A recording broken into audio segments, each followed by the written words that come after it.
Are we all set? No, just a second. I'll make an introduction now. Yes. Okay, thank you. Thank you.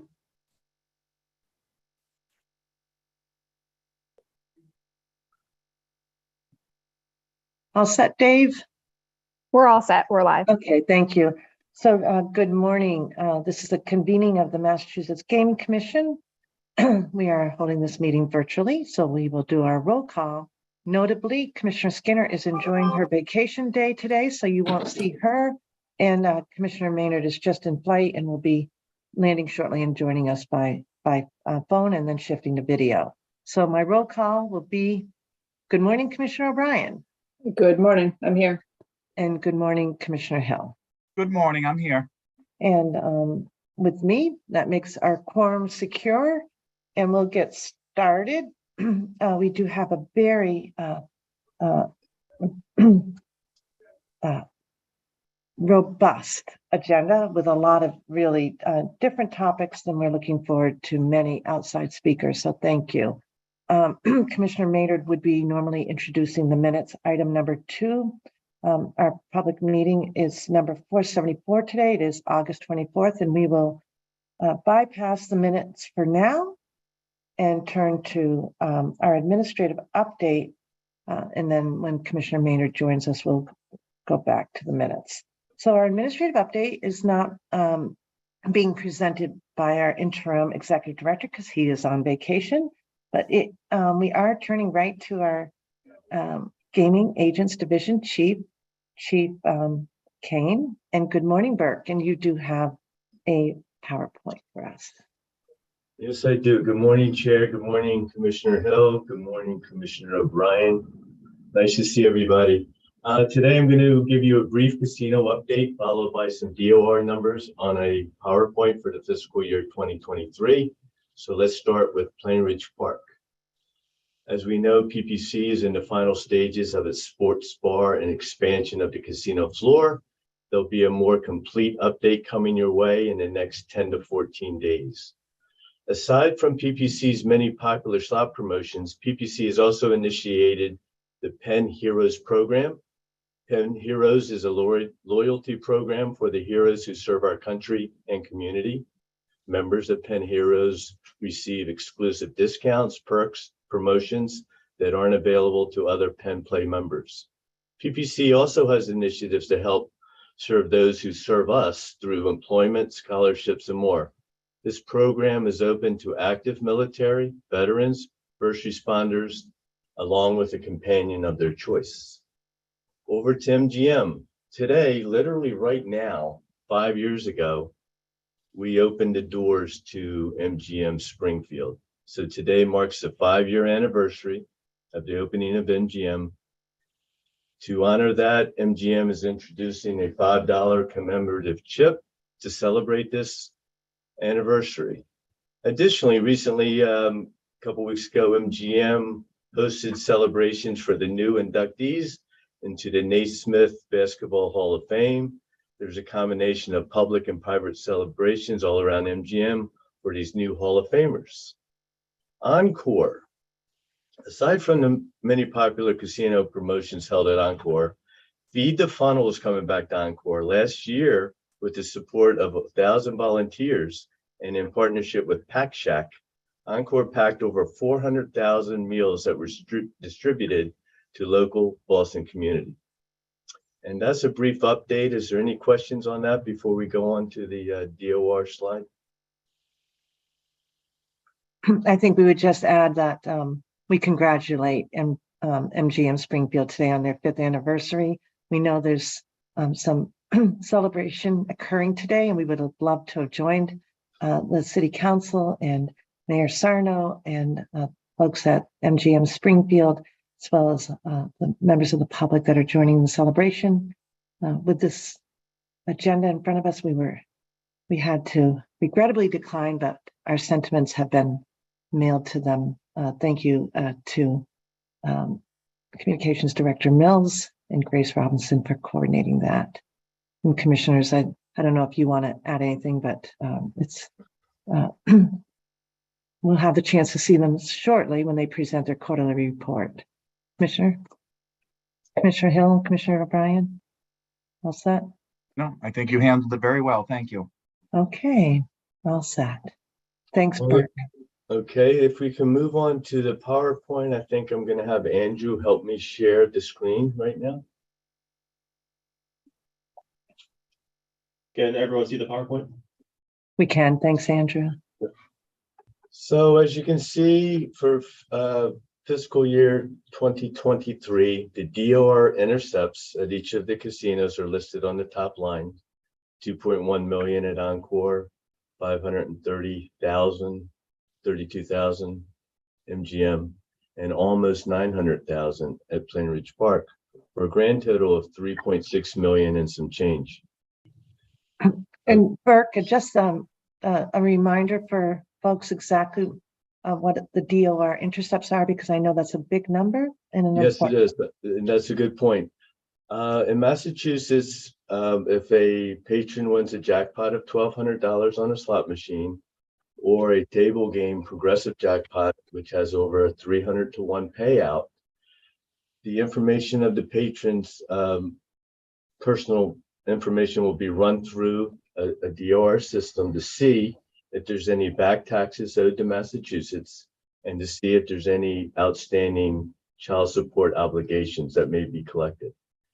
And as you stated, Chair, at the 3 casinos, 3.6 million is a lot of money to be collected, and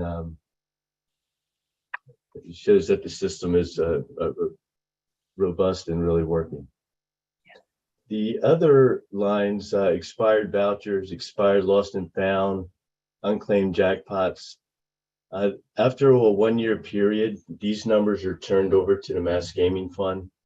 You can see those numbers by category there. Additionally, the VSE payments, if a voluntary self-excluded patron wins a jackpot, for example, once their information is run through the system, it would be noted that they're signed up for exclusion, and thus that money would be confiscated and surrendered to the Mass Gaming Fund. State exclusions were 0, and underage forfeitures were a little bit of money that was also collected and turned over to Mass Gaming. The second slide can compare this year's totals to last year, 22 versus 23. Interestingly, the DOR intercepts were both 3.6 million and some change, for a total of just 36,000. And you see the other totals of the other categories. Any questions on that? Madam Chair. Yes, Commissioner. So the red flag that I see here is the VSE payments that seem, one, they've gone up, but 2, they do seem to be awfully high. Can someone explain to us why VSE people are being able to even make the bets to be able to win these dollars? Well, a VSE patron is going to come on to the, if they're going to come onto the floor, they're going to walk through the entranceway. And unless you look to be under the age of 30, an ID may not be requested. So thus you can enter the casino floor.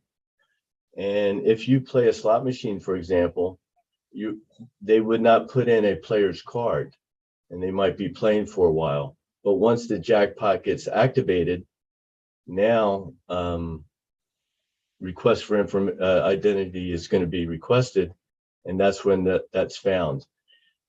A lot of I could find out the percentage, but not a lot of this is happening at table games, because routinely on table games you're asked for a player's card. If it's a large buy-in, surveillance may be watching, want to be interested in who that is. The casinos do a best job they can scanning over these thousands of pictures of people, so that they can clandestinely walk into the casino at times. And if they play a casino, a slot machine, and not activate a taxable jackpot, they could go undetected. Andrew, can you go back to the first slide, please? So I'm just looking at each property, so just give me 1 second. Okay. Okay, thank you, Madam Chair. Maybe that's a good question for us to turn to with Director Vanderlinden and how detection can be improved. Commissioner Hill, I'm sure that's what you're thinking. That's where I'm heading, and I have written down the question. Yeah. Thank you, Madam Chair. Okay. That concludes what I have for you with the update and the DOR numbers for 23. Thank you, Burke. And it's an important slide, and the comparison is so helpful. So thank you so much. So next we are turning to Community Affairs Division and Chief Delaney, Chief of our Community Affairs Division. Good morning, Joe. Good morning. Thank you, Madam Chair and Commissioners. So today we've got a couple of quarterly reports for the second quarter of 2023. And first up, we have Encore Boston Harbor, and with us we've got Jackie Crum, Juliana Catanzariti, and Tom Coffey. And with that, I will turn it over to Jackie.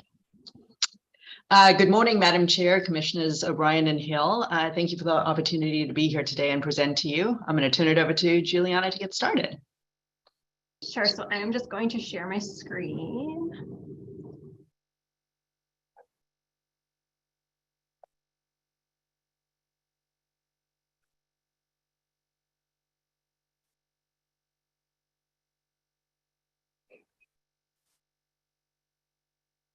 Can everyone see that? It's perfect. Great. So good morning, Madam Chair, Commissioners. As Jackie said, we appreciate the opportunity to present our quarterly report today. We have a lot to go through, and I know you have a long schedule, so we'll try to get through this as briefly as possible. So beginning with gaming revenue, taxes, and lottery sales.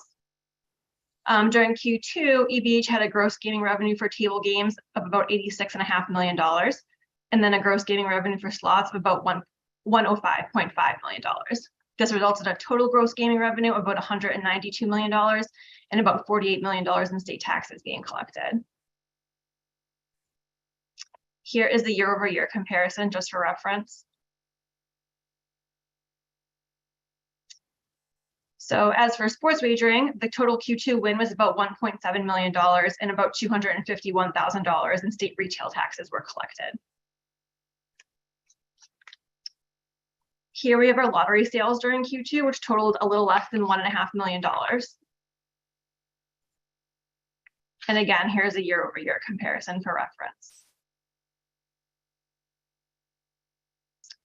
So moving on to workforce, Jackie and I are going to discuss some of our more group-focused hiring activities shortly. But to put the numbers in front of that, at the end of Q2, we had 3,530 employees. These numbers don't include sports wagering related employees, which are separate, and we'll talk about those in a moment. Juliana, just before we go deep into the employee status, I'm remembering that Commissioner Maynard and Commissioner Skinner aren't here, but I just want to pause on your lottery sales. Sure. So, Commissioners, I think it's notable that Q2 is much higher. And so I don't know if there's anything that you could credit that difference, either Juliana or Jackie. Sure. I think, and Juliana, you can correct me if I'm wrong, I think this was second quarter, not third quarter, but we did a major giveaway, a lottery giveaway, ticket giveaway. We did last quarter too. I think that's where the majority of the difference comes from. Well, that's appreciated. Right? So thank you. Madam Chair? Yes, Commissioner Hill. So is it safe to say also that we're seeing a lot more folks coming through the casino than we did in 2022? I've noticed, in restaurants and things of that sort, that they seem to be doing a lot better, post COVID. Could that be a reason why? Are you seeing more people coming through the casino than you did 2022? It tends to go up and down. So per month, like July was a quieter month for us in terms of just the volume of guests. We're starting to see a pickup in August. So I think it's it really just varies, but, you know, haven't seen an appreciable difference in the total number of people coming in and out. Okay. Thank you, Madam Chair. Thank you, Jackie. Thanks, and thank you, Juliana. My apologies for the disruption. No problem at all. Okay, so the total number of employees was 3,530. So as you can see, of that total number, 59% were minorities, 2% veterans, 45% women, and 88% local. We actually did have 4 more female employees than last quarter, but the percentage remained the same just because of the way the numbers panned out.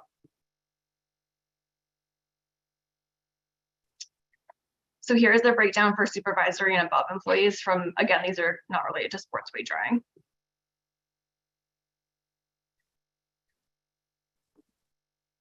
So moving on to sports wagering specifically, at the end of Q2, we had 28 employees, 7 of which were minorities, 11 women, and 23 local.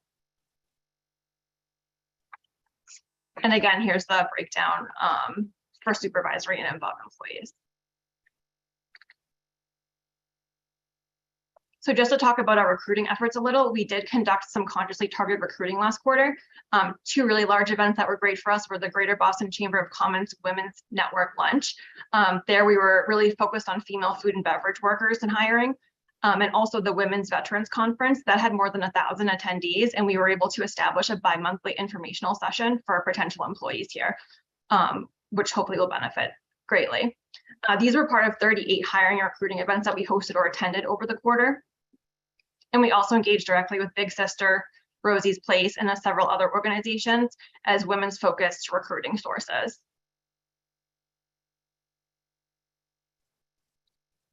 Do we have any questions? No, but I think if folks are wondering about the 52% in the sports wagering, you do have a good story on that, and you've shared it before, Jackie and Juliana, that the women candidates emerged very strongly qualified. So the numbers, the percentage is excellent. I know it's a smaller number, but I want to note it again. So thank you. So moving on to our operating spend. Our total discretionary spend for Q2 was about $22 million. Of that $22 million, 8% was spent with minority businesses, 2% with veterans, and 11% with women. And then the breakdown locally was about $2.5 million with the city of Boston, 1.6 with Everett, and then 1.3 with Somerville businesses are just some of the ones to highlight.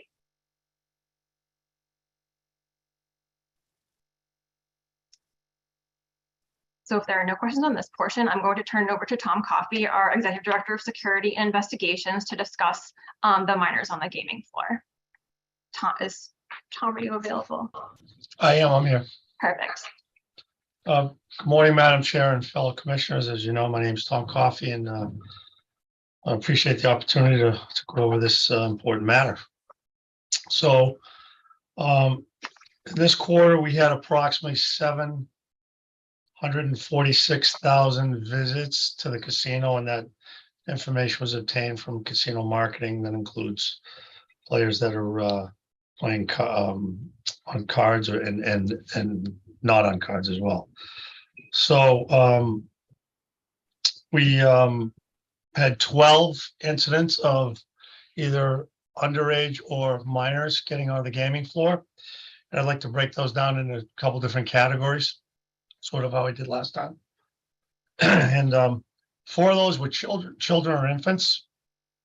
So those were sometimes on the floor for literally seconds for our surveillance team, and we both report those as a minor on the floor per the regulation being strict to the reg. So 4 out of those 12 were children or infants, and were fairly quickly either, the parents were talked to or they were escorted off the floor. 5 of the individuals had IDs, fake IDs that passed our Veridox system. And as you remember last time, Veridox is a really good system, although it's not foolproof. And as I stated last time we worked with Veridox, so all 5 of those IDs have been sent to Veridox, and they, input those types of IDs into their software to try to play catch up. I would say we had one what I would consider a fail. on our part for sure. So we had someone come in with a fake ID that didn't pass Veridox, and the officer, the security officer, wasn't paying attention and allowed the person in. And subsequently, we take internal action on those type of issues. And then we had finally another was just a fake ID that was looked reasonably like the person that was carrying it. So again, I think our officers do a great job, particularly with the volume of customers coming here. But as I stated in the last meeting, my goal is to be on this call someday and say 0. We had 2 gambling and 1 consuming alcohol. I will say there's one that you'll notice if you've seen the report for the length of stay on the floor. There was on this call, I wouldn't want to mention who it was, but there was a very high profile celebrity who was traveling with an entourage of people. One of the persons in the entourage was the 20-year-old son of the individual. And they did go to Fratelli, should have been ID'd, should have done better on that one as well. But there was a group of 7 or 8 people in this sort of a bubble around this person. And that person did not drink or gamble, but did have dinner at Fratelli for quite a long time, and then went over to WinBet for an issue with his adult parent for an issue there. So that's a summary. Tom, Commissioner O'Brien, can I ask you just on the Fratelli, was Fratelli supposed to card? Or was they supposed to get carded to get on the floor to then get access to Fratelli? Supposed to get carded to get on the floor, so that's on us. Okay. Just to Unless they were clarify, going to serve alcohol. right, if Yeah. if the person had tried to purchase alcohol, they would have Right, been asked for ID as well. In Fratelli's. Got it. Yes. Okay. And then And I will Tom, say that- I I'm have sorry. one more follow-up. The IDs that were good enough to pass Veridox, and then you guys identified them. And if you don't want to do it publicly, let me know. But curious as to how you were able to identify that those in fact were fake. So Veridox, again, has glitches. Without going into every single report, I can tell you that on some Veridox machines, they flag as fake, and on others, they don't. So that's usually the case. Or someone is really diligent and says, hey, let me take this ID. Occasionally, we will take the IDs up to Memoir. They have a different system.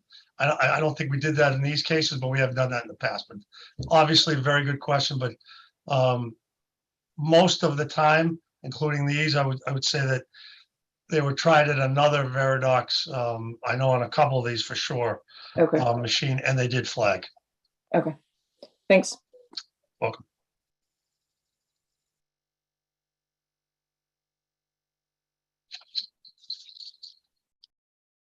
Any That's- other questions? Yeah. Commissioner Hill, any questions? Okay. So I'll take over. I'd like to present some of our HR initiatives this past quarter. First, our board approved a revised version of our Code of Business Conduct, and this may not sound like a big deal, but it took us about a year to rewrite it. And the goal in rewriting it was to make it so that it was reader-friendly for our employees, that they could actually, wasn't written in legalese, which is really difficult for a bunch of lawyers trying to rewrite it. But I think we succeeded, and it's a much better document at this point. It emphasizes our dedication to the highest ethical standards. We also launched a campaign encouraging employees to let us know if they have personal relationship with other employees. And this is an effort to ensure that there are no conflicts or perceived conflicts. Our policy prevents a manager from supervising someone with whom they live or have a personal or familial relationship. This policy was reinforced through our Heart of House campaign, and our HR team visited almost all departments during pre-shifts to reinforce the message. On April 20th, we hosted our second graduation of our English for Speakers of Other Languages classes. This has been one of our most popular offerings, and at the suggestion of one of the graduates, we started advertising the class in different languages, which has also greatly increased enrollment. That should have been obvious to us, that if you advertise it in different languages, people who don't speak English, but I'm glad that somebody raised it and we were able to correct that. On April 26th, we announced our Stars of the Year program. This is a really big deal. So the 2 stars are Treyana Weaver and Kadeem Coulter. And both employees were able to take a guest and their managers. They went to Las Vegas for a few days, and they attended a star-studded celebration at Wynn Las Vegas at Delilah. They got spa treatments. They were taken on a shopping spree. They got dining and of course, money and a chance to win more money. So it was a really a big deal. And these are truly exceptional employees that we have. We launched our 5th module in the leadership training program, and you'll see that this quarter, we really did a lot in terms of leadership training. It's definitely become a focus because we know that we need to train the managers to train to get that to go down. This module is focused on communication and how word choice, tone, and body language matter when talking with our employees, and how different employees respond differently depending on how you communicate. In keeping with this, our learning and development team went through a certification class on emotional intelligence, or EQ, and this training will enable them to train other leaders to communicate more effectively, improve employee engagement, navigate change, and diffuse conflict productively.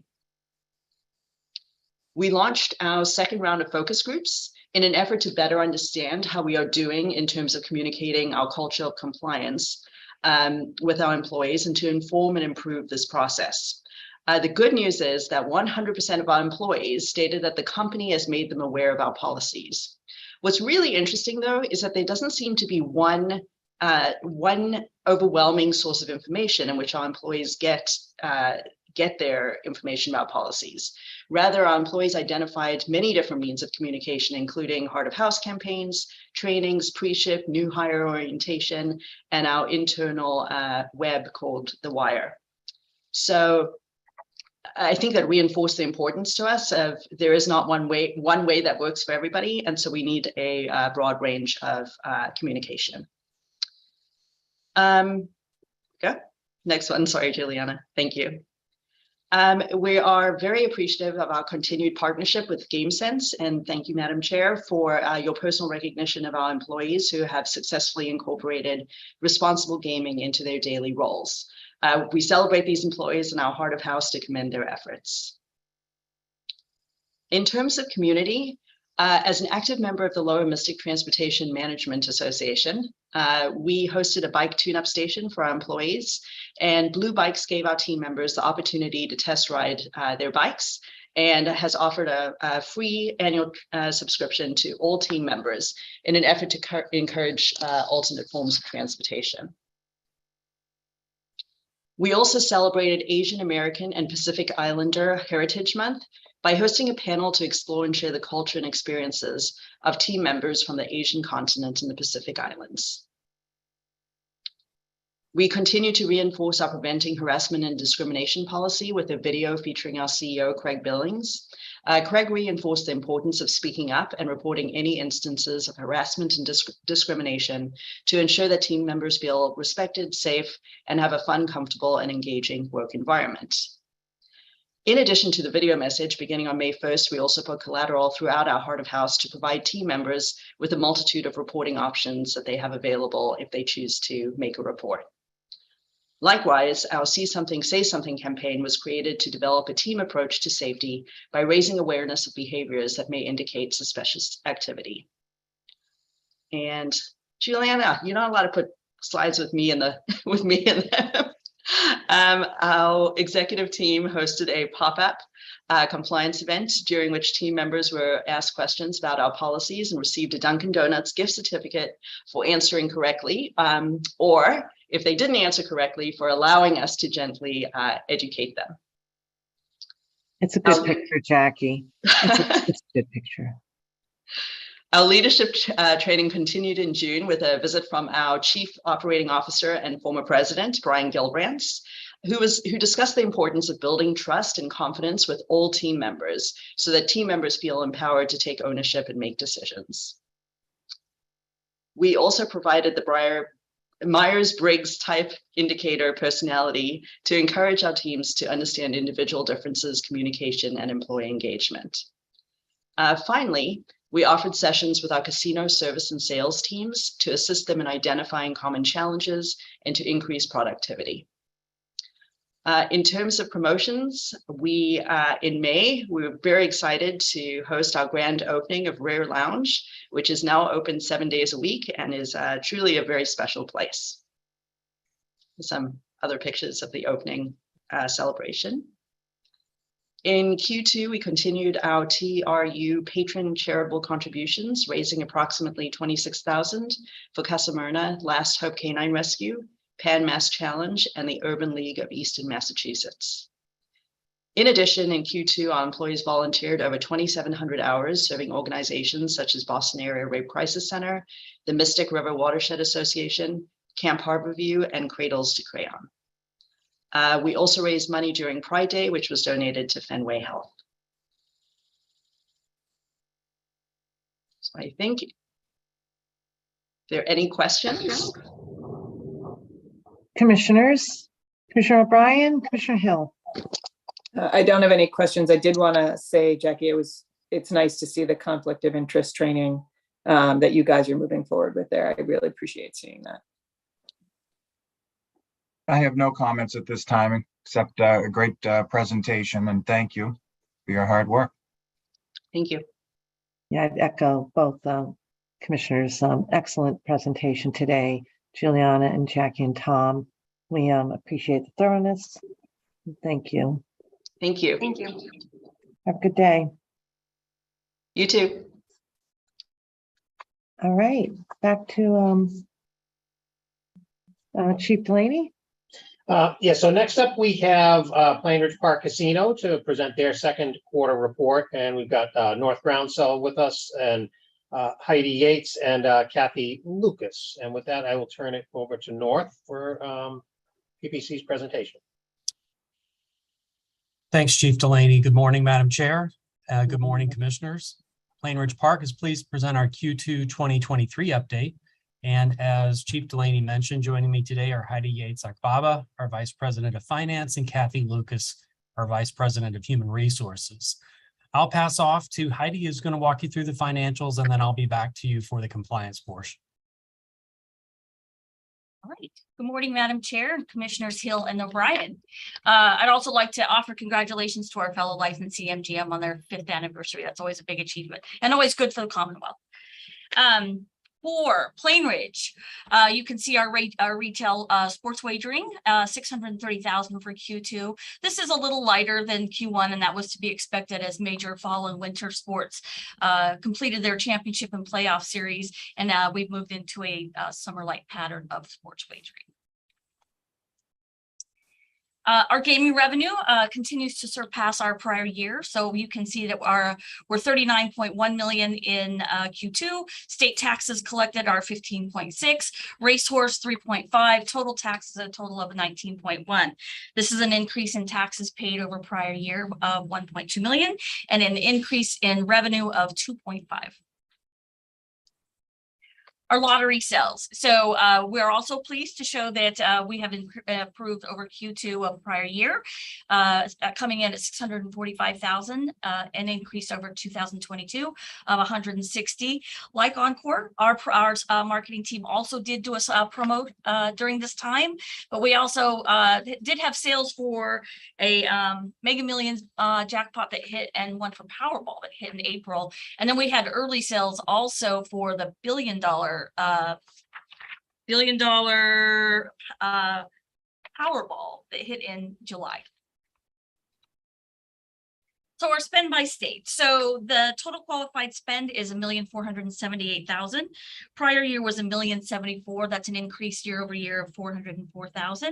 You can see that we've spent $633,000 in states outside of Massachusetts and $844,000 in the state of Mass.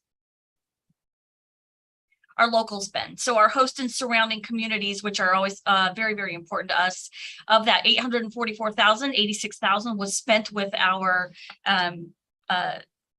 host and surrounding communities in Plainville, Rentham, North Attleboro, and Foxborough. And Commissioner O'Brien, you had asked last during our Q1 presentation about spend in northern parts of the state. So we identified those as areas we wanted to look at in Suffolk and Essex County.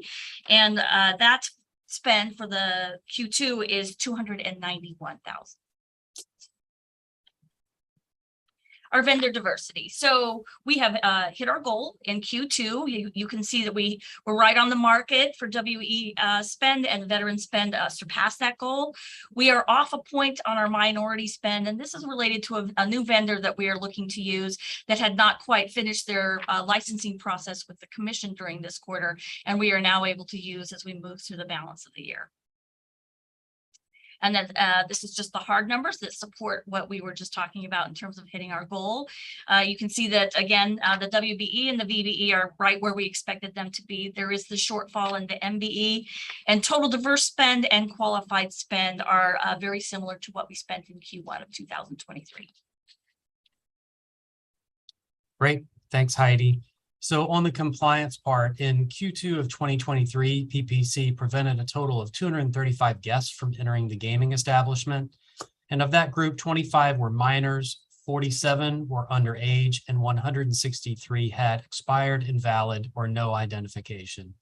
We did have 2 underage people who were escorted from the gaming area, and there were no instances of underage gambling and no instances of underage alcohol service. So with that, I will pass to Kathy. Before we go on, North, I just want to check in on the compliance or earlier slides. Any questions, commissioners, at this point? Commissioner O'Brien? I did. North, I had one question about that. And if you don't want to, again, if you don't want to say in public, let me know. But how was it that you were able to determine the people that you escorted off? Like, how did you determine that they in fact should not have been there? So there were people who were trying to gain access to the floor through an unauthorized entrance that we became aware of, and we encountered them there. Okay, thank you. You're welcome. Commissioner Hill? No questions at this time, Madam Chair. I know you've asked in the past, and I'm interested in this. It may come up in the next presentation, but in terms of with the addition of the sports book, are you seeing a younger demographic, and is that, you should be commended for your compliance numbers are excellent, but I just wondered if you're seeing some new challenges there. I don't think from a security standpoint that we're seeing any new challenges in that area, Madam Chair. I think that certainly there's a more, just visually, you sometimes see a different crowd that you had seen there before. Sometimes it's a little hard to separate that out when you look at the database of kind of what's happening in that area. But I think just even from a visual standpoint that we probably are having a few more male, skewing a little bit more male during certain hours, during sporting events and stuff like that. But we have not had any challenges as it relates to security or underage gaming from that perspective. We're confident with the procedures that we have. Excellent. Well, your numbers are very good for this quarter, so thank you. Thank you. Thank you, North. Good morning, Commissioner and Madam Chairs. As you'll see from the chart here, our numbers for Q2 with diversity, we are still exceeding there. And we're also exceeding in our area of veterans with our goals. We still have a little bit of an opportunity in reaching our goal with women. We are at 43% in Q3, still slightly under our goal, but we're remaining the same as Q1. I think I've been saying for the last couple of quarters, we just can't wait until the end of Q3, the beginning of Q4, when we're able to share better numbers. And I'm seeing it now with our hiring for our restaurant and bar, and also as we're expanding our banquets. So fingers are like interlocked that at the end of Q3 and in the beginning of Q4, I'll have the ability to go back and share that we've met our goal with women.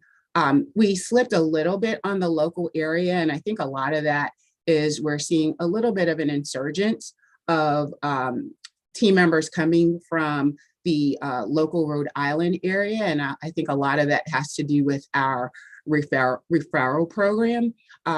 Not incredibly concerned with that because we'll do a little more local recruitment as we're continuing to hire for the restaurant reopening. As you can see also, I just want to go back a little bit north in regards to where we stand with part-time and full-time. So 62% of our team members are full-time and 38% are part-time. Next slide, please. When you look at where we are with Sportsbook, you'll see that we have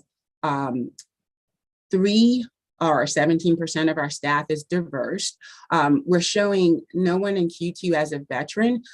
We've actually hired 2 veterans, so those numbers will show up in Q3. We have 22% women, and as we grow into football season, we're probably looking to add a couple of positions there, and also readjusting with our part-times. So we might have some growth there. And locally at 17%. We are at 56% of our team being full-time there. Next slide. Could I just ask, because I'm assuming there's overlapping and I could reverse engineer that, but that's a lot of math for me. What is the total number of Sportsbook employees? Sure, we currently have 18 team members in our Sportsbook. 18, excellent, thank you. You're welcome. And then with supervisors and above, we actually have 69 team members that are counted in this group. Of that, 17% are diverse, 5% are veterans, and 32% are women. Again, we are excited that we're adding some additional positions with the restaurant and also with banquets. So from a leadership perspective, you'll see some movement there. We're also focusing on our leadership development with our internal team members. We just launched our new cohort of emerging leaders for the Emerging Leaders Program. And this program, if you remember when we did it last year, it allows our hourly team members to receive sponsors and educations that'll help them expedite their readiness to pursue management roles. From that program last year, we actually were able to promote 4 females. And so we're super excited to bring that program back again this year and really entertain the opportunities for leadership, not only for women, but for a lot of our hourly team members who may not have had that opportunity outside. Next slide. And so finally, my last 2 slides talk about what we're doing in our community and then what we're doing here at the property. And so you'll see in Q2, we were able to support organizations that allow us to align with our commitment to meeting local diversity and women initiatives. First and foremost, we supported the North Attleboro Animal Shelter in making strides against breast cancer through the American Cancer Society with Tito Box donations during the quarter. We also had Derby Day, and during our Derby Day, we had the Derby Day fundraiser for the American Cancer Society, which specifically focused on making strides walk against breast cancer. It's important for us. We are really invested to bring awareness based on the impact in our own community and for the team members on property, whether it's them or their family members who are fighting cancer. I'm excited, as you'll see in the pictures, to be able to fundraise for them. And we're equally excited that North is our area leader for making strides with Men Wear Pink. So, we're hoping that for the Boston Walk on October 1st, that we'll have a lot of support there. Then you'll also see that we supported Rolling Thunder on Memorial Day. Hundreds of bikers who turned out to recognize not only Memorial Day, but show their support for our POWs and our missing in action in remembrance for their service to the country.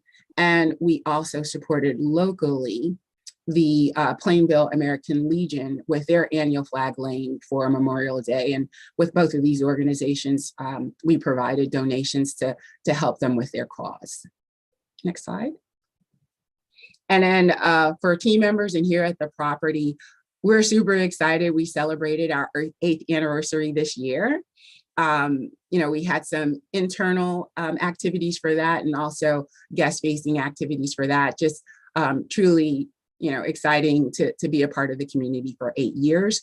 On the team member front, we awarded the Penn Diversity Scholarship to a team member son on property. So Paul Racine, who is a team member on the racing side, his son Adam was awarded the property scholarship from Penn Entertainment. So really nice ceremony, had the opportunity to celebrate with his family. I think we all love supporting the college experience because it's an expensive one. We also acknowledged our team members of the quarter, and we said goodbye to our LEAP, the interns that were in the development program. So we had Joe and Emily who completed their 2-year process, and we celebrated them. They actually both decided to stay with the organizations and no longer are interns with us, but have positions in marketing supporting the larger organizations. So we're super excited for that. And we have the opportunity as a property to celebrate Pride Month and also Juneteenth with celebrations across the property, and also supporting externally organizations that, again, align with our values.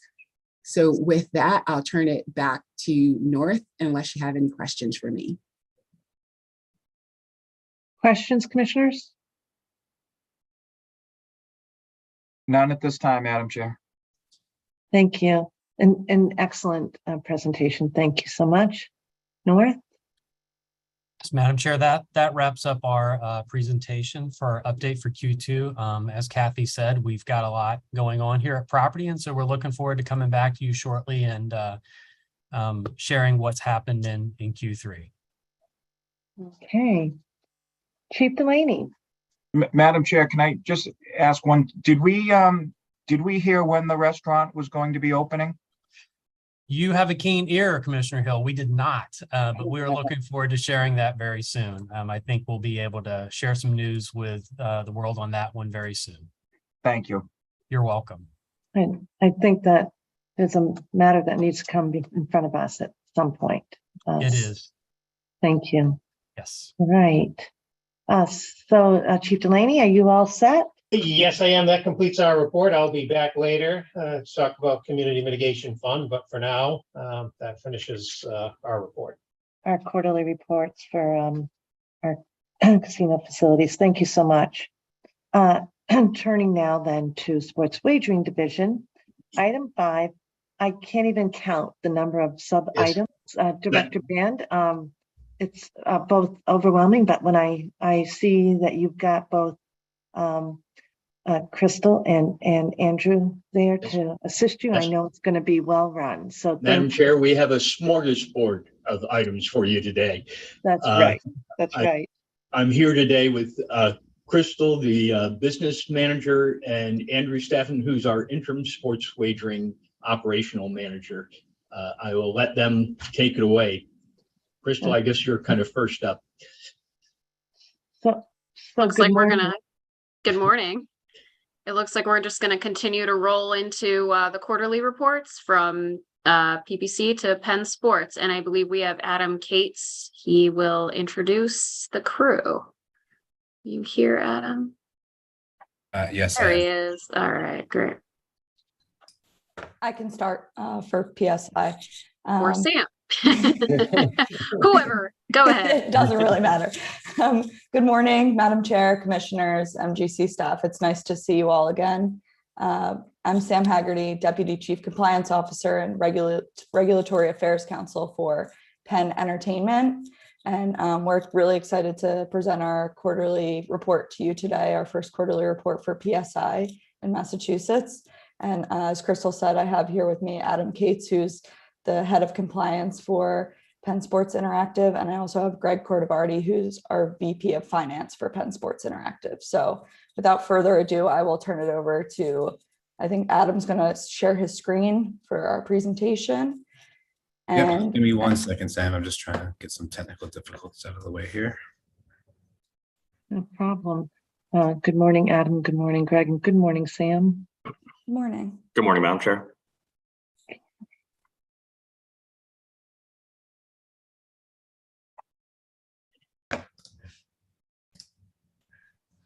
Can everybody see that? Yes. Perfect. All right, Greg, over to you. Can everyone see the screen appropriately or no? Not now. You had it before and then it just went to a white stripe. There, we got the first page. That better? Yes. Yep, that's better, Adam. Thanks for your patience, everybody. Thanks for the introduction, Sam. Good morning, Madam Chair. Good morning, Commissioner Hill, Commissioner O'Brien. I'm happy to present our financial results for Q2.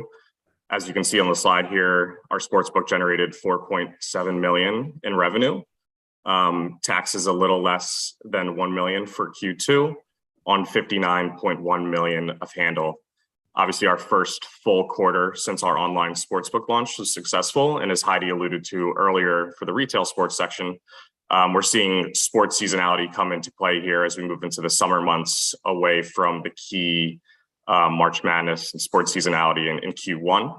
And we'll continue to see that through the beginning portion of Q3 as we move into the football season. If no questions there, I'll pass it over to Adam to cover the rest of the slides. Okay, thanks, Greg. Good morning, everybody. This is my first time speaking in front of the commission today, so it's a pleasure to be here, and we thank you for the opportunity to present our quarterly update. I'm going to jump right into the workplace diversity numbers. The chart at the bottom sort of speaks for itself, but I did want to touch on some of the work that our talent and acquisition team has been doing in Q2 and beyond. As you can see, this is our first quarterly presentation, so our quarter-over-quarter numbers will sort of become more of a reality as we get further along in our tenure. We've only launched in March, so our quarterly data is a bit limited right now, but I can tell you that over the last quarter, we have achieved sizable increases in the hiring of both women and minority candidates. As you can also see, we have 28 individuals who are employed in the state of Massachusetts. What's not on this screen, what I thought would be helpful to share as well, is 39% of our Massachusetts employees are fitting into a diverse category, and we look forward to those numbers increasing. I did want to highlight one of our partnerships that we've recently engaged with, the Black Professionals Tech Network. While it did not happen in Q2, it will be happening in future quarters, and we're excited to share the progress that we're going to be making. This network has over 77,000 members in North America, 43% of which are female. So we are sponsoring a 2-day annual event with this organization that we plan on doing a full court press on in terms of getting our company's information out there, having some recruitment activations. So we fully expect our numbers in these categories to increase in Q3 and the years to come. So while I don't have an update for you in Q2, I can assure you that these numbers will be going up because our talent and acquisition team is doing amazing things in this space, trying to engage with as many different diverse networks and organizations to help increase these numbers. Sorry, I'll pause there if there are any questions. Questions? I think we're good, Adam. Okay. Onto our vendor spend. I know that some of the other operators have been given percentages, so we will take this back and sort of contemplate that for our future presentations. But in terms of dollar spend, very similar to what I just mentioned about our talent and acquisition teams, our Penn corporate procurement team is also very heavily engaged trying to identify diverse vendors and suppliers in this space. It's proven to be a little bit challenging in the online wagering space. But that being said, these numbers that you're seeing here, while there was a slight dip from Q2 compared to Q1, the numbers aren't necessarily where we would like them to be, and we are fully intending to ensure that we continue to work towards meeting our vendor diversity spend in this space. So I will look forward to providing you with updated metrics and more exciting developments in this area and in future quarters to come. Madam Chair. Yes, Commissioner Hill. So if you can speak to this, and I don't know if you can or not, I know what is spent at a brick and mortar. Can you tell me, like, what is it that we would be spending on in the world of sports wagering? Do you mean across the board, like a holistic figure? Yes. I wouldn't be the one to answer that one. My world is compliance, but I was happy to present our diversity spend today. I can certainly take that back, and maybe we can provide some additional color in future quarterly presentations. I know that this specific format might not be as informative as you'd like it to be for this quarter, but we can certainly improve that in Q3 and beyond. I'm just curious as to what the difference is between brick and mortar and sports wagering. So we can work on that. Thank you, Madam Chair. Thank you, Adam. I'm sure Crystal will help on the template. So thank you.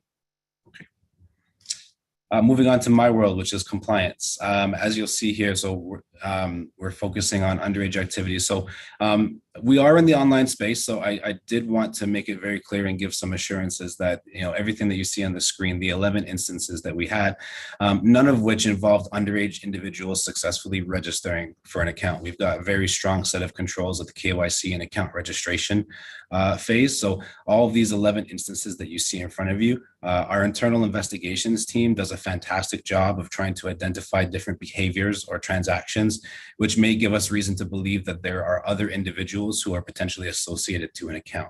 So as you can see in the chart on the right-hand side, the vast majority of these instances that we've outlined here relate to a payment method mismatch. So in those situations, if we do have individuals who are attempting to transact with payment methods that are not in their name, we suspend the account immediately and we do a full-blown investigation. And there are 10 instances in the previous quarter where we identified that the names that were tied to the payment methods that were attempted to be used did belong to underage individuals. So in all instances, every account was closed permanently just based on our suspicion that there might be somebody else involved. But I also just do want to give some reassurances that we did not have any issues or instances where individuals under the age of 21 were able to successfully register for an account. Any questions on this slide? Okay. Moving on to some further RG metrics. As you can see here, this is our quarter over quarter and our month over month voluntary self-exclusion figures. I did have the team go back to get a little bit more context for you today. It's not on the screen, but I did want to share that all of the exclusions that we saw in Q2, they all came from the MGC directly. They were not in-app self-exclusions that our patrons did on our platform. Also, we had 1,706 patrons in the quarter set some sort of RG limit, and that represents roughly 5% of all users in Massachusetts. Of the individuals that set limits, the most popular one that we had was a deposit limit, followed by a max single wager limit. Our team also recently submitted to Director Band and his staff a proposal for us to use an additional limit that was not currently in the Massachusetts regulations. So I'm proud to say that we are also offering loss limits. Very similar to spend limit, but we also give patrons the ability to set a loss limit, which effectively limits the amount of funds that they can lose in any given period of time. Again, this is something that we're very excited about offering, and it just gives our patrons even more tools available to them to make sure that they're enjoying the app as intended and that they're still enjoying everything that they're doing on the app.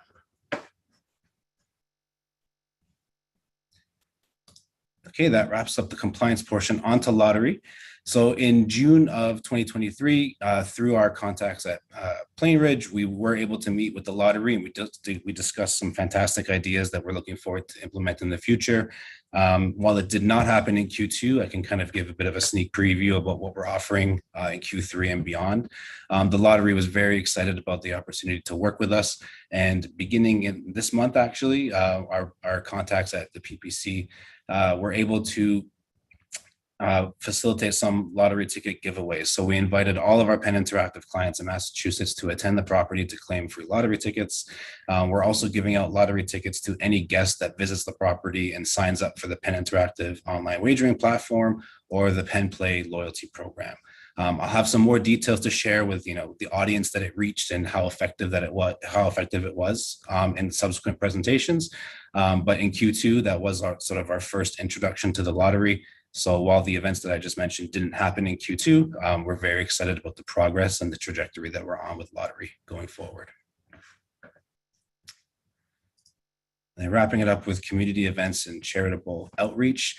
So in celebration of Earth Day, we had our team members visit local parks to help revitalize the green space in the areas near the office. This was a Penn Interactive wide initiative that took place at all of our satellite offices. It was a success.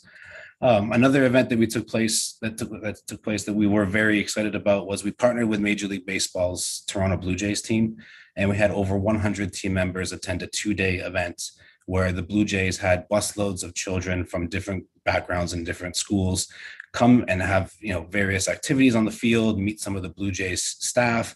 And it was an overwhelming success that we had over 100 members of our staff attend and volunteer. And it was a fantastic event. We really look forward to doing that again. We also sponsored a team for the Baycrest Cycle for Brain Health initiative.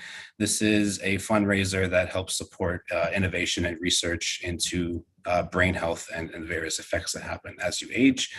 We also committed $75,000 over a 5-year period to the Reading Hospital Foundation. This is something that we look forward to working with the Reading community over the next 5 years, and we hope that this $75,000 donation makes really good improvements and waves in the future for us to continue our relationship with them. Lastly, on the slide here, for International Women's Day in March, our women's interactive group does a fantastic job raising awareness throughout the year. But for International Women's Day, all of our satellite offices held various sessions and seminars to promote and facilitate diversity in the workplace and focus on, females in the sports wagering and the online gaming space, the different experiences that they have, and just promoting overall diversity in the workplace for all of Penn Interactive. And finally, for Pride Month in June, for autism awareness in March and Juneteenth, we had various sessions throughout our satellite offices as well, throughout the day, and different celebrations with our entire staff to just raise awareness, education, and just discuss these very important topics. And we look forward to doing events like this throughout the year for every month and for every event that happens that we want to highlight and share more information with our staff on. That concludes the presentation. Greg, Samantha, and myself are happy to field any questions. So just one point, we can go back, commissioners. I want to commend you for adding the new limit, the debt limit. And I think probably it'll be interesting to see the response and use for it. So I'm sure Director Vanderlinden will be interested in hearing about it as well. So commissioners, that is a new limit that our reg allows, of course, more restrictions than what we require. So thank you for forward thinking. Commissioners, anything else? There's favorable lottery stats as well. I'm sure you noted that. Commissioner Hill, are you leaning in? I can't tell. I am leaning in. Okay, thank you. Before we get to the lottery, the community outreach and charity, when we were hearing the applications come before us, months ago, I really was trying to envision in my mind how online sports betting was going to be able to do this. Because brick and mortar, you can understand it's easy. But I want to commend you on your community outreach and charity work that you've done. It's incredible work and something that this commission cares about, locally. And the fact that you understood what we were asking during the application process and to see it finally, being put into motion, I want to congratulate and thank you for. And the lottery, as you know, is something that we really care about. And I want to commend you for reaching out and having a dialogue with our lottery and continuing that dialogue moving forward. When the legislature passed 23K and 23M, the lottery always came up as a discussion because we have a very good lottery that, if you don't know, the revenues go back to our cities and towns almost fully, with the exception of prizes and expenses. So the fact that you're reaching out to them, coming up with programs, I'm looking forward to your Q3 report to see how things worked out with them. You should be complimented on that. So with that, Madam Chair, I'm finished with my questions and comments. Excellent job. Commissioner O'Brien, are you all set? Can't see you. Yeah, I'm all set. Thank you. Thank you. Okay. So Adam, congratulations on your first presentation to the commission. The first of many. No, thank you for having me. It was a pleasure to be here, and thank you for all the very positive feedback. I can't take credit for everything myself, but I will certainly relay that back to the teams that are working very hard to make sure that, you know, we are able to share amazing updates like this. So more to come from us, and we look forward to it. Thank you again for your time. Thank you. Okay. And I know that it makes sense then. I guess we're turning then to the next quarterly report for you, Crystal. Thank you so much. You're welcome. So I have Curtis Lane from Caesars Sportsbook to present their quarterly report. Morning. I'll actually turn it over to Lisa Rankin. Okay, great. Good morning, Madam Chair, Commissioners, MGC staff. Lisa Rankin, VP of Compliance and Licensing. Pleasure to be in front of all of you again today to present the first quarterly report for Caesars Sportsbook. On the call today, I have my colleagues, Curtis Lane, our Digital Compliance Manager, Heather Rapp, our SVP of Corporate Social Responsibility, Greg Schinber, our Director of Diversity, Equity, and Inclusion, and David Schulte, our VP of Procurement. And with that, I'll turn it over to Curtis to kick off our presentation. Thank you, Lisa, and thank you to the Commission for the invite to present our quarterly report today. To start, we'll look at our revenue for Q2. As shown on the slide, we had a decrease in revenue, taxes collected, and handle. And this is largely due to, you know, the seasons of our larger leagues, such as NBA and NHL, those leagues winding down during the period.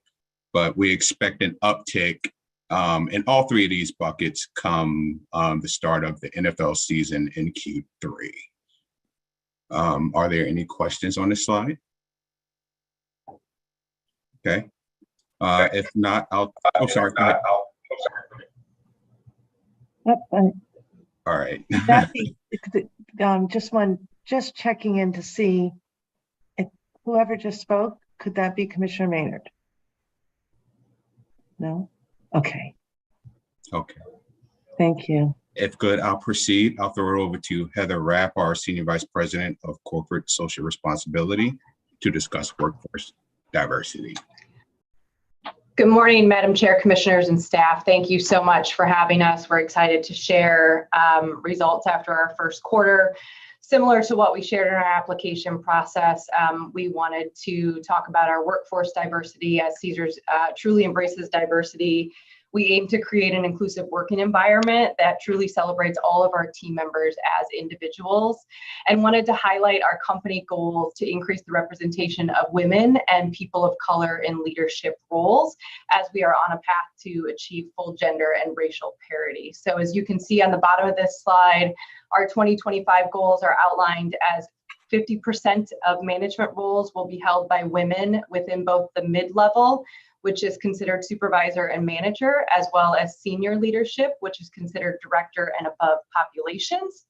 And then our racial and ethnic goals, 50% of leadership roles will be held by people of color. And the second part of that goal is that we commit to increase the representation of people of color in senior leadership by 50%. Curtis, next slide, please.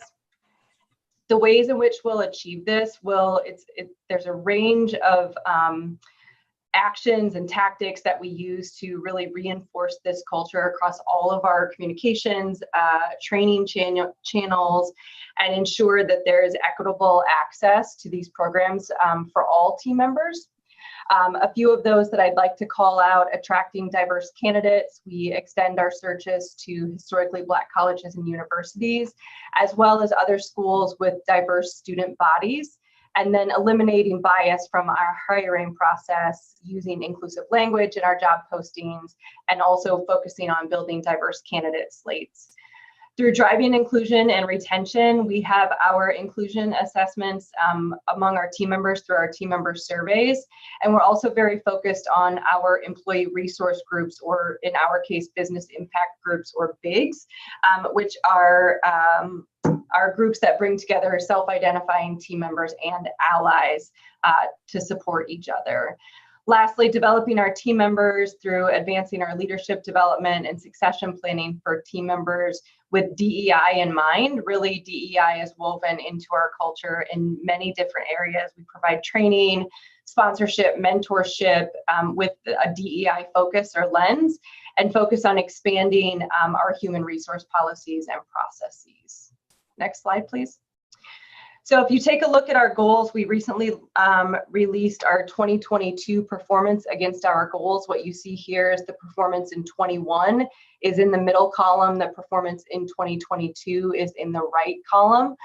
So if we're looking at our goal for women of 50% of leadership roles held by women within both mid-level and leadership, we are at 45% in mid-level leadership roles are held by women, and 30% in senior leadership roles are held by women.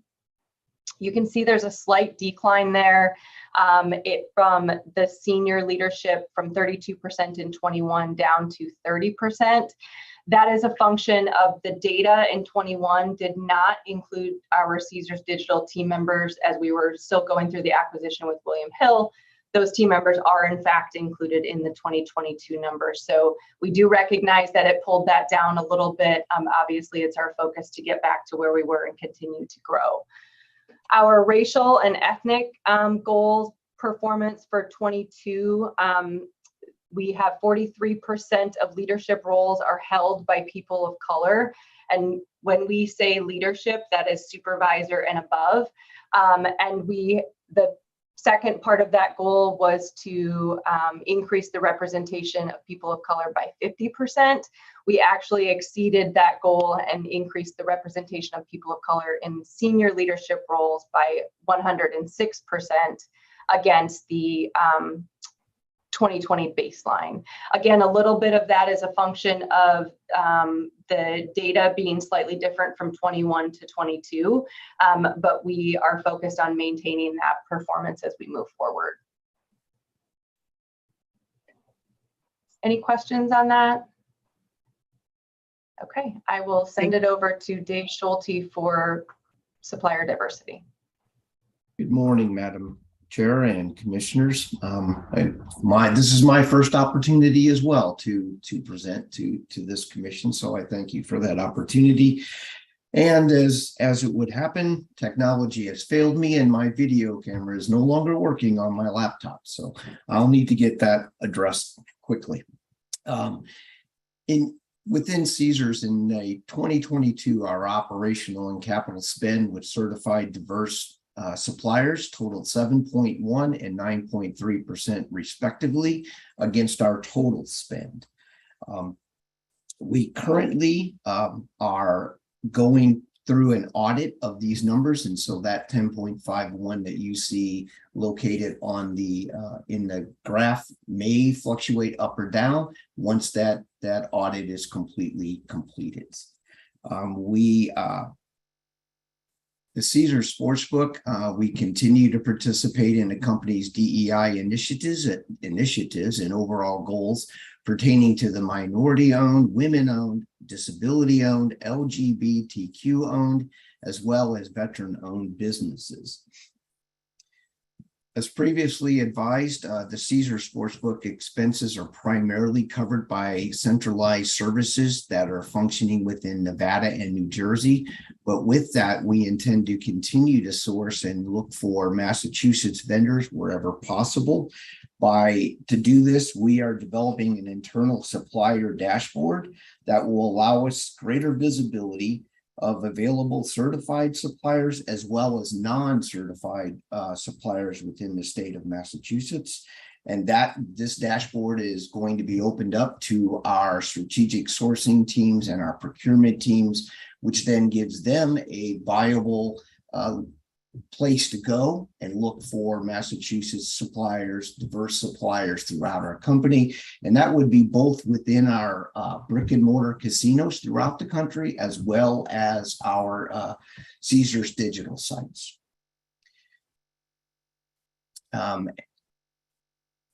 With that, any further questions? Questions for Dave, commissioners? Commissioner Hill, I'd like to add one thing. You had asked the previous presentation to separate the spend between the brick and mortar casinos and the Caesars Digital. We do not have that displayed today, but we can certainly obtain it, and we will have it for the next reporting cycle for sure. Thank you for that. You're welcome. And now I'll hand it back over to Curtis. Okay. Thank you. On the compliance side, on this slide, we have our statistics on one, any prohibited individuals either found or attempted to sports wager on our platform, any individuals turned over to law enforcement, and three, any accounts suspended due to underage activity. So as shown in the slide, we didn't identify anything for the quarter. Any questions here? It's a good slide. Okay. Thank you. Moving on to responsible gaming. For the quarter, we noted 83 enrollees for the state VSE program. Additional RG updates to note: Caesars in Q2 expanded our self-exclusion program to be a universal policy. And this means that if a patron bans at a retail location, the exclusion would also apply to the online space as well. Also, we implemented an enhanced 21 and over policy. With that change for jurisdiction where gaming is allowed for those 18 and older, Caesars will still restrict access to those 21 and older. Any questions here?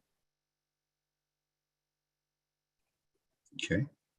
If not, I'll turn it over to Lisa Rankin, VP of Compliance and Licensing, for our lottery update. So as previously reported, we've had an introductory call with a Massachusetts lottery representative early in the summer. Candidly, we had some ideas that were related to our anticipated retail location. So we're doing somewhat of a pivot. So we've brainstormed internally on what sort of promotions or cross-marketing strategies we could present to the lottery. And so our next steps is holding a call with our lottery representative to go over our ideas and move forward with some sort of cross-marketing promotion with the lottery. And I know this was an important aspect to the commission, so any questions on that engagement? Questions, commissioners? I think we look forward to next steps, right? Commissioner O'Brien, Commissioner Hill? Just nice to hear that it's going in the right direction. Sometimes we get the responses that nothing's been attempted on this front. So it's nice to see that you're moving forward. Thank you. And I would just say that I'm very happy to see that all the companies, including Caesars, has reached out to the lottery. This is, again, you heard me say this already today, something that's very important to not only the commission, but to the state. And the fact that you're reaching out and trying to engage with them is a favorable thing, and we appreciate it. Thank you. We look forward to having more news next quarter. Would you mind indulging me, Mr. Lane, Curtis? Would you mind just going over the screen right before lottery? I'm not sure. I think it's it's a new implementation, but I'm not sure if I understand it. Would you just explain the last bullet a little bit so that I understand? Right.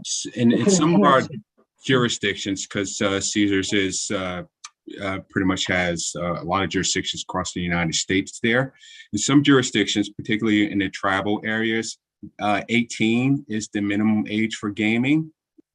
So what Caesars has done here is even with regard to those jurisdictions where 18 is the minimum age, we're saying that 21 across the board is going to be the minimum age to game on our platform. Thank you. I probably was concentrating on the bullet beforehand, so thank you. That No. makes sense now to me. Thank you very much. You're welcome.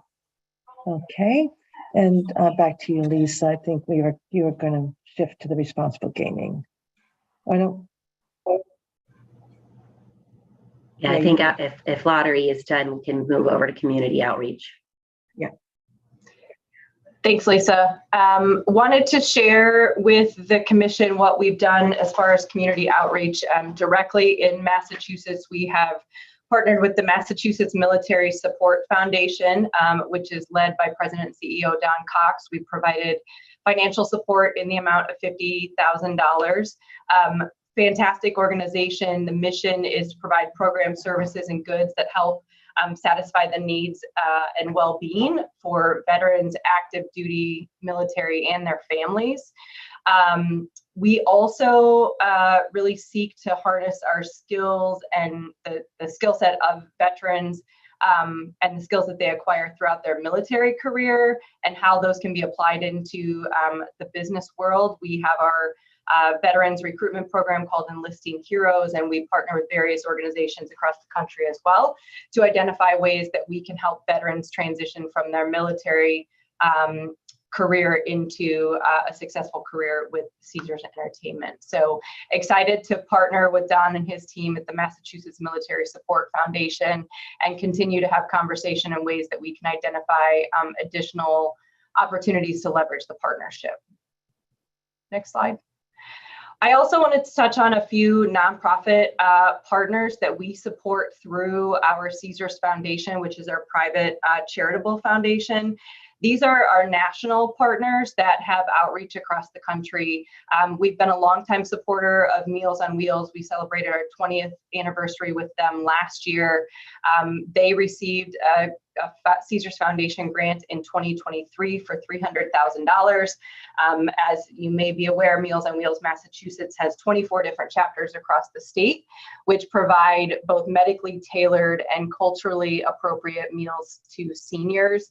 In addition to financial support, we support Meals on Wheels in a variety of ways through volunteer opportunities, both delivering food as well as programming that they have that puts us in touch with seniors, really just as a touch point when you think about some of the potential isolation issues that seniors may face. Boys and Girls Clubs of America, we have a fantastic newer relationship with Boys and Girls Club of America, but certainly a lot of opportunity with this organization. We began our partnership in 2022. They received a $500,000 grant from Caesars Foundation. 2023, they received a $250,000 grant. And Boys and Girls Clubs serves children at over 90 clubs across the Commonwealth. For us, what we have found is that we have Boys and Girls Clubs within 10 miles of over 90% of our properties. So it's a really great connection there. Again, we support both financially. We're currently supporting a project called Project Learn. And then we also support through volunteer hours as team members go out and volunteer at various clubs across the country. There's also supply drives and a variety of other opportunities with Boys and Girls Clubs of America. Lastly, National Park Trust, which if you're not familiar, is a fantastic organization whose mission is to acquire missing pieces of our national parks that privately owned land, which is located adjacent to the park's boundaries. They also focus on bringing in children from underserved communities to our national parks through a program called the Buddy Bison program. We have partnered with National Park Trust for the last several years. In 2023, they received a Caesars Foundation grant for $144,000. And most of that, I would tell you, goes to support the Buddy Bison program. But one of the things that we're really focused on with our organizations is a trust-based philanthropy. So providing the funding to the organizations and allowing them to use it as they see fit rather than being incredibly specific with the funding to maybe go to a need that isn't as urgent at that time as others may be.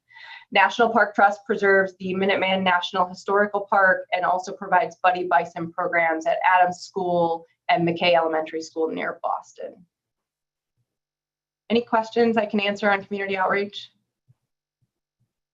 Madam Chair. Heather, you're pulling at my heartstrings. One of my organizations that I care so deeply about is the Meals on Wheels program. I actually remember as a very, very young boy, my mother was involved with Meals on Wheels, and at Christmas time, she would make cookies and she would add those to the dinners that we would serve to the seniors. But more importantly, and I think you mentioned it in your remarks, sometimes during the day, the only people they see are the people that are delivering these meals, which is, sad, but also, something that I'm proud that this organization does. And the fact that you've reached out not only with Meals on Wheels, but with the Boys and Girls Club and the Buddy Bison program, that you actually are doing it here in Massachusetts is something that this commission applauds you for. But again, pulling at my heartstrings with the Meals on Wheels brings back memories, and certainly an organization that I know does so much for so many. And just the fact that you're opening a door, to someone's life is so important. Sorry, Thank you. to take up your time, but thank you, Heather. I agree. It's a fantastic organization, incredibly proud of our partnership. I was trying to think of the specific name of the program. I think it's called Beautiful Wishes, where our team members can even just write notes to seniors that are then delivered. So we have team members that are trained to pick up the phone and make the phone calls and create contact. My grandparents were also recipients of this when I was young. So certainly fantastic organizations across the country that we're proud to partner with. That's great. Thank you. Thank you, Madam Chair. Thank you, Commissioner. And thank you, Heather. Now, my pleasure. This is your last slide, correct? Correct, Madam Chair. We appreciate the staff's time and the commission's review of this. And if there are no further questions, we are at the end of our presentation. No, Commissioner O'Brien, are you all set? So I just want to thank Dave for his first appearance. I'm not sure if there were other first appearances, but thank you so much. And this is these presentations do take time to prepare, and it's not lost on this commission. So thank you. The reporting keeps us accountable as well as our licensees accountable, and it's all for the greater good. So thank you so much. Anything else, Crystal, from Caesars on its report before we move to its next, the request that it's made for the waiver? I don't believe so. I think that's the next item. Okay, so we'll turn then. Is that Andrew or is that Crystal? That's me. Okay, I'll thank continue. you. I think Andrew and I are well split. I think we kind of go half and half. So excellent. So continuing with Caesars, they have put in a request for a temporary waiver from a reporting requirement, which is 205 CMR 255045. And that pertains to play management.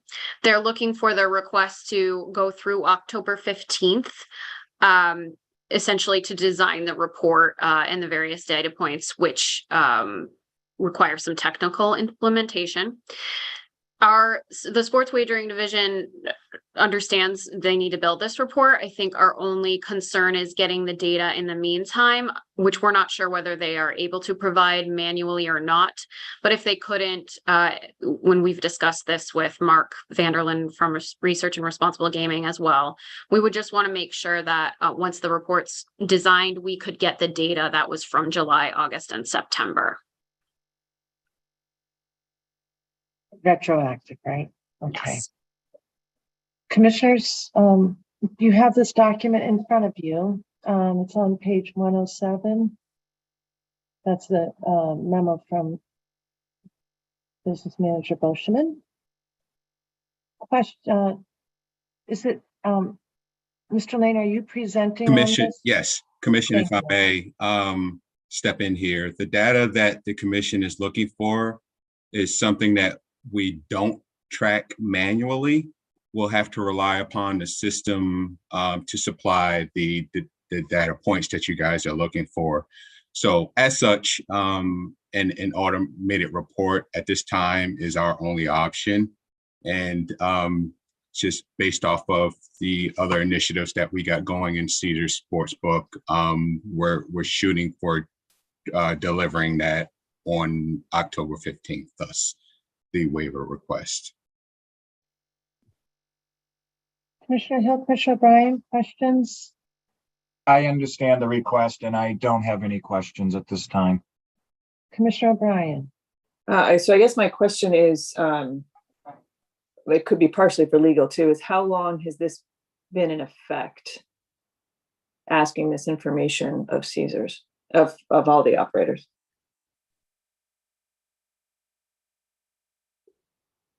I will give you, I'll defer to Caitlin on that one, but 255, I think, was about, I think it was mid-July, which is why I included July, August, and September in the reporting period. So they've identified that they weren't going to be able to report. And so this was the solution, was to put in the request. So 255 was voted on for final promulgation on June 29th, 2023, which means it probably went into effect a couple of weeks after that. So about the 7/15 date. And have we heard from other operators requesting this, or is this the only one in this vein? Right now we're receiving reports from all but one other operator, and that operator we're in discussions with just about legality of confidentiality, essentially, of some of what they're reporting. Everyone else was able, many could not report in July, but were able to turn it around in August. So we gave that time frame. So it's just a little extra time for Caesars. Okay. Yeah, I don't have a problem with it if they need more time. I'm just wondering about the October 15th is, since everybody else did it, is there any way to do it a little faster than the 15th, or is that really the outside date? We have circled October 15th to deliver, but certainly if we can do it sooner, we'll do it sooner. We understand the urgency of this report, and again, just due to the other initiatives that we got going on here, that was the timeline that we realistically wanted to present to you guys. But again, if we can deliver sooner, we'll deliver sooner. Okay, great. Thank you. With that, commissioners, if there are no other questions, do I have a motion to either grant or not grant this request? Madam Chair, I actually will move that in accordance with 205 CMR 202.032, the commission issue a waiver to Caesars Sportsbook from the reporting requirement outlined in 205 CMR 255.045 through October 15, 2023, as granting the waiver meets the requirements specified in 205 CMR 102.034 and is consistent with the purposes of GL Chapter 23N. Second. Okay. Commissioner O'Brien. Aye. Commissioner Hill. Aye. And I vote yes, so 3-0. Thank you to Caesars, and we wish you luck in that. Madam Chair, I didn't know if Commissioner Maynard was on. I thought I saw his name pop up. I am on, but I appreciate that. I would also vote yay for the record. Thank you, Commissioner Maynard. I'm sorry. We just took the slide down and I did not know you had come on. So thank you. My apologies. Just for clarification, I'll just ask Commissioner Maynard, your vote? Aye. Aye, so that's 4-0 on this matter. Thank you, and welcome, Commissioner Maynard. With that, again, thank you, Caesars, for your and good luck on progress on that matter. Okay. So now we're moving on to item 5D. Yes, that will be me again. If you would give me just 30 seconds to plug my computer in, it's dying. I'll be right back. Madam Chair, Yes, Commissioner Hill. can I ask for a 5-minute break? That'll be great. 5-minute break. I could use it. I'm dealing with an air conditioning issue. So thank you so much. Okay. We'll return at 12:15. Thank you.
all set, Dave, perhaps?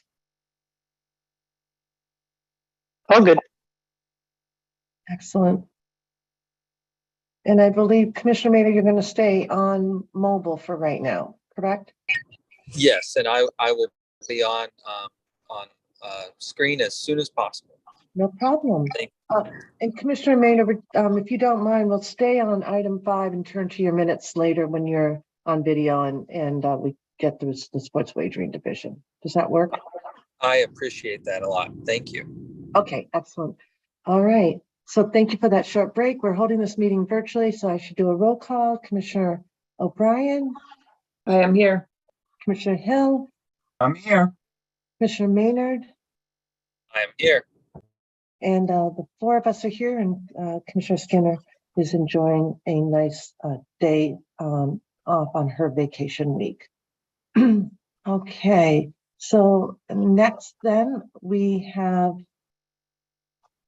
Crystal, sports wagering operator requests. Plural. Thank you.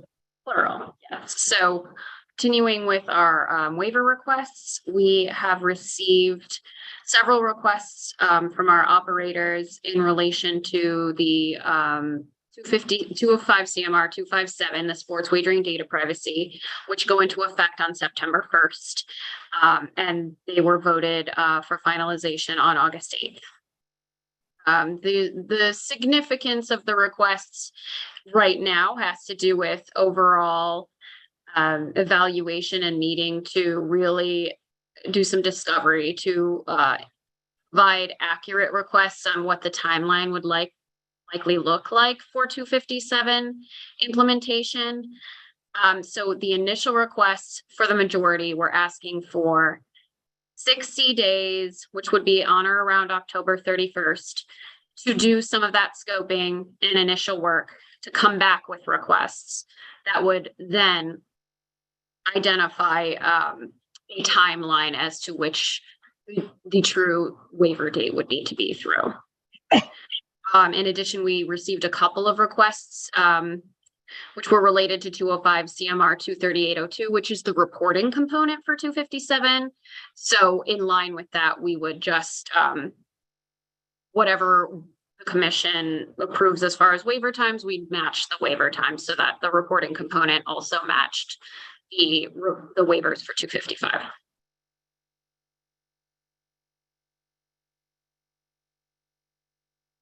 Can I just be reminded from Caitlin and team, this is at least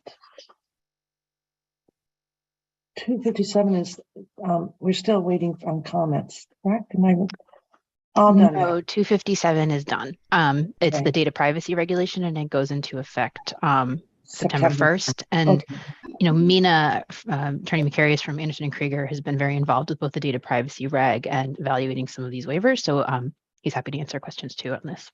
So we're all closed on comment period and it goes effective. I guess September 1 is around the corner. Yeah. Okay. Commissioners, questions on this for Crystal?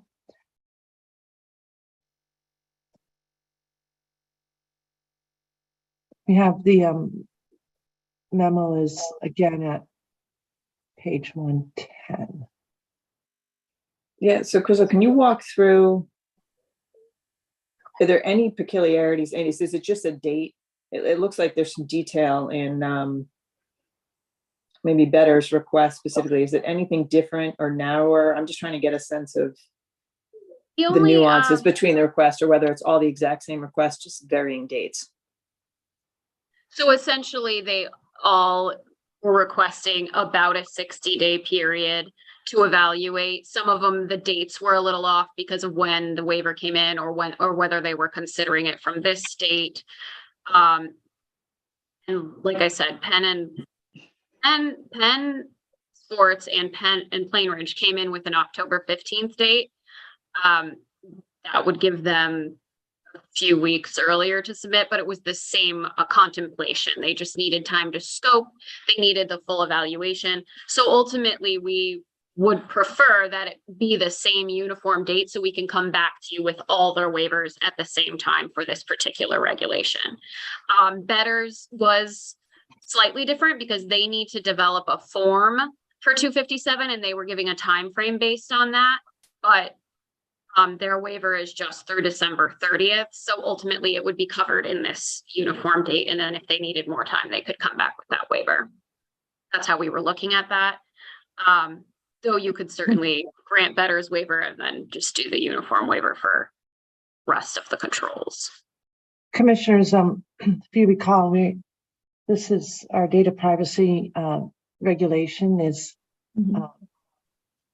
is cutting edge.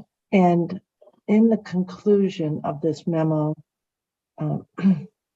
they do know, Crystal notes that this time frame that they're mentioning would provide commission staff the time to engage in the requested further communication and close gaps related to operators' lack of clarity, and potentially gain insight via a roundtable discussion. So there's a recommendation, I think, of perhaps bringing the stakeholders together in what's been a helpful vehicle for us on sometimes understanding where there may need to be a little bit more nuanced discussion. I don't see the roundtable completely yet, but if that's something we can explore in this discussion, it might be helpful. And Mina, I don't know if you've thought about that, where we could gain more insights to improve the regulation.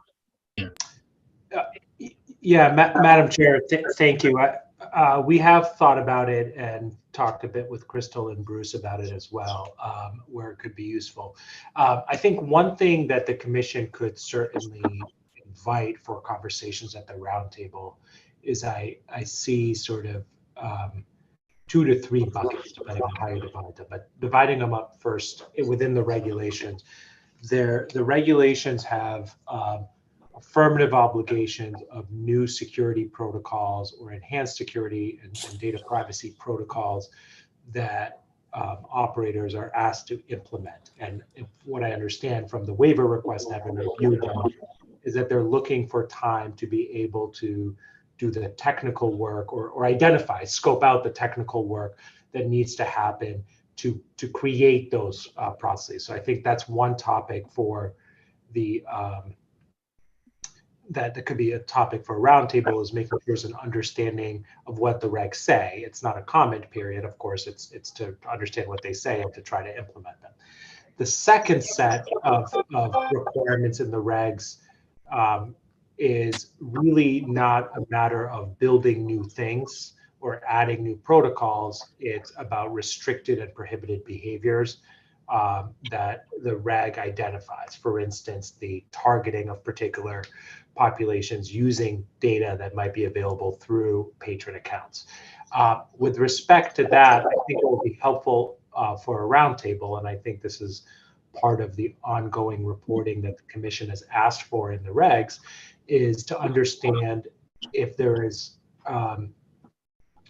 if there are also any concerns or needs for clarity on how to do that, and whether there are adequate safeguards in place at the operators, because that strikes me as a different category than, it's not building something, it's not doing something. It's not doing something that's being asked of them. So if there are concerns, technical concerns about being able to assure themselves that their employees and third-party vendors are doing that, that may be something worth discussing. But I think they're 2 different categories and may proceed on different timelines. I would say, that who else you involve, you mentioned stakeholders. We've given some thought to that, and I certainly would say that there was robust public comment on this. There was robust comment that this was done in the normal course as opposed to the emergency course. So our view is that this really should be an implementation period, and of course everybody wants to get this right. So as opposed to I did see, candidly, some of the language in the waiver requests is phrased in the form of some of the comments that were received. And I think at this point, the commission has made its point clear of what it wants to see. So what a roundtable would serve is to understand how to implement the reg. So as long as that's the focus, I think that makes perfect sense.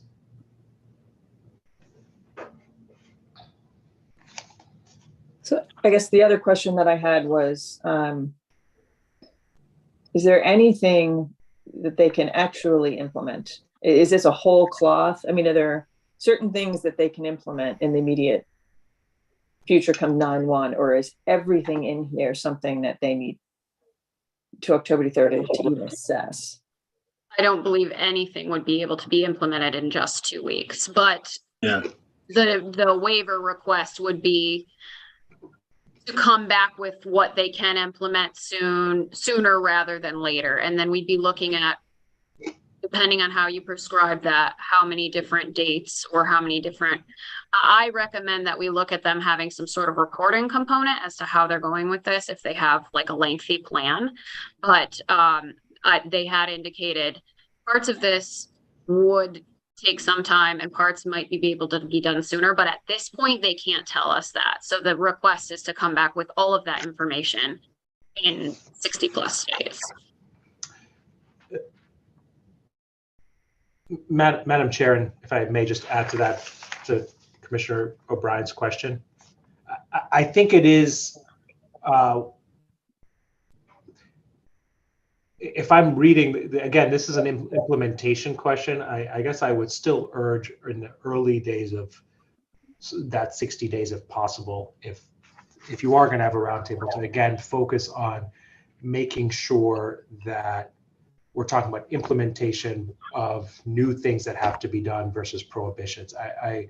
I'm assuming, and one of the things that's a little different about this waiver because it was stated so broadly is, I'm assuming that someone is not saying, I am targeting problem gamers today, and I don't know if I can stop that within 60 days, not to be facetious, but if that's not a waiver request, that's a request to violate an existing reg. That's different than saying I need 60 days to implement the new security procedure. So I just do think the sooner you can have that conversation with the operators in a roundtable may be better to help clarify that.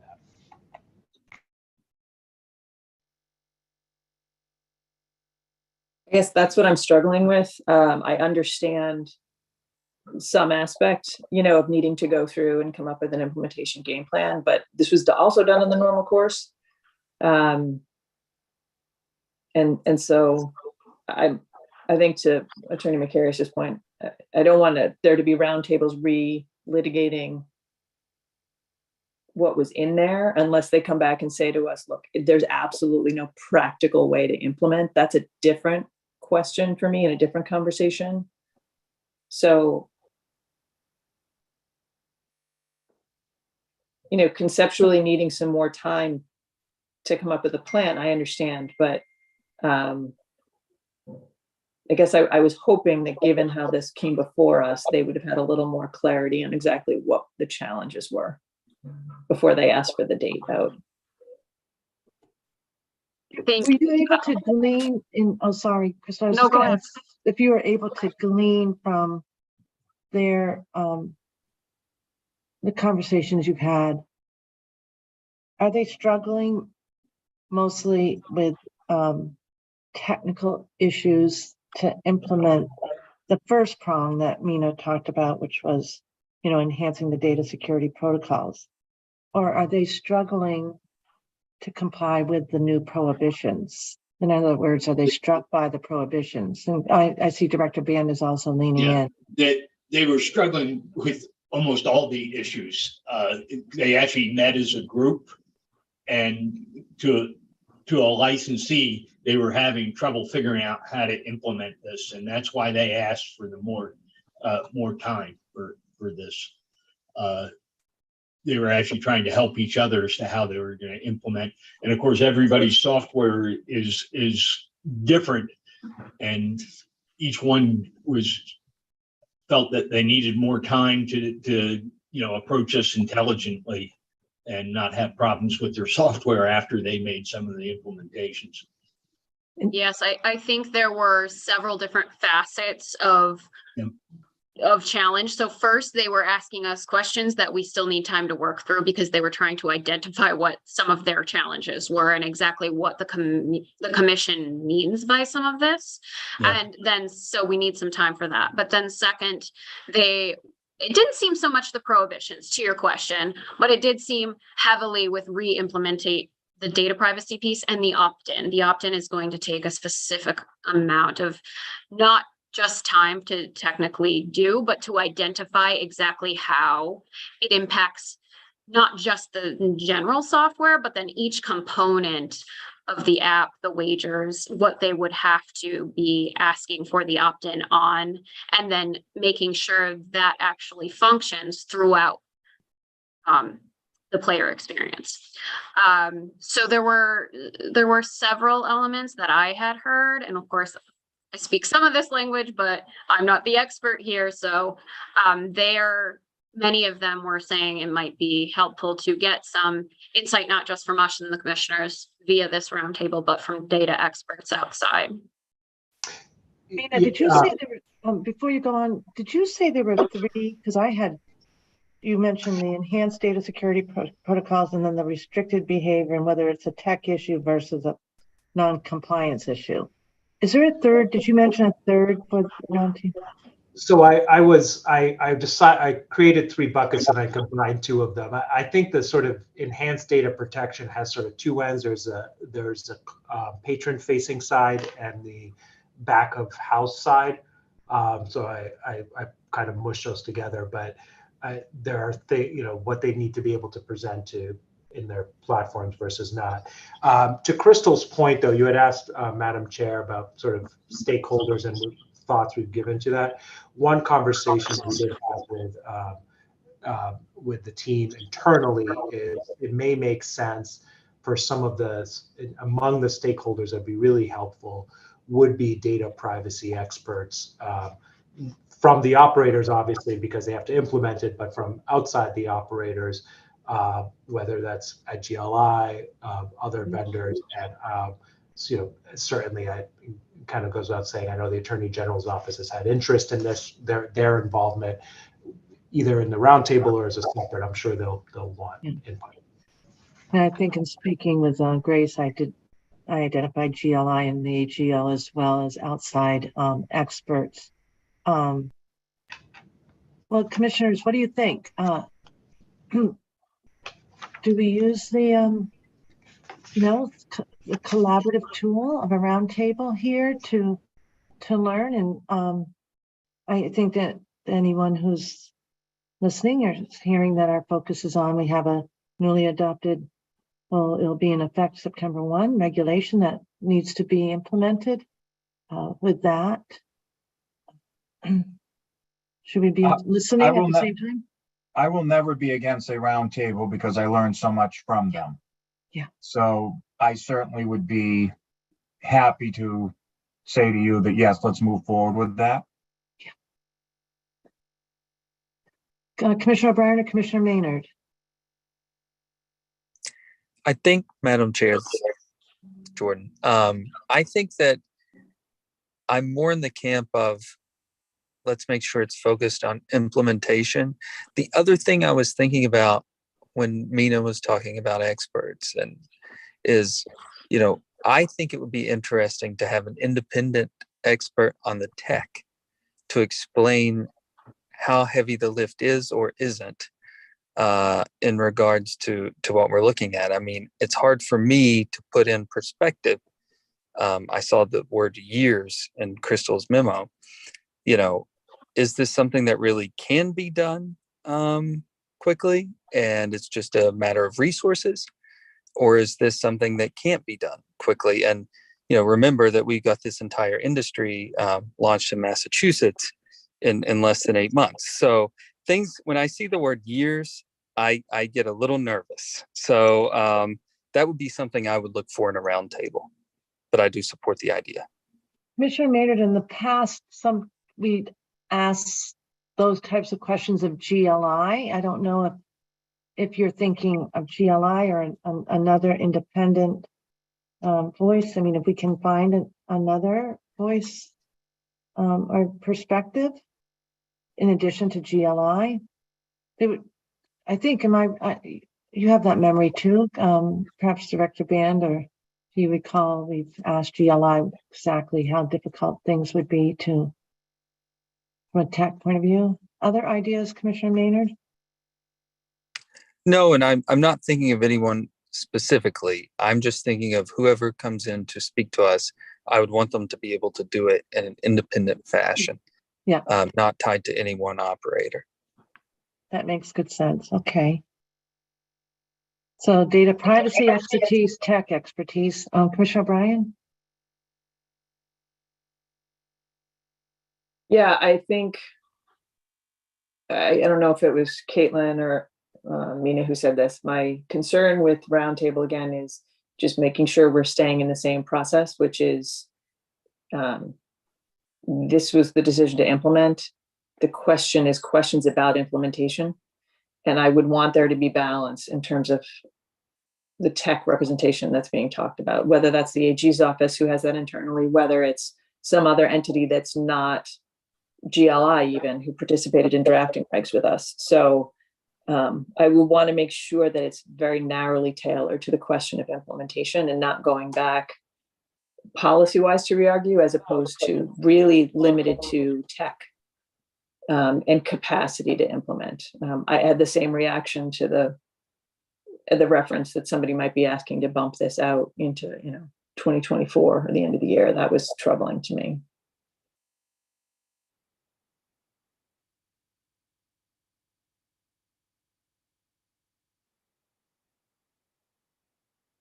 So in terms of process, if we it sounds like we have a consensus that a round table with the right guardrails is a positive. But at this point in time, because this reg goes into effect September 1, we would need to grant a waiver for compliance of some sort.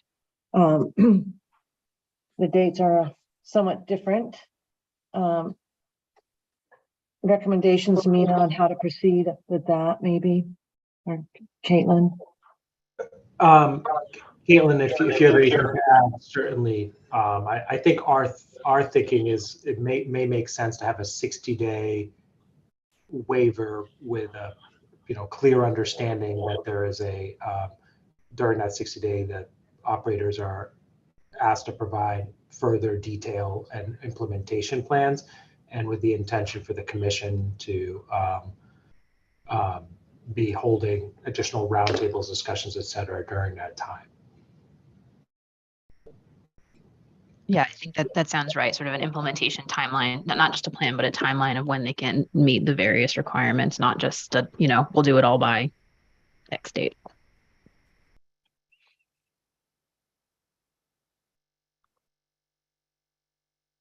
So Mini, you would be looking if we did the waivers to November 1st, not November 17th.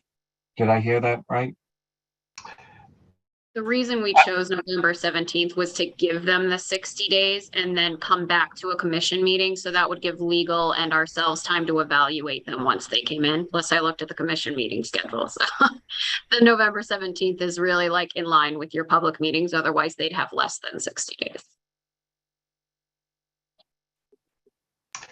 And Commissioner Hill, to your question, I don't have a strong feeling about those extra couple of days, 2 weeks. I just think that's up to the commission, how you want to include that timing. This was voted, I believe, a week or so. The table. And yes, I put it in. I've got some background noise. Somebody's speaking in the background. Okay. So Better's looking for beyond November 17th, but what I'm hearing is with the roundtable, we can revisit another waiver if necessary, but perhaps the roundtable will give the necessary light to get things going. So the recommendation that Manager Boschman makes is for November 17th. to grant a waiver. It's a universal waiver. Commissioners, anything further on this right now?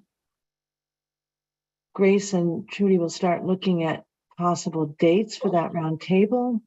It probably should be sooner than later, but we want to make sure, to Commissioner O'Brien and Commissioner Maynard's point, it's strikes the right balance and participation.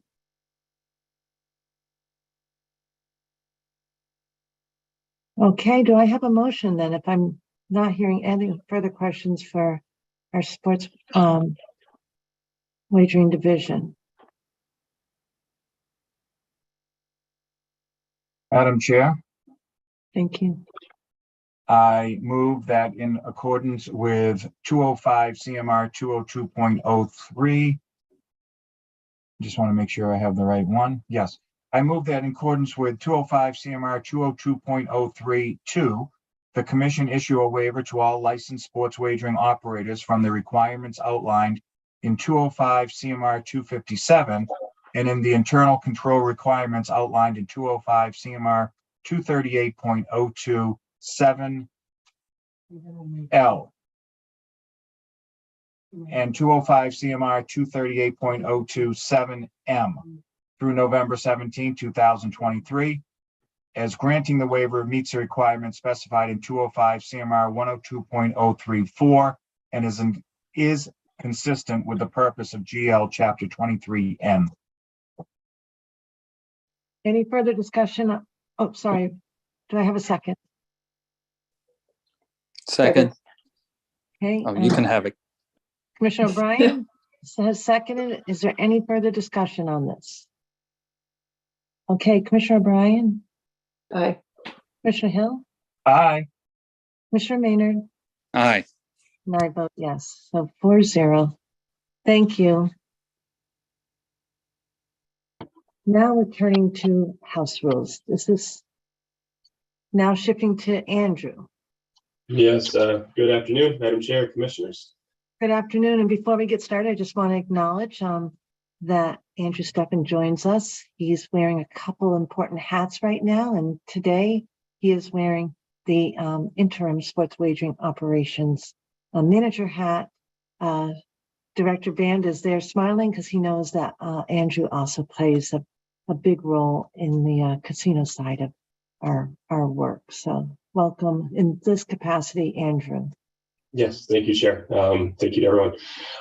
Today, I'll be bringing forward House rule change requests for 5 of our operators, as well as a new event catalog petition request. And Chair, this is my first House rule change presentation. I'll leave it to you if you wish to vote on each House rule individually or vote on all of them at the conclusion prior to proceeding to the new event petition. I think we should do individually. Yeah, I see Caitlin. That would be preferred if possible. Okay. I'll pause briefly after each operating change request for that vote and discussion and questions. We'll start with the single House rule change for Encore Boston Harbor's in-person sportsbook. The only requested change is an addition to their general rules, section 14, where they wish to add the statement, winning wagers are rounded up to the nearest penny. This is outlined in GLI 33 event wagering systems, section 8.5.2, subsection T, which gives an overview of the payment of winning wagers where payouts may involve rounding. Information on how these circumstances are handled shall clearly explain rounding up in this case and to what level. Encore Boston Harbor has requested to round up their winning sportsbook wagers to the nearest penny as to not short the patron on any winnings. And this is talking fractions of a penny. For example, if a winning sportsbook wager is $25 and 0.244 cents, Encore will round up to $25.25. So that 0.244 rounds up to the nearest whole penny of 0.25. Also, I should mention in this GLI section of 8.5.2, all of this information shall be made available to the player or to the public. And with that being said, the Sports Wagering Division confirms all requirements have been met under 205 CMR 247.02 and has no reservations about moving forward on approving this change. Commissioners, any questions for Andrew on this particular request? Hi there, Commissioner Maynard. With that, do I have a motion for Encore Boston Harbor? Madam Chair, I move the commission approve the amendments to the House rules submitted by the Category 1 sports wagering operator Encore Boston Harbor as included in the commissioner's packet and discussed here today. Second. Thank you. Any questions? Commissioner O'Brien. Aye. Commissioner Hill. Aye. Commissioner Maynard. Aye. And I vote yes. 4-0. Thank you. Okay, we'll move on to the house rule changes for Plainridge Park Casino's in-person sportsbook. 2 additions to their house rules have been requested. Section 14 has been added to include language for any error, including computer, algorithm, or software malfunctions, or mechanical typing, technical, or human errors, which lead to erroneous odds or obvious price errors. In such cases, all bets will be deemed void with MGC approval, or in the sole discretion of the sportsbook, the bet will be paid out in accordance with the correct odds or price. The second proposed change is an addition for section 16 of their house rules, which is taken directly from GLI 33 event wagering systems. Again, section A.5.2, subsection N. Again, this details 20 standards by which the operator must make information available to the public. This house rule addition is verbatim from the standard, which outlines varying communication speeds or broadcast transmission latencies for in-play wagering, wherein the operator, PPC in this case, may incorporate delays in the registered time on an in-play wager to prevent past post wagers and cancellations. And again, this is all in line with GLI 33. The Sports Wagering Division confirms all requirements have been met under 205 CMR 247.02 and has no reservations about moving forward with approving both of these changes. Questions for Andrew on PPC's request? So Andrew, I have one on the first one, on number 14, because I'm troubled by the end of it that says, or in the sole discretion, the bet will be paid out in accordance with the correct odds or price. I thought we had a whole conversation of the body of 5 of us in terms of what was considered an obvious error, another saying palpable error. So the first part of it talks about they need MGC approval to void, but the second clause almost seems to give them the out to just pay it out, which seems to be in contravention of what we all agreed we wanted to do with obvious errors. I mean, calling it palpable error, I don't think changes the analysis.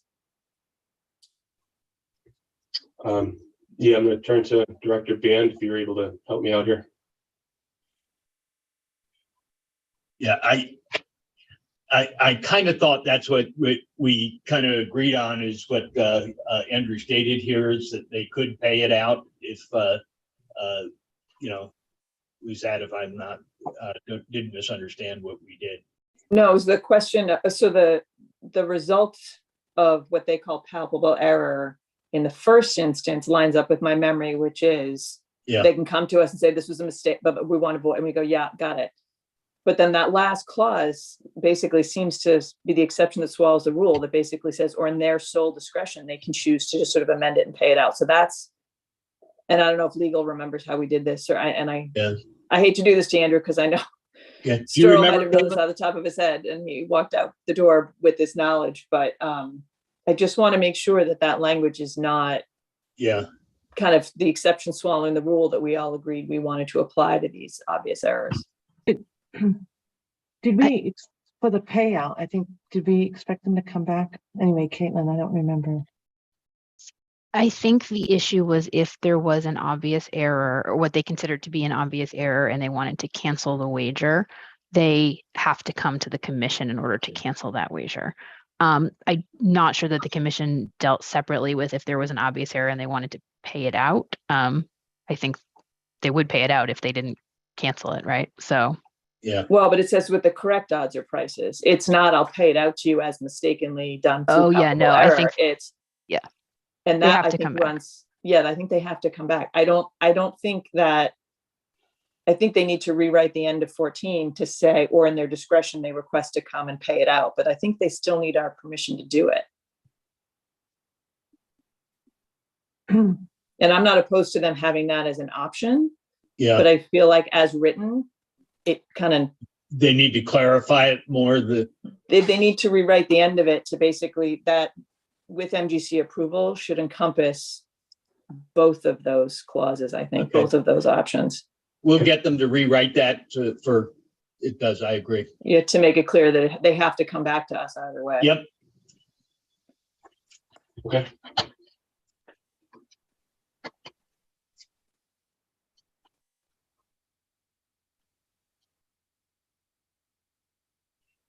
So at this point, commissioners, with that piece outstanding, should we just continue and not act on this at this request this time, or should we? Yeah.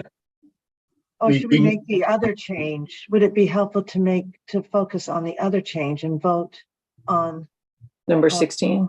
Number 16, exactly. It might be helpful to do that at least and ask for a rewrite of number 14.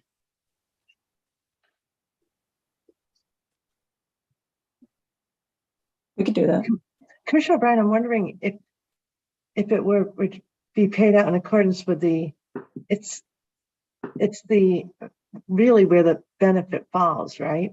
Almost is what's troubling. Well, and it's just as written, it basically says they're deemed void with MGC approval, which is sort of the clear, it shouldn't have gone out the door.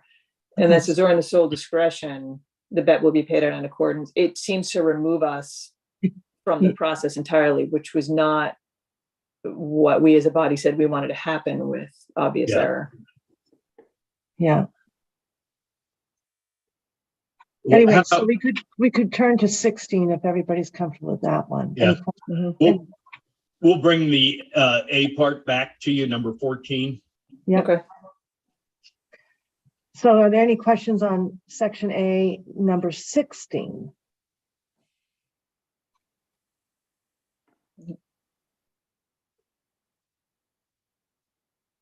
Okay, so with that,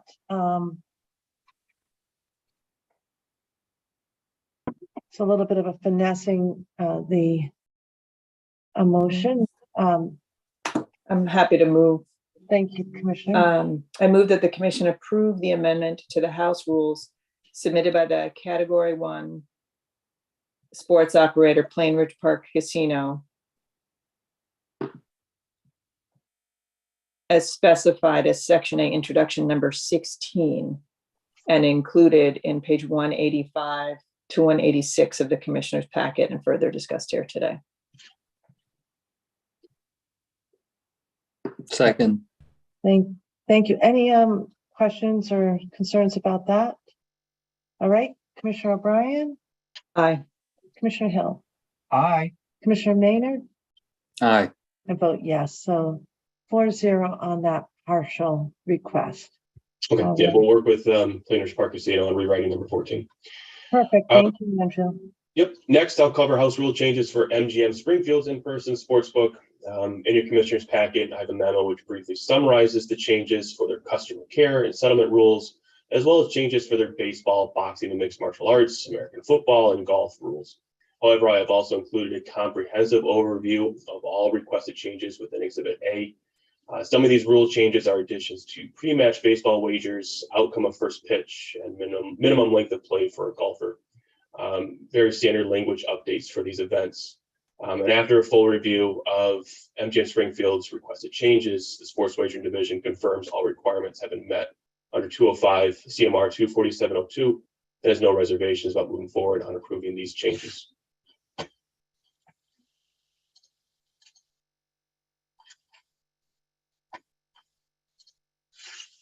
Questions, commissioners? Of course, you're starting with the memo, and then all of the red line language indicates the particular changes, so they're extensive.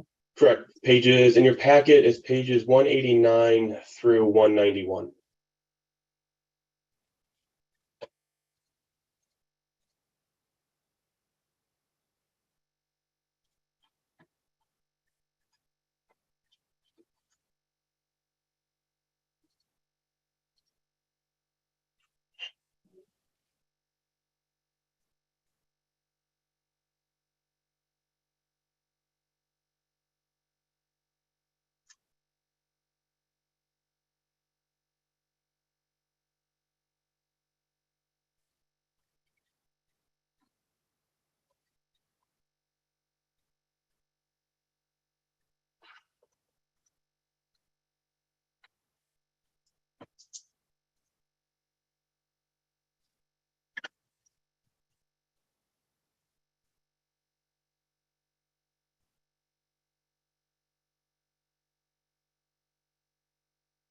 I think I have a general question, Madam Chair, for Andrew. Just really curiosity more than anything else. I noticed there were a lot of baseball changes in all these various house rules. I was wondering if there was anything that caused it, or Nope, just additions to their pre-match wagers or player prop bets, player total bases or first pitch. Just some additions to their language. got it.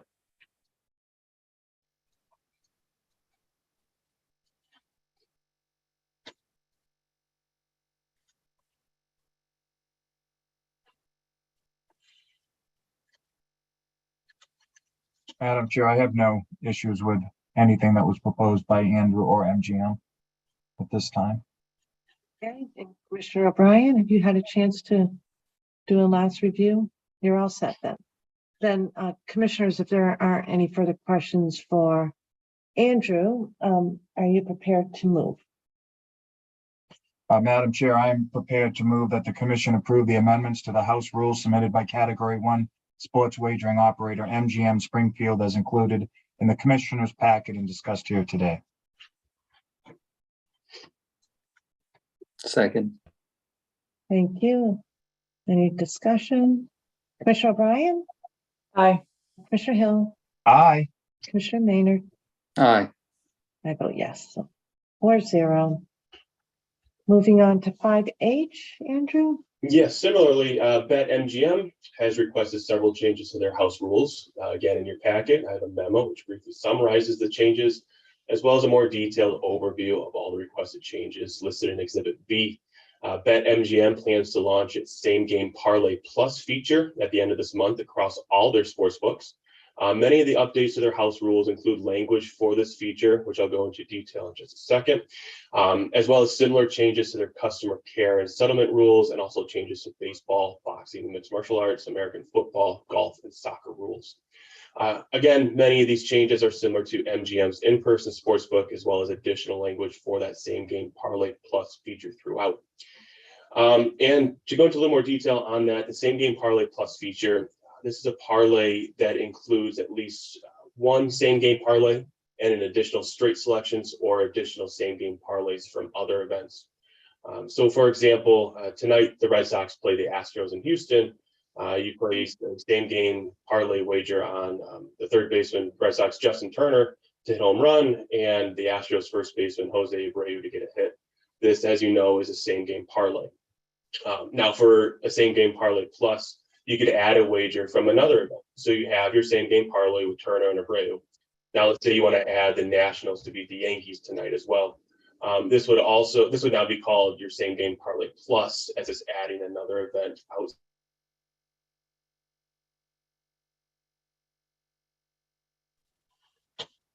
I think it might just frozen for a second. Anyway, as you can see in Exhibit B, if any selection within the same game parlay is settled as a loss, or same game parlay plus is settled as a loss, the entire same game parlay plus is settled as a loss. And one other added note, my example is just using baseball. This could be used for any events or mixed sports. So you could keep your baseball same game parlay and also add something with NFL preseason to form your same game parlay plus. After an extensive review of BetMGM's requested changes, the Sports Wagering Division confirms all requirements have been met under 205 CMR 24702 and has no reservations about moving forward on approving these changes.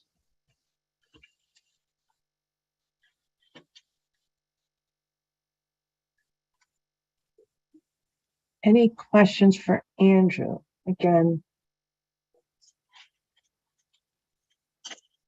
extensive in terms of redlining. Anything jump out at you, commissioners?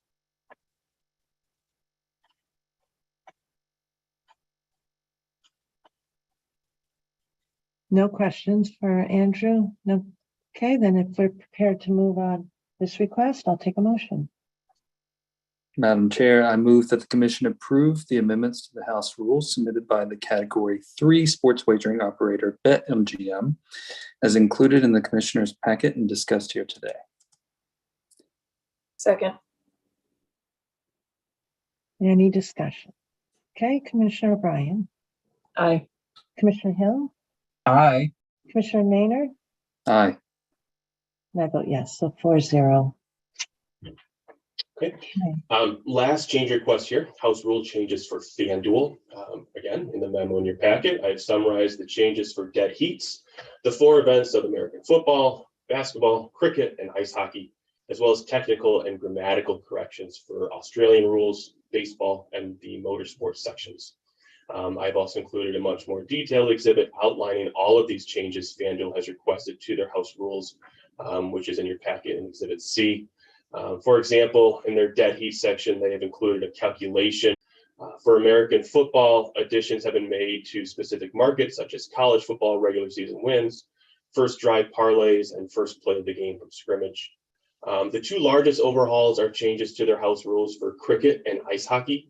Many of these changes are additions or expansions of their current markets, as well as condensed portions of others.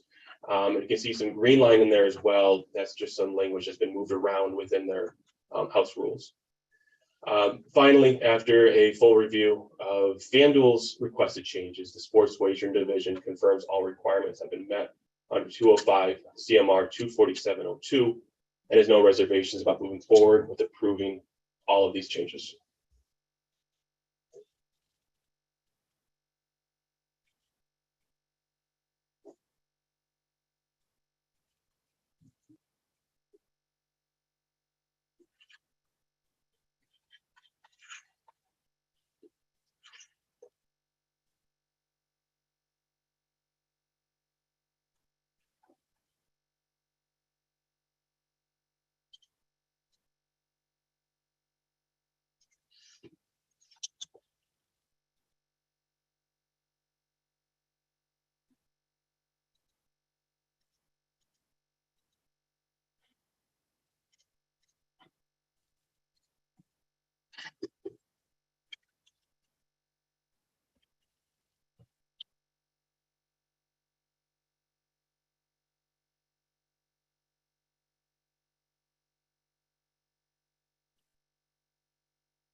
Any questions, commissioners?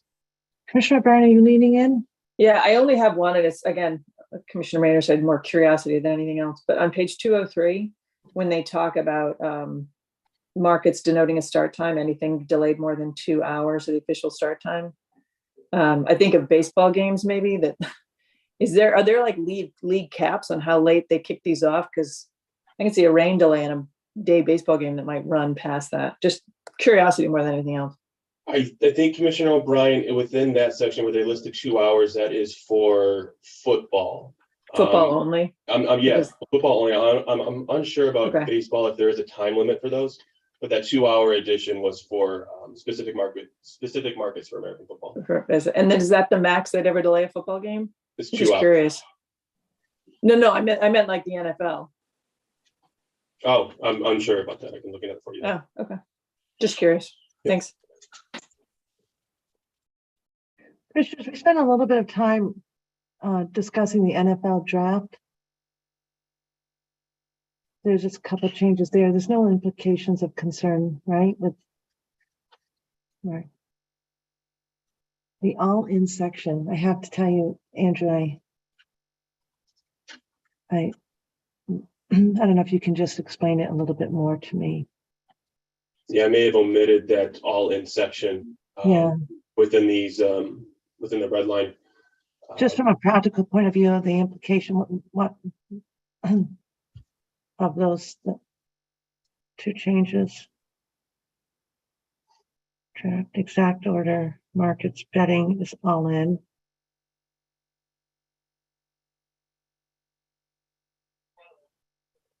The order of the draft selections are being taken. If one is out of order, the entire bet loses. That's my understanding. Oh, could you say that one more time, please? Yeah, so it's for the NFL draft, for the order of the NFL draft. For the draft exact order, the marketing bets are all in. So if one player is taken out of order from your wager, the entire bet loses. That's my understanding. Oh.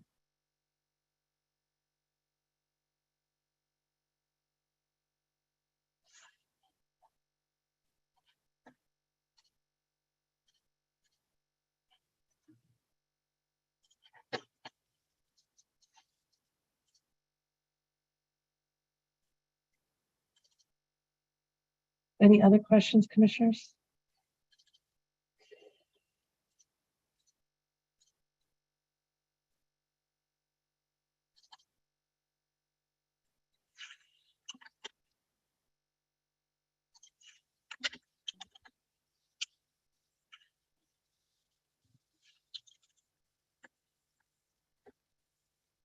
Sounds like everyone's all set, or are we still examining?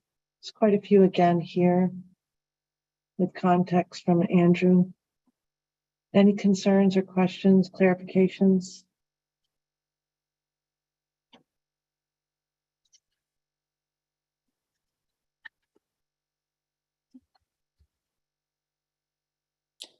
I don't want to ask the same question, but essentially I was noticing too, at least a couple operators changing their golf rules around what happens in ties and what happens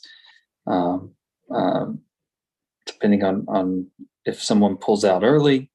And so I didn't know if anything caused that, anything recent in the sports world, or if it's just everyone's kind of falling in line to the same order of play. I don't believe there's anything that we've been made aware of as far as the reasoning for that. Just a little more security on their end. I'm also putting a lot of faith in Bruce and Andrew and Crystal on cricket. I will say that on the record. I've played cricket before. Bruce is the cricket guy. But I wouldn't put too much faith.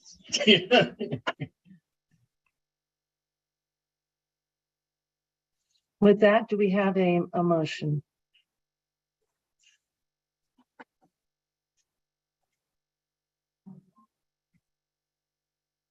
Of course, the official name of FanDuel is Betfair for our purposes, commissioners. I can do that.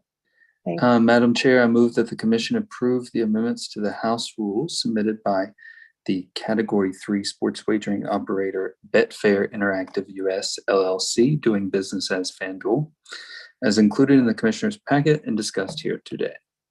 Second. Further questions? Concerns? Okay, Commissioner O'Brien? Aye. Commissioner Hill? Aye. Commissioner Maynard, I'm looking for Commissioner Skinner. My apologies. Commissioner Aye. Maynard? And I vote yes, so 4-0. Thank you. And that concludes the House rule change requests. The last item I have for your review is a proposed event by FanDuel. FanDuel has submitted a petition for a new event requesting the Professional Pickleball Association, the Carvana PPA Tour, to be added as a new section of our event catalog. The PPA Tour of the Professional Pickleball Association is a professional pickleball league that is sanctioned by the PPA. It is a US-based professional tournament involving domestic and some international players. Tournaments are conducted around the country in a similar way to the ATP and WTA tennis tours. Pickleball prize money is awarded for reaching different stages of each tournament. In 2023 alone, prize money will total $5.3 million. Professional players compete on the tour for ranking points, and a player's points factor into their tour ranking, which ultimately determines their base compensation. All wagers would be settled on official results from the PPA Tour themselves by way of official score sheets. The PPA Tour is currently an approved wagering event in the 8 jurisdictions of Connecticut, Illinois, Wyoming, Michigan, Tennessee, Colorado, Maryland, and Washington State, with pending approval in the 3 jurisdictions of New Jersey, Pennsylvania, and Arizona. FanDuel has submitted the petition drafting proposed House rules and has answered every applicable question. FanDuel has also submitted supplemental information with regards to how they plan to offer wagering on pickleball and the internal controls FanDuel will use to ensure the product is offered in a controlled, measured, and safe manner. Lastly, FanDuel has also provided us an official 86-page rule book from USA Pickleball. Within the memo, I did also provide a link to the Carvana PPA Tour, and just a reminder, FanDuel is only proposing events which are part of the tour, the sanctioned tournaments. For example, there's a tournament starting today, I believe, in Kansas City, the Kansas City Open, which is included in that PPA Tour. I'd like to further add that there have been no incidents reported by U.S. Integrity on this event. And even further, during my research, I was unable to find any major incidents or scandals surrounding the sport or the tour itself. In closing here, the Sports Wagering Division confirms all requirements have been met under 205 CMR 247.03 and has found the operator, FanDuel, has answered all the applicable questions on the form. The operator has informed the Professional Pickleball Association they are making this request to the Massachusetts Gaming Commission, and the operator has received explicit approval by the PPA Commissioner on behalf of the PPA Tour to submit wagering applications in all jurisdictions in which it operates. Chair. Thanks, Andrew. Commissioners, question, Commissioner Hill? Now, that was going to be my question. What you brought up at the end is, have they reached out? And they have, and not only have they reached out, they got a response in a favorable way. Yes. Pickleball is huge. It's huge. I can't go to any tennis court in my area anymore without there being some type of a pickleball, whether it's my friends in the senior center or just a new and improved sport that's been picked up by many.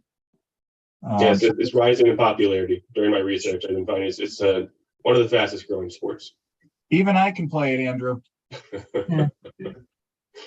Can I ask just a clarifying? You just mentioned U.S. Integrity.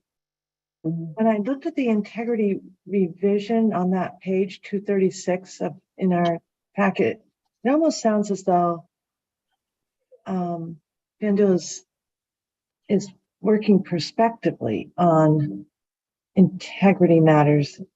PPA Tour is currently working with Sport Radar to implement integrity policies. And I just wonder how that fits into this. Is it because we've got other fabulous state regulators who have approved? I'm not sure what pending approval means, if there's something outstanding in their process. We turn off into New Jersey and Pennsylvania and Virginia and Arizona too for guidance. I just wondered if you could explain the integrity piece a little bit better and U.S. Integrity's role. Looking through U.S. Integrity, I wasn't able to find anything on their reporting system, but I do know that FanDuel or Pickleball and FanDuel are working with Sport Radar to implement these policies for training purposes for players and referees in that matter. They go through training administrators and owners, stakeholders. They're subject to all the integrity training through Sports Radar. And does it happen usually after the sport's approved, or is it ongoing as opposed to My understanding of reading the risk and compliance documentation, that is ongoing training for all the referees, administrators, stakeholders, and such. It's not just a one-time thing after they're approved. It's constant monitoring of the sport, the coaches, the referees, and the players.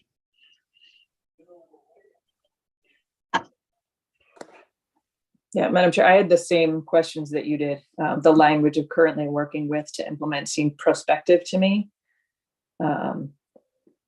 And I know, and there's nothing before us that would indicate there's questions about integrity in general, like we had with some others earlier in the catalog, and I'm not implying that, but that did give me pause on this request right now.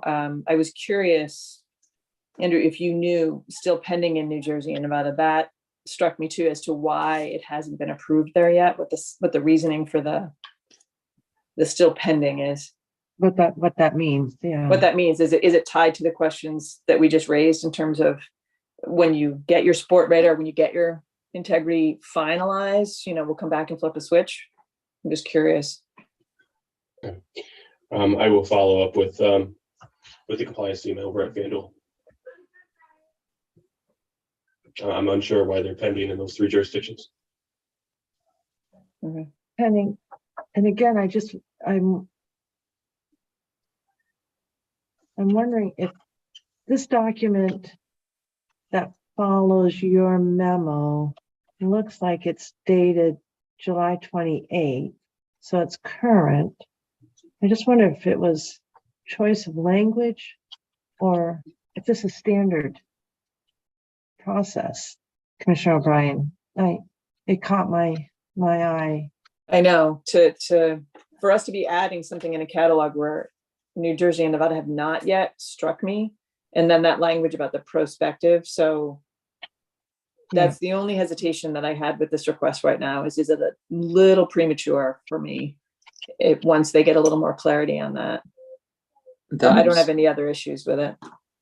Sorry. I wouldn't be adverse to this if we'll end up having a lunch break, if there's someone who could clarify that somehow, that in fact it's not prospective, and that work is done, that might be helpful, or why it's normal that it's ongoing. In other words, that the integrity piece has been satisfied from FanDuel's perspective, and then it's ongoing. That would be helpful to me. I don't know, commissioners, how you feel about offering that up. Yeah, Madam Chair. And I also thought to myself, could pending mean that they've put in the request, but it's not been scheduled in those jurisdictions? That came across my mind when I was reading it. So, I mean, it could mean just like what we're facing right now, right, Commissioner? Yeah, my inclination, because there hasn't been an issue, is to be very favorable, but I would like answers to those questions that the chair and Commissioner O'Brien raised. Yeah, I don't want to stand in the way of pickleball, but probably if those are questions that could be answered by a call or during a break. Andrew, if you're able to get that, that might be helpful. Yeah, Commissioners, is that a practical solve here? Okay, Commissioner O'Brien's nodding her heads too, so good. All right, we'll just do a little hold on 5J. So Andrew, well done. Yeah, we got what do we get? 4 out of 6. That's a lot of items for your first appearance. So thank you. Sure. And I will follow up with your pickleball answer on integrity. We can find out why it's not approved in New Jersey yet with a simple call or yeah, and then anything from them on just that language that suggests that the work on integrity is underway and not addressed. It's just in that paragraph. It's right above integrity revision. That'd be really helpful. Before we turn to item 6, it is 10:01. I'm thinking about lunch. I'm sure my fellow commissioners are too. I thought it might make sense to go back to our minutes, if that makes sense, and it might bring us up to the round number of 1 o'clock, and then have a lunch break, and then we'll see if Andrew can go back to 5J, and then we turn to Chief Delaney. Does that make sense, commissioners? Do we like that plan? Yep. Okay, doke. All right. So Commissioner Maynard, we did hear from Burke, and I know that he can update you on that. We had his PowerPoint, and then we just we returned directly to him and bypassed item number 2. So you've got 3 sets of minutes. I appreciate that. I will say a couple things. One is I found an error on the last page of the January 27th meeting minutes. It should be a 4-0 vote, not a 5-0 vote. I've talked to Judy. Judy's already corrected that. I was going to see if there were any other errors, but I was also thinking before we start there, I may ask that the February 2nd minutes be held, since Commissioner Skinner was there and I imagine could do that, but the 27th and the 30th, she was not. So I think those are proper to be brought up right now.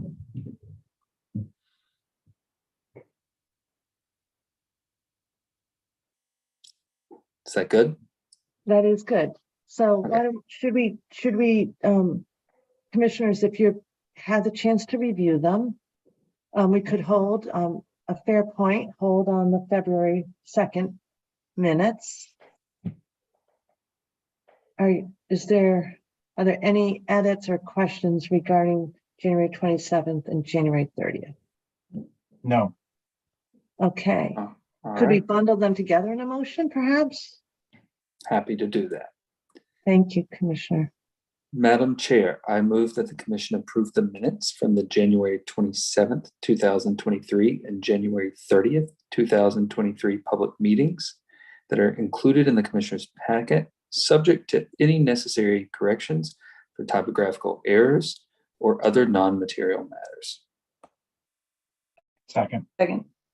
Thank you, Commissioner Hill. Okay, any questions on either? All right, Commissioner O'Brien. Aye. Commissioner Hill. Aye. Commissioner Maynard. Aye. And I vote yes, so 4-0, and we'll hold over or roll over from February 2nd. Thanks, Commissioner Maynard. So this brings us to just short of 1 o'clock. Probably a 30-minute lunch break, commissioners. Brings us to about 1:25. Does that make sense? Or If I may make a request, as you know, I have to leave early today due to a family funeral happening. If we can shorten that up to 20 minutes, because I would like to hear Joe's presentation and discuss it. And I want to make sure there's a time to do that. Can we do 25? I wasn't supposed to be working today, and I've got to kind of hand off responsibility to somebody on the break. So I want to be able to eat too. So can we do like 25 to split the difference? there we go. All right. So that brings us to like 1:20, Commissioner Hill. Okay, let's do it so we can get something to eat. Thank you, everyone. We'll be back at 1:20.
Okay. Just think we can bring down the screen and people will chime in. All set. Thanks, Dave.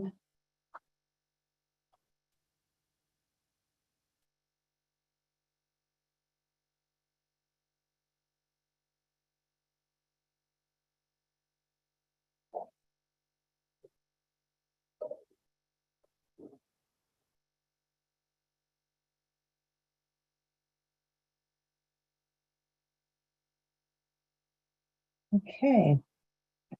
We'll get started right away.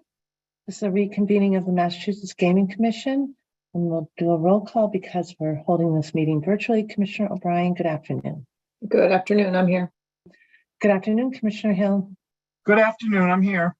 Good afternoon, Commissioner Maynard. Good afternoon, I'm here. And we'll get started. We are returning to our public meeting number 474. And I see that Andrew has returned, and I wondered if you had any information for us on 5J to allow us to go forward on that. Yes, for pickleball. So I was able to speak with a representative from FanDuel. One of the questions was, why is pickleball still pending in the 3 jurisdictions of New Jersey, Pennsylvania, and Arizona? And the response that I was given was that some jurisdictions act faster on approving some of these sports or events, where some of the other jurisdictions take a bit longer time to review and approve their requests for the new markets and house rules. So nothing to do with the integrity or issues with the sport. Those 3 jurisdictions that they are pending in of Jersey, Pennsylvania, and Arizona have not raised any issues with the integrity of pickleball. Again, it's just a timing aspect. They've submitted these requests just in the last 4 weeks. That's just timing for those 3 jurisdictions. Okay. Okay. The other question was the actual integrity with Sports Radar. The document that was in your packet is dated July 27th of 23. Since then, it's been 4 weeks, and I believe the PPA Tour just released a press release today stating that they have completed their training and they are in agreement with Sports Radar. They're going through those trainings, and all the members of the sport are being trained or are trained. Those referees, the administrators, stakeholders. So it's not that they're in talks or perspective with Sports Radar. They've actually agreed to that, and those trainings are underway or nearing completion. Excellent. Any follow-up questions, Commissioner O'Brien, or are you satisfied? Yes, just for clarity, that means that that sort of prospective language is now sort of the active present tense? Correct. I can send you the press release from the PPA Tour as well, stating Great. Okay. Well, that answers the 2 questions I had, and Commissioner O'Brien, I think you joined me on those. So, commissioners, I'm satisfied, and I know, Andrew, that you had made the recommendation to move forward on this request. So yes, I have. Yes. Okay. Madam Chair, I actually, if everybody's ready, I would make a move. Thank you. I move that the commission amend the official catalog of events and wages to include the Professional Pickleball Association, Kavana PPA Tour, as included in the commissioner's packet and discussed here today. Second. Thank you. Any further discussion? Commissioner O'Brien. Aye. Commissioner Hill. Aye. Commissioner Maynard. Aye. Oh, yes, 4-0. Excellent, Andrew. We took care of that, and I appreciate your using some of the lunch break to address those questions. We'll move right on to, thank you, Andrew, again. Thank you. Move on to our Community Affairs Division, and Chief Delaney, you're going to return to the policy discussion that's underway. Yes. Thank you, Madam Chair and Commissioners. So today we wanted to continue our discussions about some potential modifications to the Community Mitigation Fund. As you recall, we met back on July 27th to start this discussion, and at that point, the sense of the Commission was to move ahead with sort of fleshing this out just a little bit and creating a framework for some of the possible changes, which we have done and is included in your packet. But just as a quick update, we've done a few things in the interim, in addition to developing that framework. On August 10th, we had a meeting with our grantees to talk with them about what some of the challenges were with the program and some of the ideas that we had. It was a very good meeting. We had over 40 attendees at that meeting, which was really great attendance, especially in the middle of the summer. Essentially, we went over with them the same presentation that we went over with you on the 27th, on July 27th. And the feedback that we got from that was again that that we were sort of correct in our assessment that the biggest challenge that they face is the identifying and quantifying the impacts of the casinos. And in general, I think to a person, for the people who commented, they really did like the idea of having our guidelines be more prescriptive, where we tell them what the impacts are, and we also tell them what some of the solutions to those impacts might be. Just to give them more guidance on what's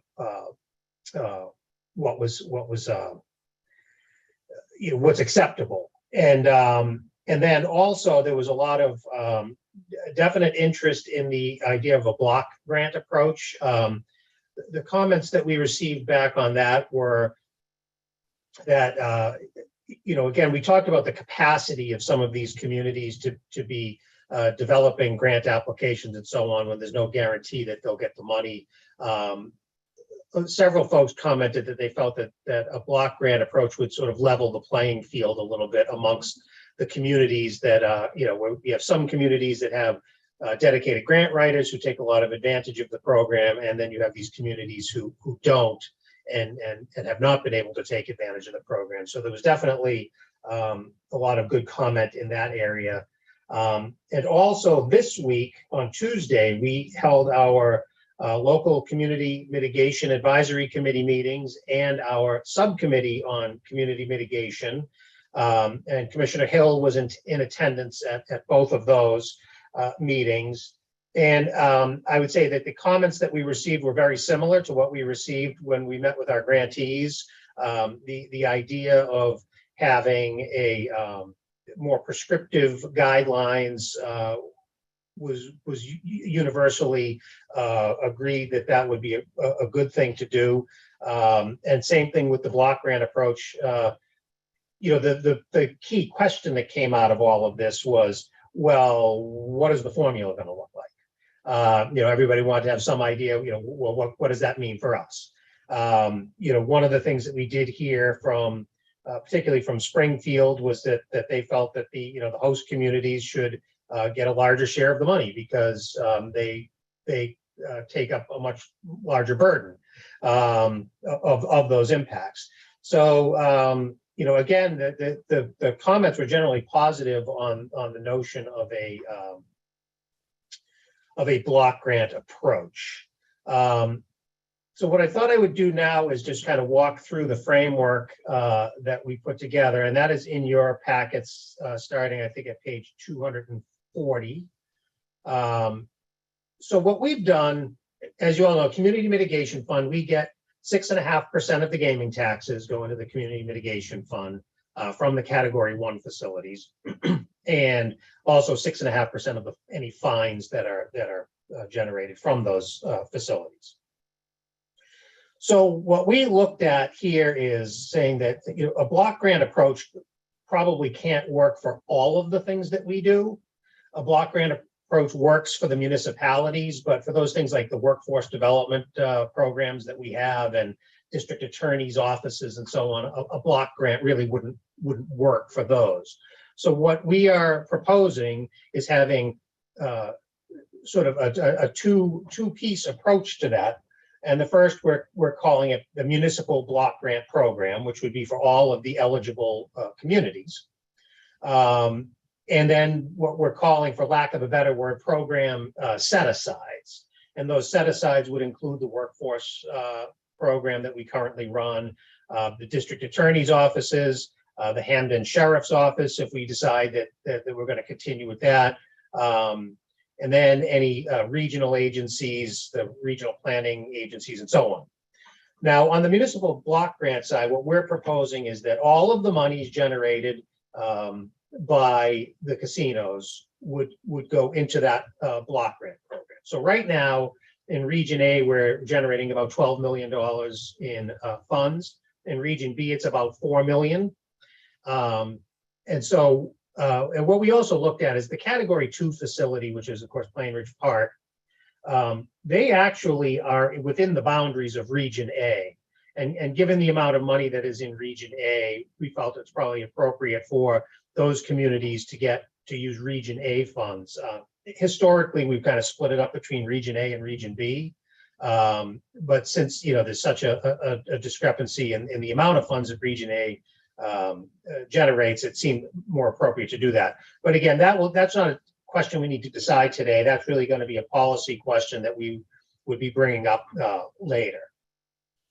And again, on the program set-asides, we have our workforce grant program, which as of right now sits at $1 million a year, $500,000 for the East, $500,000 for the West.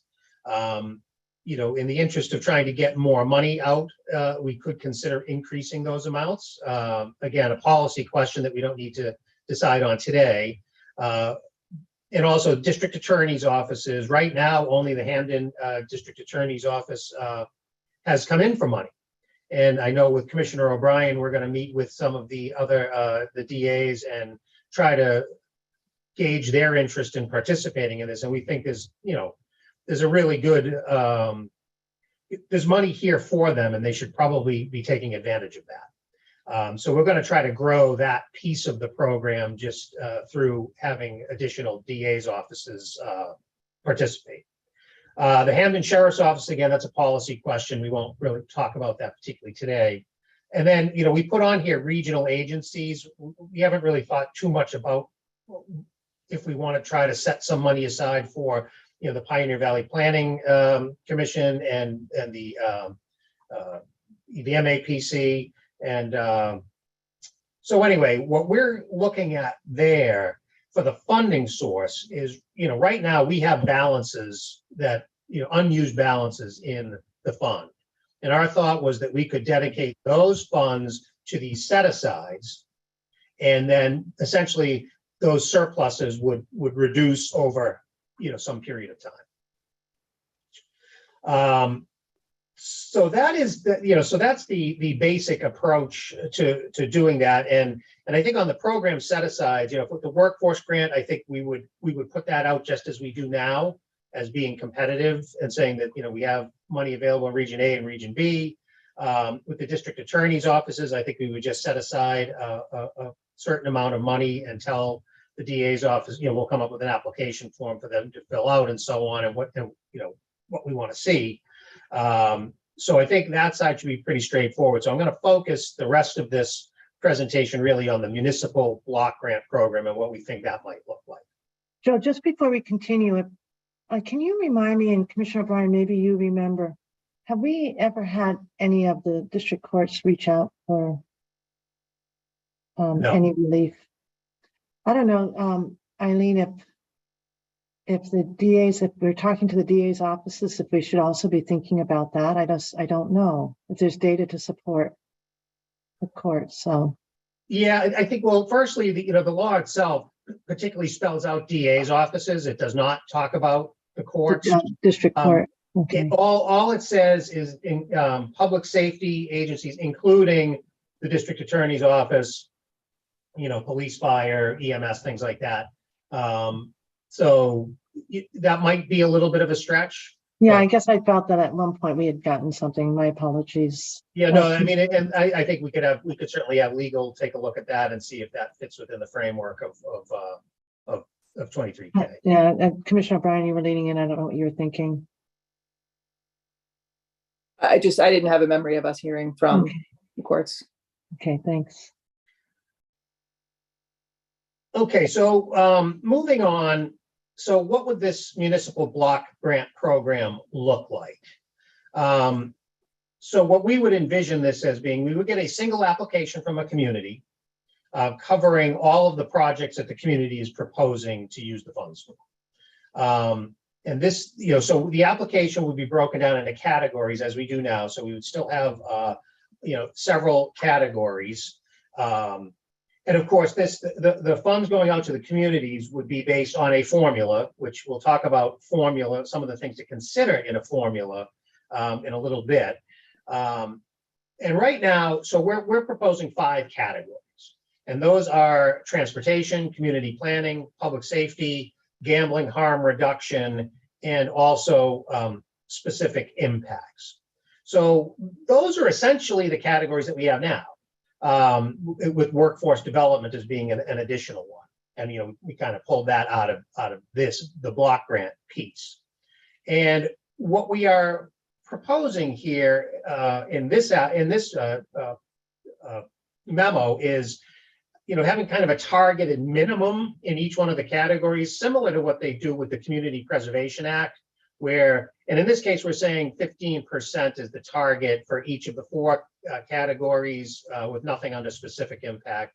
And that would leave them 40% to move among categories as they would see fit.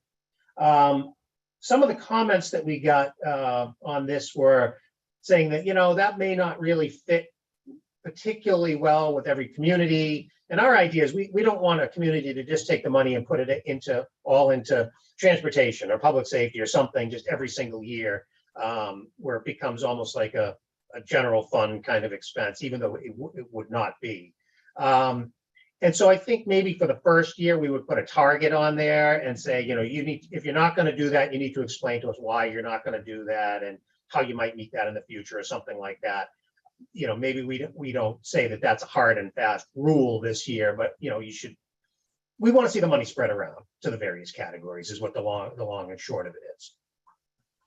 And so in your memo, you'll see that under each category, we have sort of 4 items here. We have impacts, eligible projects, ineligible projects, and then the target of 15% minimum spend.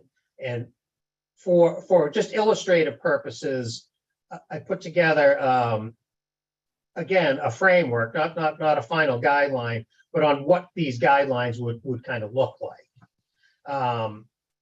So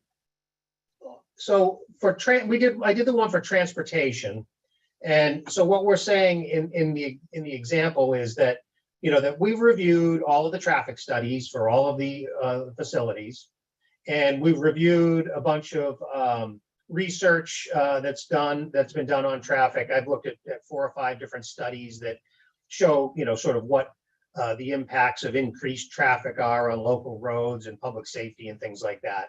So what we're saying is that we've done the research ourselves, and that based on that research, we've determined that there are a number of impacts that are due to traffic.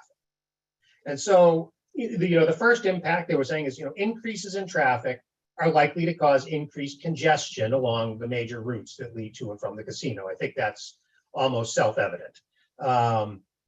Secondly, increases in traffic are likely to lead to increased motor vehicle accidents. Some of the studies that I read say that up to a certain point, that is true. But of course, when congestion gets really, really, really bad and everyone's going so slow, that accidents actually reduce a little bit later on. But by and large, increases in traffic lead to increases in motor vehicle accidents. And also, that increases in traffic are likely to increase the potential for conflicts between vehicular and bicycle and pedestrian traffic. And then also that there are some air pollution impacts. And so then what we've done next on that is saying we've identified a number of things that folks can do to try to address these things. So in this category, under transportation, we're saying this is going to cover both transportation planning and transportation construction. It's just all transportation related items. So you'll see here, and I won't go into them, we've identified a number of different types of studies that folks could do to try to reduce congestion or improve roadway safety, which are sort of the 2 main focuses of the identified impacts. And then also we put together several eligible projects for transportation construction.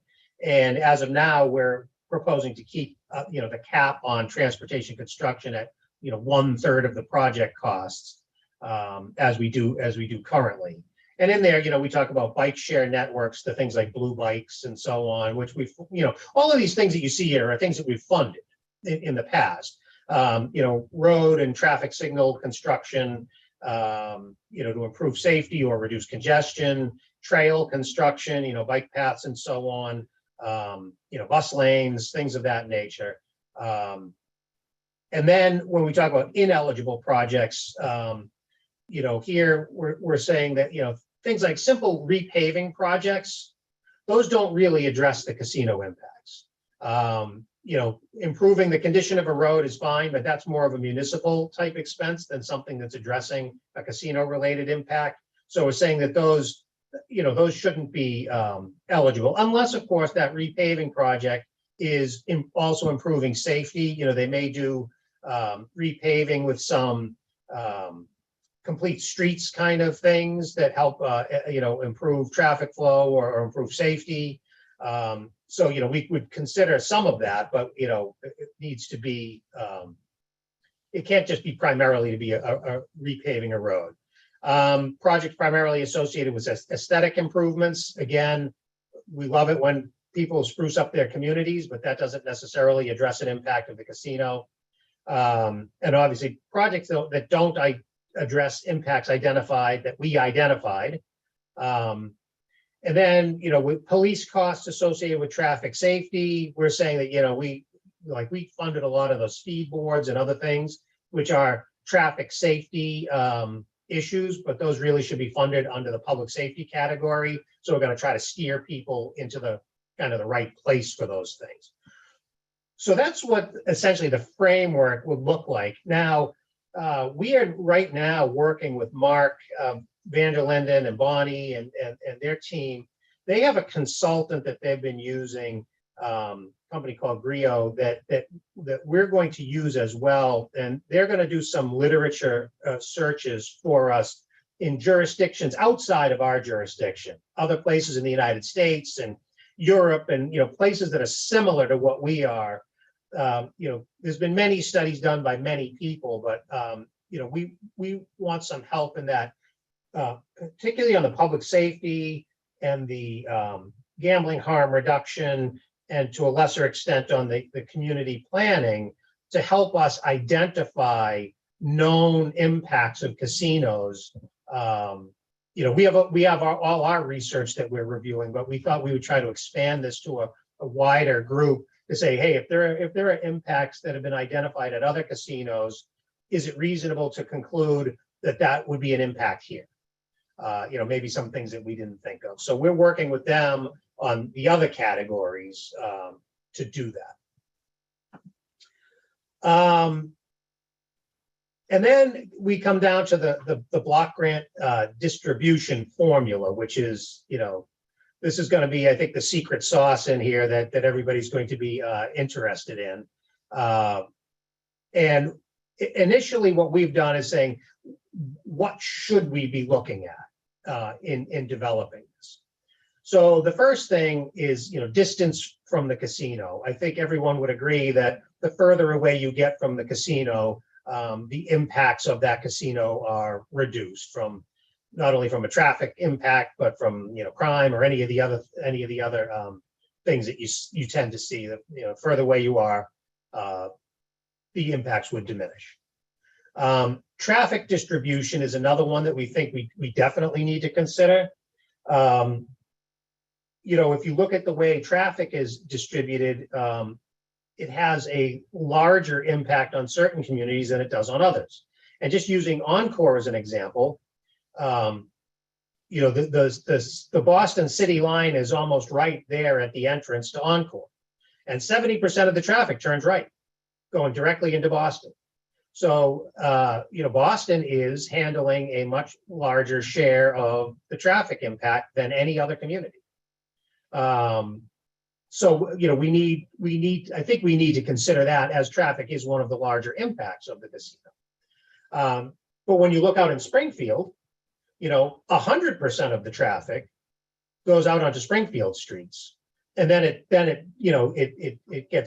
diffuses as it goes further out. But, I think, I don't remember what all the numbers are, but, each of the communities, absorbs a certain amount of the traffic after that. So, so I think we do need to consider, that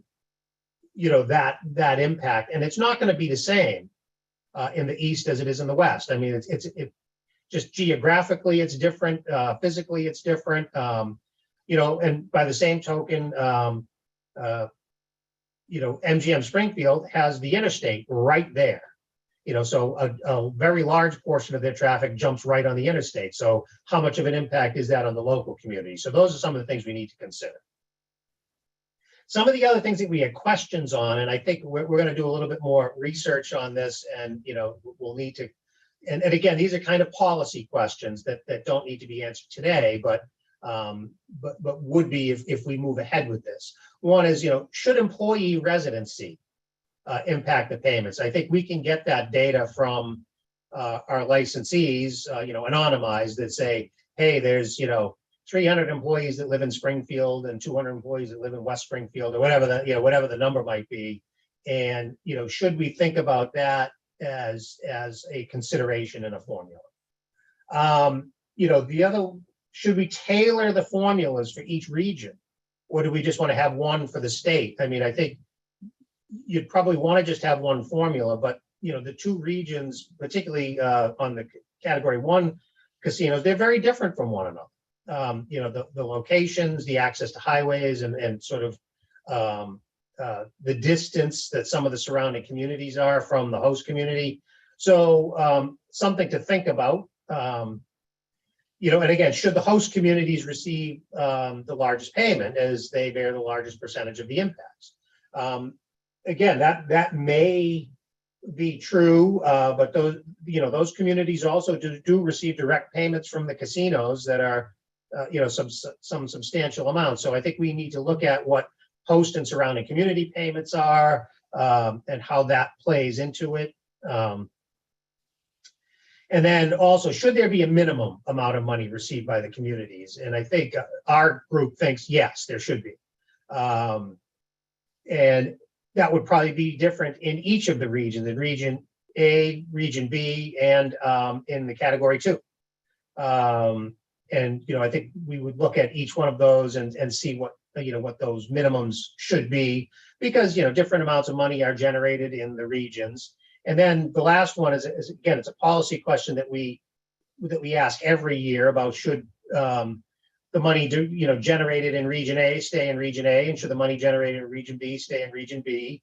And we've heard loud and clear from our LCMACs that they want it that way, and they don't ever want it to change. But anyway, so those are some of the considerations in a formula. I don't think I'll go through I gave you some information on what the review and approval process would look like. I think on the block grant process, it would be, we would get work plans at the end of January, and would review them. This would give us a little bit more flexibility to say to a community, if they had something that we felt, gee, that doesn't really meet the guidelines, we can then talk with them and say, hey, if you do this, that looks like it would meet the guidelines, and would you be willing to consider doing that? So it seems like there's a bit more flexibility to go back and forth with the community to work on their work plan. And then, ultimately, I think, these work plans, and again, this would all be up to the commission. Once they're finalized, we're recommending that they be brought back to the commission for final approval, and, we can review them with the commission and what projects are being proposed and so on. And then, just like our current grants, we would do all the grant instruments and contracts after that.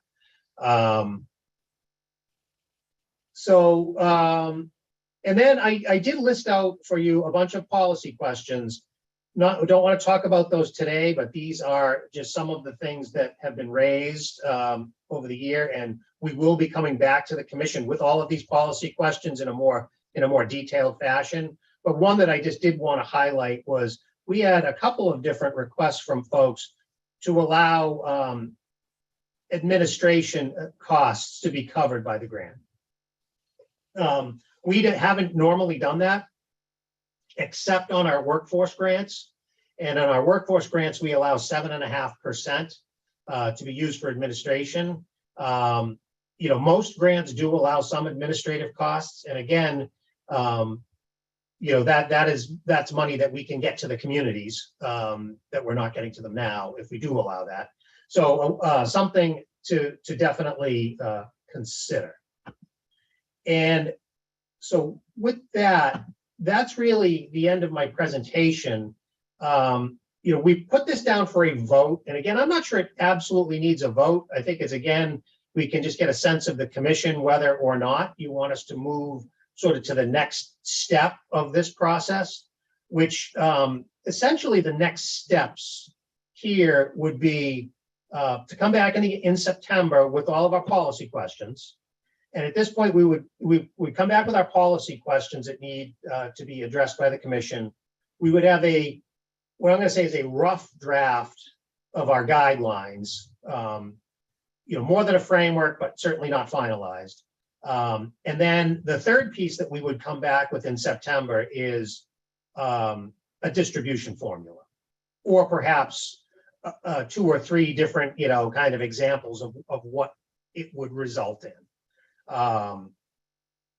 So that's where we are. And I guess I'll stop there and take whatever questions you have and see where we want to go moving forward. Questions for commissioners? For Chief Delaney, commissioners? Commissioner O'Brien? So Joe, the one you just touched on most recently, the administrative cost, the 7.5%, that's the one that probably gives me the most pause. I think you made reference to it earlier when you said, we don't want people using this to sort of just rotate through and go into their general fund and supplement. And 7.5% obviously isn't going to pay for an employee, but if they came into different categories, 15, 30, you're looking at like what? Almost 50% if they went into various categories, right? That could potentially then each be deemed to have an administrative cost. We would say 7.5 off the whole thing, not per category. Not per category, so per municipality. Per municipality, yep. Okay. So you actually could pay a salary with that. Yeah. Right? If you had $1 million, 75,000. I know. That's honestly, I always kind of raise an eyebrow with block grants in terms of just grant compliance and code of contract management. But I'm hearing you on all this stuff, and that's sort of the one where I got to that, and the eyebrow went back up. I totally see it when we're doing workforce development. It absolutely makes sense to me in that context. So I guess I'm not sold on it here, so I just throw that out for conversation. Yeah, what was represented to us, and I haven't verified this independently, was they saying that the community development block grant, the federal block grant, allows 20% of their funds to be used for admin. That's a lot. But so it is certainly not uncommon for grants to allow admin funds. But I guess I'm more or less agnostic on it. I don't really, it does, Good. Right. I know some of them do. I've got Commissioner Hill first. Commissioner O'Brien, thanks. Yes. Commissioner Hill. Joe, correct me if I'm wrong, during the discussions, this was also brought up to try and help some of the smaller towns. Yeah, those which are having difficulty being able to apply for some of these grants because they don't have the personnel or the funding to be able to do this. So they've been missing out. And I think this was an opportunity for the smaller towns to be able to get some assistance, to be able to get the funding that they maybe haven't been able to get in the past. Yep. Is that an accurate statement? Absolutely. We certainly did hear from out west, for sure. And Commissioner O'Brien, one of the things that we're looking at for a policy question is saying, if we do a percentage, do we also want a cap for some of the larger communities of saying, 7.5% of $1 million is very different than of a $200,000 grant. So I think that'll be a policy question for you guys to debate at a later point. You mean like 7.5%, but no greater than this Yes. real dollars, right? Okay. We did hear from the small towns, just so that you know, Yeah. and we really, I say we, our Joe and his staff have really bent over backwards to try and help those communities that in the past have not been able to take advantage of this grant program. And that's because our grant program, did we require them to keep administrative costs out? Yeah. Because of the affirmatively, because it was considered budgetary issues. Yeah, we initially we were saying, hey, we think the community should have some skin in the game, and we couldn't really do a match. We were saying, well, at least if you're doing the admin costs or some in-kind services or something like that, we would consider that. But we never required a particular match. And 7.5%, to Commissioner Maynard's point, in the whole can be really impactful. 7.5% generally doesn't typically cost all administrative costs, right? It's like, yeah, and in our research on doing this, most state grants do between 5 and 10%. So we kind of felt that we'd split the middle. Yeah, that's when we did the workforce stuff. That's I think Crystal had done a bit of work on that, or maybe even Jill before that, looking at what admin costs were, and we just came down in the middle. Madam Chair. Yes, Commissioner. So on the question of the block grant as a new proposal, I want everybody to know that it's something that I am very supportive of. And after hearing from the groups this week, whether it be our advisory group or the subcommittee, I would say over 90% of those that we talked to would like to see that this program become a block type of a grant program moving forward. I think Joe was very eloquent in the way he let us know, and I've seen over the last 2 years, that it's becoming very, very difficult to try and tie this program to the casinos as it was when it was first implemented. I think it would be easier for the agency to be able to implement this type of a program compared to the program that they've been doing over the last few years. So I'm very, very optimistic that if we were to do a block grant type of program, it would benefit not only the cities and the towns, but certainly we would be in the scope of what the legislature thought when they passed this program to be implemented. Commissioner Hill, Yes. can I just do a follow-up? Of course. I'm wondering, I love the idea of the block grant. I think I was on record last time. So, but I do wonder for our while we're examining these processes carefully, whether we should be including, and perhaps you have this underway, Joe and Lily, an evaluative process, a robust evaluative process and an auditing program. So, it's going to be a different, if we adopt this as a different approach, and it might be the right time to really do those follow-up steps that are, a matter of best practices for grant programs. Oh yeah, we've already started that.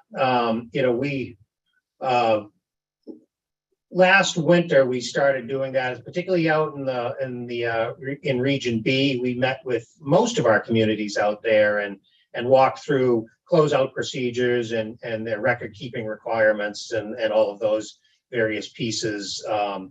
Once we were in full swing of Community Mitigation Fund in February through June, those kind of went on hiatus a little bit. But it looks like it was sort of that December, January timeframe. Once our guidelines are out and before we receive applications in, that seems to be kind of the sweet spot time for getting out to visit some folks, even though the weather may not always cooperate quite so much in that time period. But we are definitely doing that, and that's definitely an ongoing effort. I'd like to see it somewhat formalized.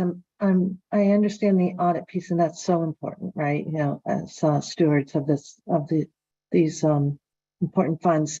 but I am really interested in the evaluative part, so that we know if it works, right, Commissioner Hill, as we go along if we're going in this different direction, is it working? Can we, and you always get back to us and we always hear about the programs, but I just think it could be institutionalized in a great way here.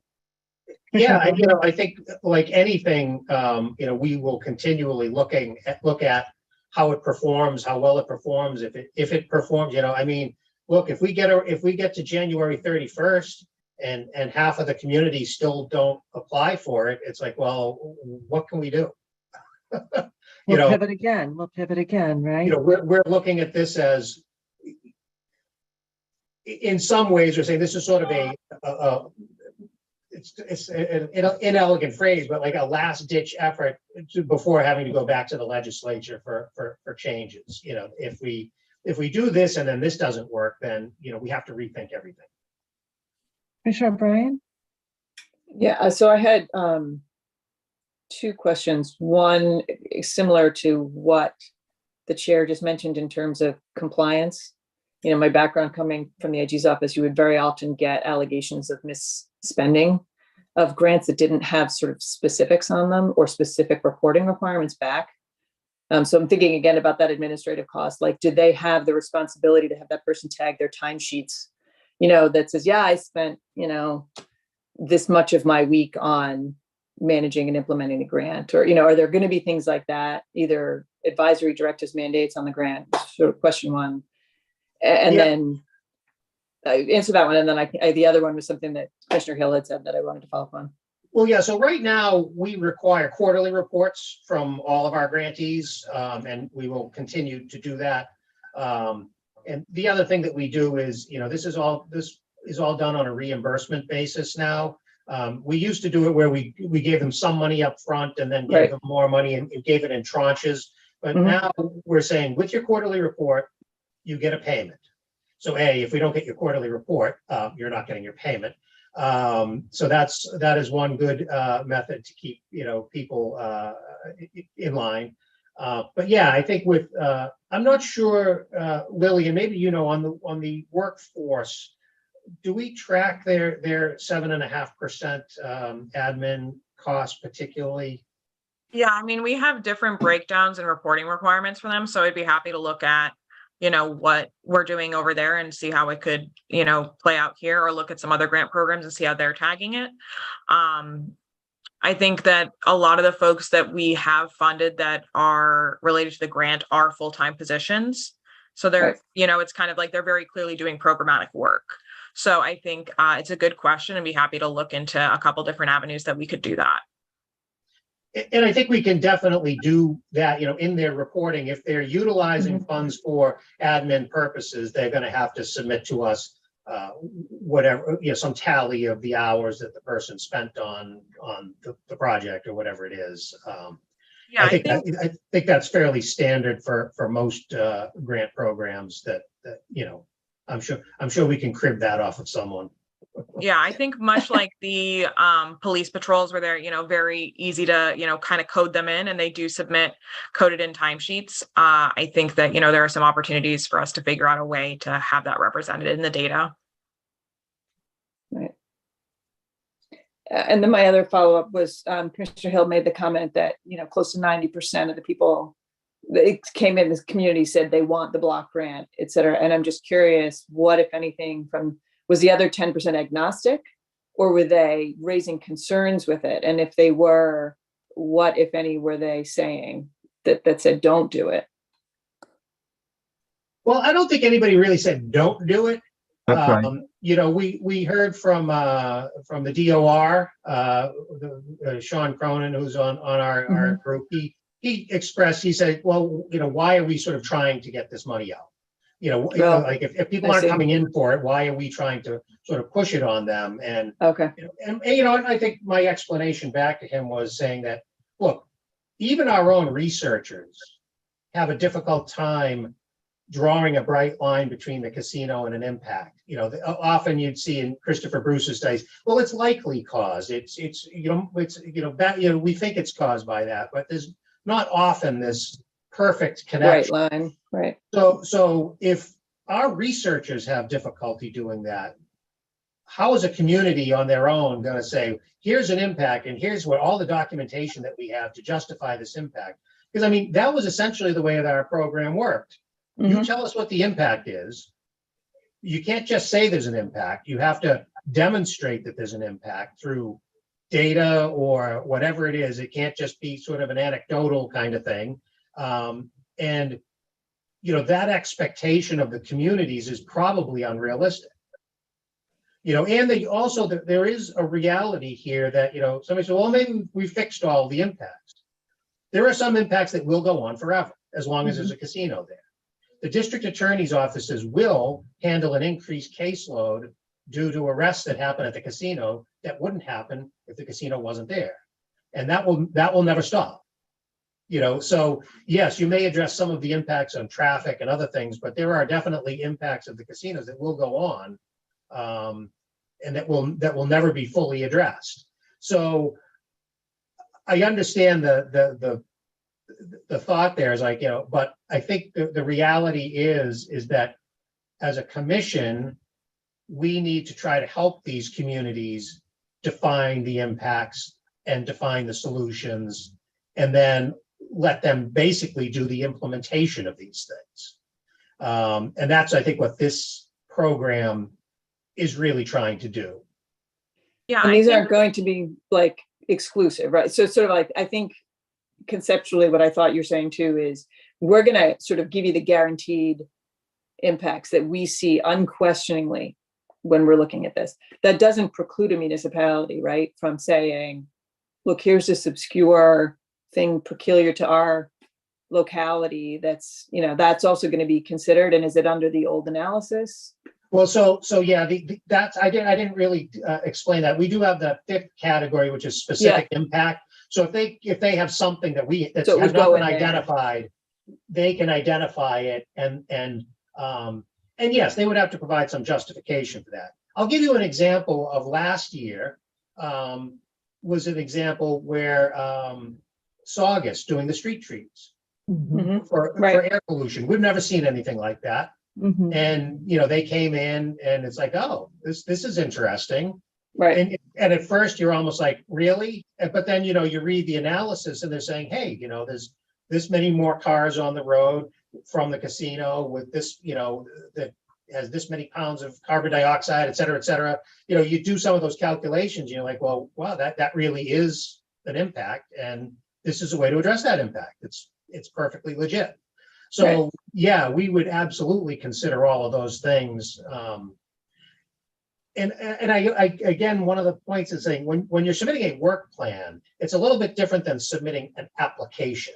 I mean, it is their application, but once you have a work plan and you review it, and again, if there was something that was novel like that, and we said, well, you know, we need a little bit more justification for that. If, you know, can you generate something that does this or this or this?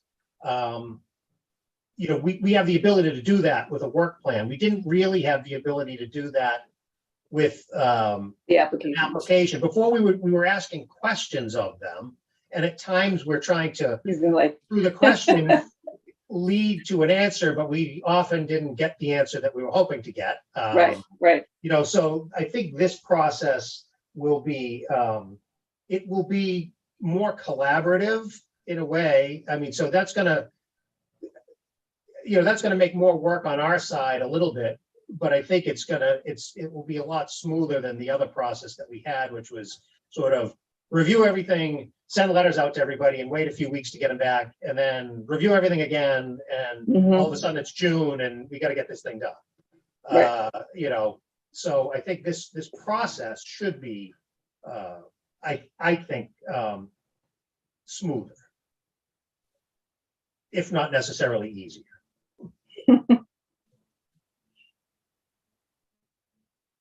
I'm sorry, Lily, I feel like I cut you off at one point. No, I was just saying the only piece of concern that we got back from any community had nothing to do with the structure. They all liked the block grant. It was just the, you know, at the end of the day, we want to see the formula, see how much money we're getting. Oh, okay. And we don't want to lose any money that we're currently getting. Right. Makes sense. Yep.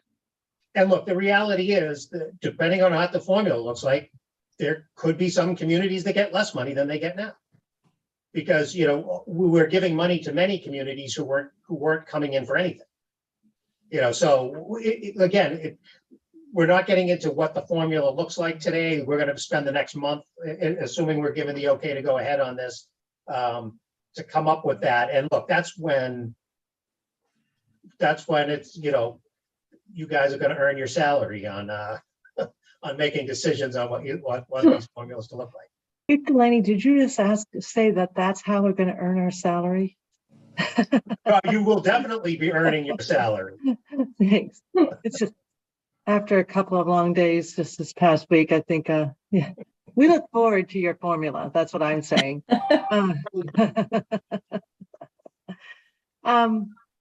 Commissioners, this might be a good point where we give the green light to this team to continue on and come back with the formula after 4 to 5 weeks.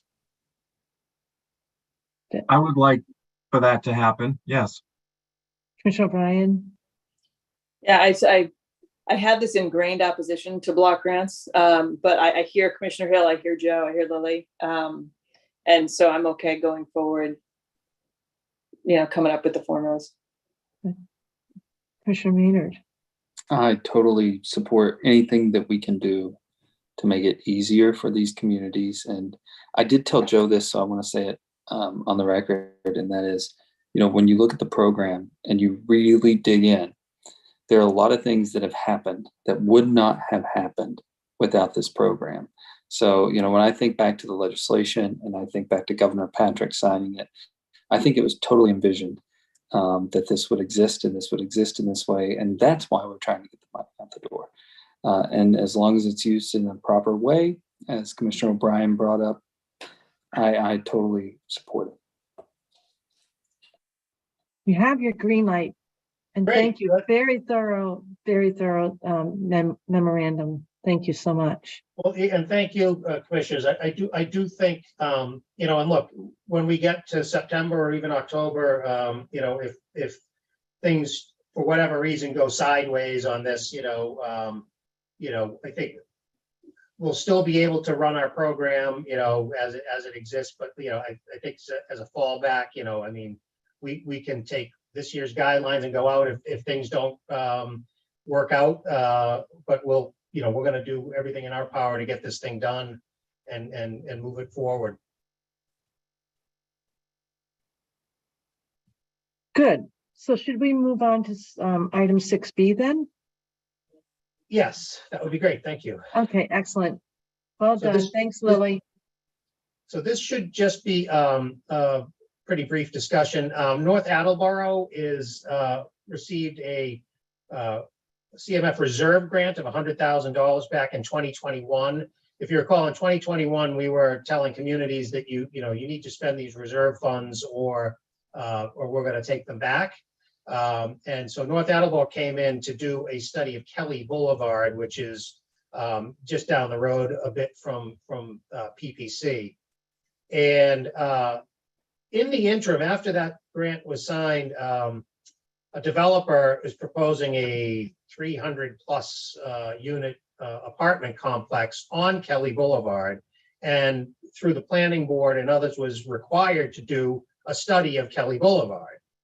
And that came up with some significant improvements that need to be made to that roadway. And the total cost is $6.2 million. And the developer's not responsible for all of that because Kelly Boulevard had its own issues before the development, which is one of the reasons why North Attleboro wanted to do this study in the first place. But now, since they haven't needed to do the study, they would like to use that $100,000 towards the construction of Kelly Boulevard. Obviously, our limit on transportation construction is 1/3 of the total project cost. Clearly, $100,000 is well less than 1/3 of $6.2 million. They've cobbled together several sources of funds. They got a Mass Works grant. Plainville's kicking in some money. North Attleboro's kicking in some money. The developer's kicking in some money. And this would just be this would just, finish off the funds for that project. So we are certainly recommending allowing that change in use for their grant. That memo is on page 246. Yes. Yep. Commissioners, do you have any questions for Joe? Commissioner Hill, do you want to move? Sure, Madam Chair. I move that the commission approve a change in scope to the North Attleboro 2021 reserve grant of $100,000 to use the funds for construction of proposed improvements to, rather than a traffic study of, Kelly Boulevard is included in the commissioner's packet and discussed here today. Second. Thanks. Any questions or edits? Great. Thank you. Commissioner O'Brien? Aye. Commissioner Hill? Aye. Commissioner Maynard? Aye. And I vote yes, 4-0. Excellent work. Well, that concludes my work for today. Thanks, Joe. Thank you very much. We appreciate it. We'll move on then to item number 7. Madam Chair, Yes. before we move on to that next section, I am going to excuse myself from this meeting at this point.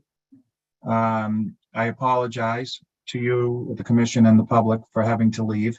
But I'm sure you three can handle what's in front of you very well without me. So thank you, and I will see you all soon. And we're thinking of you and your family. Thanks, Commissioner Hill. Okay, so we're moving on to 7, item number 7, legal, and I see that Caitlin is available, and I believe perhaps Attorney Rokios, but maybe not. Macarius. I want Yes. to always put that R in there. Yes, and Kay will be helping today with these regs. I believe Attorney Macarius and Attorney Commoners will be here. So we have 4 regs for you today. 2 regs are coming back for their final vote. And that is 205 CMR 230, review of a proposed agreement with a Category 3 licensee, and 205 CMR 256.05, advertising to youth. Then we have 2 regs that you will be seeing for the first time, and those are 205 CMR 219, temporary licensing procedures, and 205 CMR 231, renewal of a sports wagering license. So with that, I will turn it over to Mina and Paul to start. Thank you, Caitlin, and thank you, Madam Chair. Paul is finishing up a separate call, so I'm going to start off without him, and may take these slightly out of order if that's okay to accommodate that, and hopes he can join us. But let me start with 205 CMR 230, which is appears on page, sorry, here I'm using a different platform than usual, so I'm not sure I have the page number. 248. 248, thank you, appreciate that. There are no comments on this one. This is the review of a proposed agreement with a Category 3 licensee. This governs agreements between Category 1 and 2 licensees and a Category 3. And so I have nothing to add for this one, and it's just ready for final adoption unless there's questions. Questions, commissioners? Okay, I'm going to turn to my 2 fellow commissioners. Do you have no questions? Are you prepared to move? This is I can move. Mm-hmm. I move that the commission approve the amended small business impact statement and draft of 205 CMR 230 as included in the commissioner's packet and discussed here today. And further, that staff be authorized to take the steps necessary to file the required documentation with the Secretary of the Commonwealth to finalize the regulation promulgation process. Second. Okay, any edits? Okay, Commissioner O'Brien. Aye. Commissioner Maynard. Aye. I vote yes, 3-0. Thank you. All right. Thank you, Madam Chair. The next regulation is 256.05. This is coming back for final promulgation of the change made by emergency. This is a section regarding the signage and the need to include 21+ language on signage. It is currently subject to a 90-day waiver, which I believe expires in the next month or so. But the regulation itself is coming back for the final adoption. We did receive one comment on this, and it was really a question for clarification. And it had to do with whether the 21 plus language associated with stationary signage would be needed in two different contexts. One is for branding in locations viewable on a television broadcast, but not in the venue itself.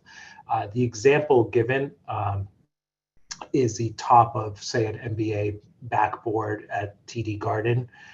So it might be visible in an overhead shot, but may not be visible in the garden. I will say, just anecdotally, I think I have cheaper seats than the commenter because I can usually see that. But the question was simply, if it's somewhere where you can only see it that way. The second example was branding that's superimposed onto a sports venue in a television broadcast, and what that refers to, in case others don't see this normally, when you're at the arena, particular sporting arena, you may see nothing at all, or a green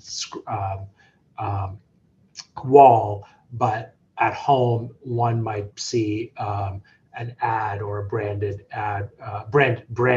logo for a sports wagering operator. So the question was, does that apply? The language, based on the language of the regulation as currently proposed, the answer to these two questions would be, in our view, that to the extent that the branding is in an arena, whether or not it's likely to be visible within the arena, if it shows up on the broadcast, it should have the 21 plus language, and that is based on the fact that the wording is displayed on signage or a fixed structure at a sports venue where it is likely to be viewed. So if it's going to be viewed at home by folks over 21 on fixed signage, then it's subject to that. However, the language is displayed on signage or a fixed structure, so it would not apply to the superimposed logos. And that is, I know that that's a consideration we talked about early on with the sports wagering advertising, because this gets into what is shown on a broadcast, which actually may be difficult to address depending on whether the feed is local or national. This is in-game advertising typically that's shown. I think an easy example to picture is behind the batter at Fenway Park, for instance. And so it's not always clear that the operator would be able to section off Massachusetts versus other. So this was not the intention to capture that in this reg. Again, all this is by way of clarification. Assuming the question and my clarification today don't change your minds on the reg, we're ready to move forward with the language as is. It appears at page 254. The red language is what was added by emergency and will be finalized at this point. Commissioners, are you all set with the reg as is and with Mina's explanation? All set. I see Commissioner O'Brien nodding her head. I'm good. So I guess we still have to have a vote on that.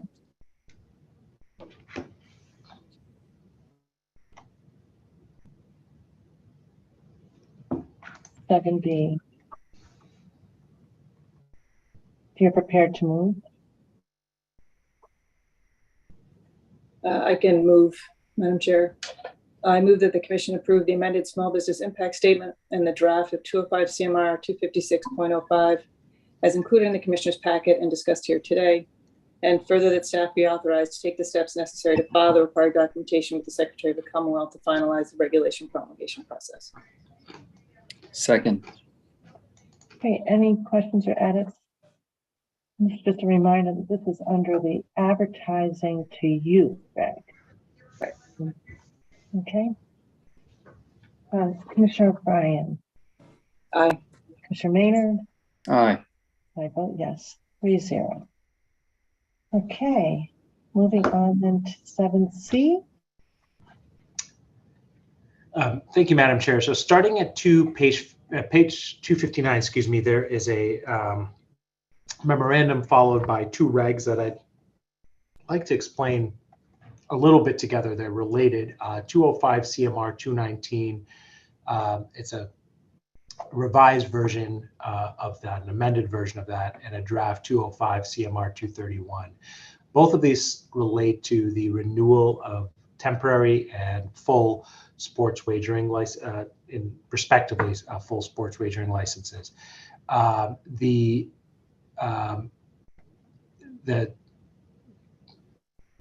procedure for 219, to start there, and 219 shows up at page 261. Initially, if you'll recall, this was discussed several months ago now. The idea was to have a temporary license that would terminate after 5 years. And the concern that was expressed by some operators was that a license could terminate as a temporary license, even though it may be for reasons outside of the licensee's control, that there's an investigation pending, et cetera, or a full suitability investigation in particular. Accordingly, the commission had asked for a regulation to allow temporary licenses to continue operating after that 5-year period if it was the commission, if it was sort of not the operator's fault that was happening.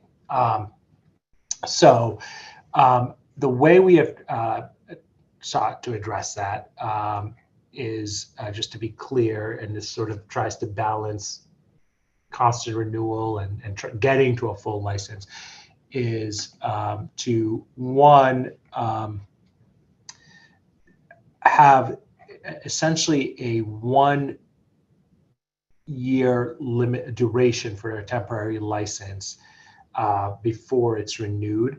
The operator would be paying an annual license fee at each point of $1 million at each point, and we'll go through the statutory steps for a new temporary license. So sort of allow for additional temporary licenses instead of expiration of the license. And depending on when, which renewal it is, there may be different levels of scrutiny applied, consistent with the prior regulation. So the first time an operator seeks to leave request for a renewed license, i.e. the second temporary license, it's a pretty pro forma request, making sure nothing material has changed. However, if there is new information, that can be taken into account. For the third temporary license, i.e. the second renewal, there would be a new preliminary suitability report. That is meant to address a concern that I believe was raised when this was discussed of not acting on stale preliminary suitability data. So now you're sort of 2 years away from the end of the temporary. You get new data, but it's not all the way to a full suitability analysis, which may still be pending. And then it kind of resets to another 2 years of more of a pro forma approach now that you have the revised or updated suitability. And the idea after that is that you would have flexibility to determine which of the 2 approaches you want to go. Again, the hope for all of this is that there is not a need to trigger. This is, I think as we've discussed in the past, this is a regulation that has had a lot of complexity to anticipate potential scenarios that I think it's everybody's hope and intention are not needed, and that there'd be full review done before all of this. But it's a sort of belts and suspenders approach to make sure that the commission is balancing adequate review with updated and timely suitability information with fairness to the operators who may not be at fault for the delay in getting to a full suitability proceeding. So it reads as a brand new regulation, but that is sort of the overall structure. Commissioners, do you want Mina to walk us through the reg? Are you satisfied with your own review?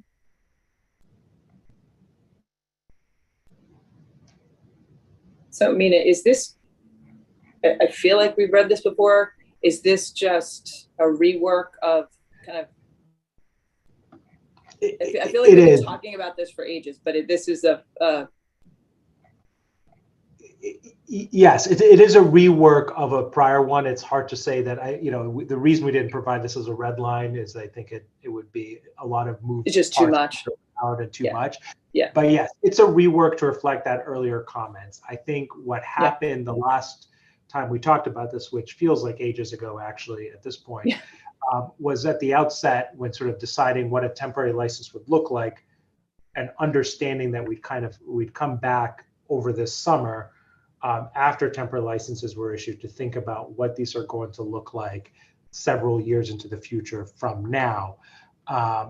With the, not that we ever ended up in a lull in activity, but with sort of that first phase of licensing completed, this was an appropriate time to bring this back up, reflecting that. And you'll see, to sort of walk through the sections briefly, there's still the same setup about the temporary license request process, because that's how the statute phrases it, that it has to be requested of the commission. The big piece of this that I think is important to keep in mind is this idea of different levels of review for the second license versus a third. And then it goes back to what's more like the second license. And that's reflected on page 264, that distinction. And really the big feature here is that third temporary license has an update of the suitability, the preliminary suitability report to avoid the stale data issue. And then as you get back into years 4 and 5, you get the you get the ability to do a more pro forma review. After 5 years, I think we left it more flexible. And again, if we need to, we can adjust again within the next 5 years, but we just want to, we didn't want to try to forecast all of that at this point. Okay. Nina, my apologies, and I may have been reading, and you may have said it. My apologies for not being a better listener. But okay. under the reg, it's up to 3 years for IEB to do, and then that reg allows for relief to IEB if they come back to the commission. Is that what it is? Is that right? And then there's the 4th and 5th year. Is that what you're getting at? Under relief, do we get relief? It's not so much at it's not so much that the IEB comes back. And I apologize, by the way. There is, I had forgotten that there was in the packet, but there is a red line version starting at page 267. My apologies for that. At the 3rd year, it's not so much about what the change is, not that the IEB requests it or not, although that is certainly contemplated as part of the process, is how you would know, why a license may be pending for that long. Madam Chair, the issue is at that 3rd year, the operator still submits an application for leave to obtain a renewed license.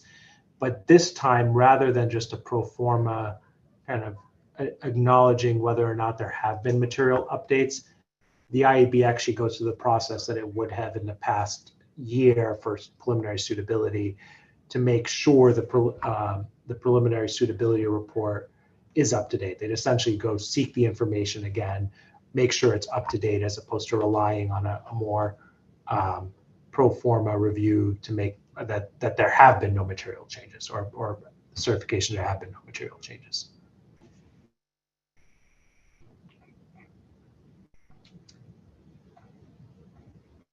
In other words, I believe in the past when we talked about this, there was the 5-year term. One option was to just have a 5-year term and have it simply expire at the end. The concern there was that was an awfully long time to have reviews ongoing, but that the safety valve option of having the IEB necessarily request the extra time didn't always make sense, because the operator may or may not still be, engaged in wanting another temporary license. This has the operator asking, but with the acknowledgement that the rationale will be because the suitability review is not done. But what I think I'm hearing is then, so now they're kind of coming into some kind of a sort of partial, not quite temporary suitability review and not quite durable suitability, but they're subject to something in between. Is that kind of how to imagine? Yeah. So IEB can sort of say, well, we've got this concern, that concern, we need 2 more years, or is it we're just not done, we need more? I guess I'm wondering, does this help? Who's this? I think when I remember Commissioner O'Brien bringing this up, we wanted 3 years because we were hoping that a suitability would be done as efficiently as possible without compromise to integrity. But that sometimes we felt it took, and Commissioner O'Brien, I don't want to put words in your mouth, but 5 years you felt were too long because it's not because of risk to integrity, but more IEB should be getting to the full suitability done unless there's like extreme circumstances, like such complexities. I mean, I do understand certain investigations are going to be so complex, they could require more time. And that's what I was thinking we were getting at. So I think it was also to balance sort of making sure there's efficiency on the IB's end and then also cooperation on the applicant's end. And so this was sort of, these check-ins were sort of designed to motivate both of those and allow for a process that sort of did these check-ins and revisits so that somebody didn't get, I actually think it was Commissioner Maynard said, you don't want to find out it's 4 years later and they're still only paying their $1 million on their 10th and they've been operating. And so we were taking all of those things in, figuring out how do you kind of tranche this so that both of those competing possibilities balance each other out. And I think that's what they were trying to do with this. Yeah, Madam Chair, if there was a level, if there weren't cooperation going, I would hope that we would know that a lot sooner rather than later. Yeah. You know what I mean? Right. And that's why I said at the outset, I think this is the hope that this is a very complicated reg that will never matter in a sense that, this will be done. But the way we tried to balance all those factors. So it's really a host of things. It's sort of ongoing integrity because of changed facts, efficiency, so that the IEB is not sort of having to layer on multiple temporary license reviews while it's trying to do the full suitability review. Fairness to the full licensees of not having paid so much more than the temporary licensee. So that's where the annual fee comes in. And then fairness to the operators that they're not being forced to undergo, more suitability review when it wasn't their fault. They are cooperating, but there's more to be looked into. And so the balance there is to sort of recap it with those factors in mind. The first and second year after you get your temporary license, the renewal is pro forma in the sense, and for those of you who may ever have witnessed or been familiar with local alcohol beverage licensing, it's very much a if you submit the paperwork, you say you're going to renew, unless there's a known change circumstance. That's sort of the end of the review. It's really pro forma, paying the fee. Year 3 is where the IEB in this case would prepare a new preliminary suitability review. So would actually be under the same standards, to your question, Madam Chair, as the current preliminary suitability review that happened in this go around in the past year. That would happen again at year 3. Like just the certifications, that kind of thing. Exactly, but with the full certification as opposed to saying, yes, I'd like to renew, which is essentially years 1 and 2. So that happens again at year 3. And then after that, it goes back to sort of the pro forma. If you express an intent to renew, there's no known reason for an update. the commission doesn't need to pull it out, or the bureau doesn't recommend saying, actually, we have a red flag that's been raised, or something big material change. It just goes on that way. So it's essentially redoing the preliminary suitability at year 3, I think, is the procedure. Yeah. It does look complicated, doesn't it, on first blush? Second, fourth, and fifth temporary licenses.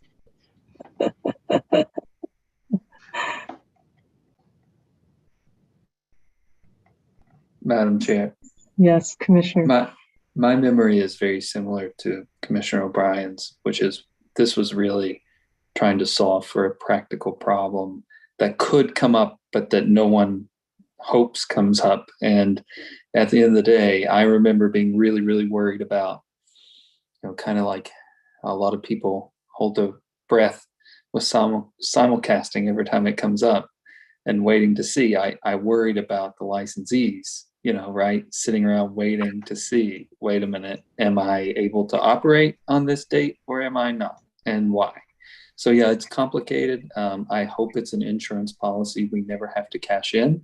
But at the same time, I think we should provide a route that both incentivizes the everyone moving forward quickly and turning in things quickly and being very cooperative with the IEB, and at the same time giving the IEB time to do their work, but given some certainty to I can continue to operate, and the fairness on the fees, which was really important too. Is there a provision if they're not cooperative? There's a provision in general if they're not cooperative into like 12. Yeah, it's not necessarily in this section, but at any time when an operator is not cooperative throughout suitability, there are sanctions for that, and there are opportunities for the commission to intervene. Come forward with us because, right? Yeah. I mean, that would be a red flag. Right, exactly. And so this is not really contemplated to address dragging, an investigation dragging on for that purpose. It's because of really issues.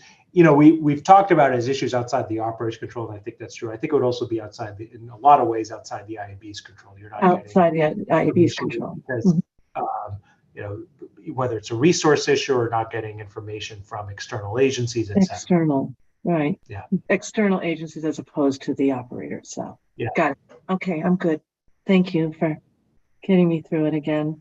I knew the core issue, but the reg itself, when I reviewed it, it's a little confusing again. Thank you. No problem. I think.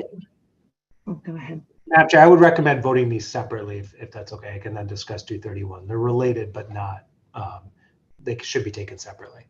Yeah, I think that's right. So this is the 219 temporary commissioners. I can move. Thanks. I move that the commission approve the small business impact statement in the draft of 205 CMR 219 as included in the commissioner's packet and discussed here today. I move that the staff be authorized to take the steps necessary to file the required documentation with the Secretary of the Commonwealth by emergency and thereafter to begin wait, do we need this on the emergency? Mina? Yeah. I believe so. Caitlin has to begin the regulation promulgation process. I further move that the staff shall be authorized to modify chapter or section numbers or titles, to file additional regulation sections as reserved, or to make any other administrative changes as necessary to execute the regulation promulgation process. Second. Okay, any further edits or questions concerning that motion? Okay, Commissioner O'Brien? Aye. Commissioner Maynard? Aye. I vote yes. 3-0, thank you. Then we'll turn to the related 231. That starts on page. That starts on page 275. Yeah. Yeah. So this regulation I see, Paul may have joined us. So if he has anything I'll start and give them a chance to take a breath in between meetings. But this is the full license renewal process. So if there is this is at the end of the permanent license to be renewed. This is a pretty straightforward regulation. It really mirrors 219 in the sense that it has an administrative sufficiency review at the end.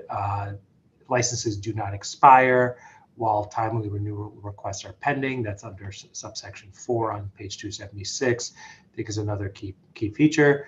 The Bureau conducts an investigation, for the purpose of renewal. The Commission goes through the process of evaluating it, and if it says if it does renew it, the operator pays a non-refundable license fee of $5 million, which is by statute, and we move on for another 5 years with a renewed license. There may also be in subsection 10, I just want to note this on page 277, a limited extension if there is a non-renewal to wind down operations. You will in the next couple of weeks or month or so be seeing a regulation from us on wind down, not in this situation, but in other situations due to closure of a company or decision to pull out of the Commonwealth, et cetera. We will be making sure that kind of aligns with this, but this is sort of a more open-ended ability for the Commission to allow for a sort of safe and efficient dissolution or wind down, really not dissolution. And there is an application fee, as there always is for these things. So that's really it. Paul, I don't know if there's anything you want to add for 231. The only thing that I would add, and you may have said this on 219, is first of all, this is structured in the same manner as 218, just like 219 was. Once again, if you read through the regulation, it pretty much proceeds chronologically from the receipt of an application to the issuance of a renewed license. And second of all, I just wanted to remind you of the statutory provision that enables this regulation, which is Chapter 23N, Section 6F. And that subsection provides that full licenses may be renewed for 5-year periods upon payment of a $5 million renewal fee, provided that the operator shall continue to meet all requirements under this chapter and the rules and regulations of the Commission. And with that, we would be happy to answer any questions. I have a general question. We've done one renewal, PPCs, right? For not under 23K. So did you say you kind of used the 23K renewal as a basis? I'm just wondering if there are any lessons learned on that process. We used 205 CMR 218, which deals with the initial issuance of a license as our starting point for all of the procedural steps and the options the Commission has to evaluate the renewal request and the overall structure of the regulation. I initially drafted this regulation some time ago, but I don't recall reviewing the Chapter 23K regulations, and I'm not sure I was aware that PPC had renewed. Mina might be more familiar. I don't think we had PPC particularly in mind, Madam Chair, but we did as Paul mentioned, 218 was also based on 118 or the equivalent. I can't remember if it was exactly 118. Yeah. So we do follow a similar process where applications taken in, it's reviewed for sufficiency, and then you retain all of. I think the key point in a renewal is you retain all the same ability to look at factors and see compliance with the past process. In terms of lessons learned from prior application process, from what I understand about your renewals in the past, or even looking at ongoing compliance, nothing by the time you get to a renewal, assuming the internal controls and reporting mechanisms that are put in place through other regs have been followed, you should have a pretty good sense of how things are going. Obviously, and I think that's been evidenced again today from the rest of your agenda. so that by the time you get to the renewal process, it's not pro forma, but it is a much simpler process in the sense that the commission knows the entity and knows what issues need to be addressed, if any. Commissioners, I do recall for the PPC renewal that we did hold a public hearing. I don't know if this, I don't see that here. I don't know if we need to put that in our reg, but you know, we did hear from the public for the renewal, if you remember that, Commissioner O'Brien. I don't know if And we do that every year with the racing license. We do that public comment for renewal of our license. I don't know if we need it in the reg, or if we'd like to include that in the reg. I mean, for consistencies, we probably should. It's a statutory requirement for racing as a part of, because the racing licenses aren't renewed. It's actually a new license every time. So it's a statutory requirement. It's not required here, but certainly you could do it. Yeah. If I may, there was not a requirement in 218, if I remember correctly, to host a public hearing on any particular application, although I do believe there was a requirement to host a public hearing on the competitive Category 3 process generally. Yeah. The commission had the option to do so, and I believe did, but I would not, I did not think we should impose more public hearing requirements on renewals than on the initial application.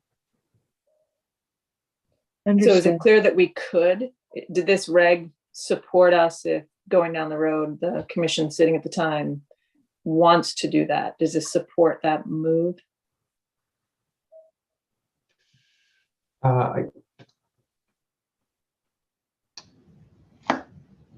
Is it clearly an option to another commission if they want to do it?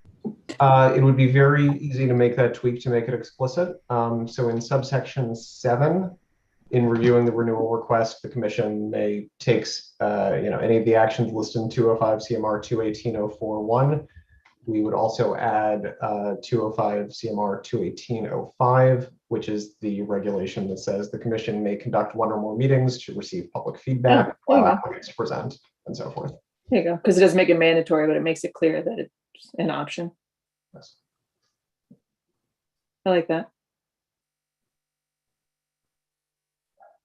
I agree, Madam Chair and Commissioner O'Brien. I think it's important. I would go one step further and say, to Paul's point, perhaps we should have been in the reg to begin with, and we did end up doing them. But and so I don't know if I would stop at that. But given discretion to any future commission, it's fine.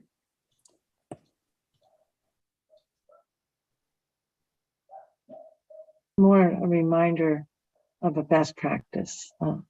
We probably can always hold a public meeting or public hearing. Okay.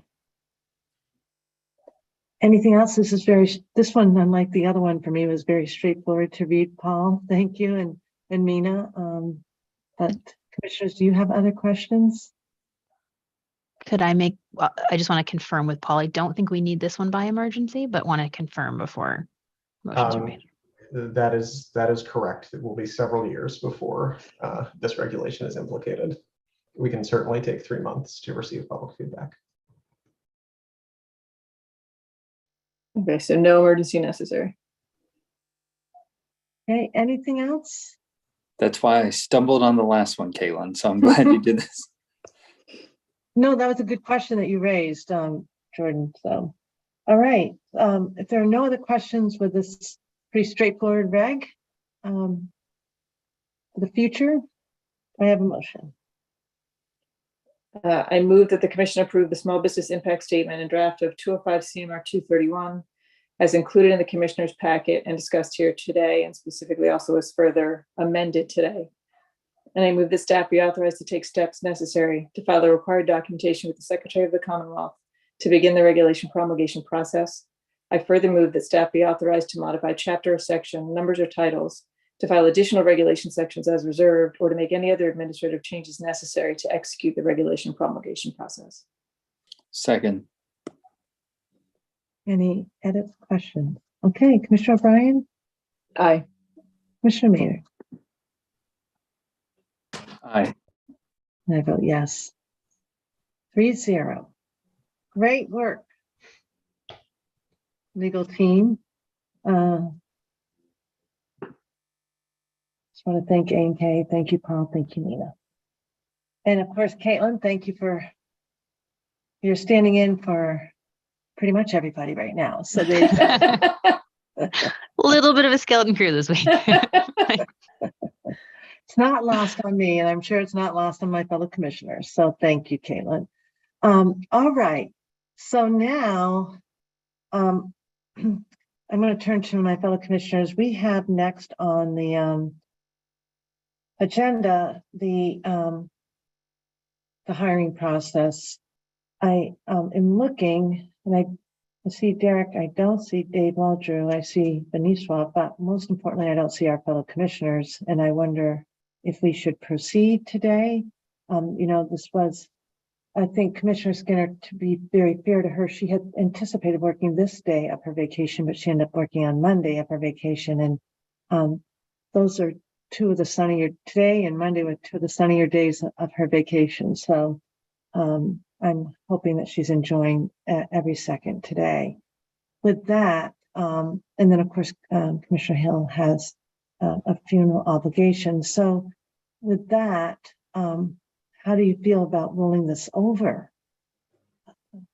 Yeah, it's ironic to me that the two people who are, and yourself, sort of allowing you through the opportunity to continue to participate as much as possible, two of them aren't here today. So right, kind of defeats the purpose a little bit. And I really would want their input, because yeah.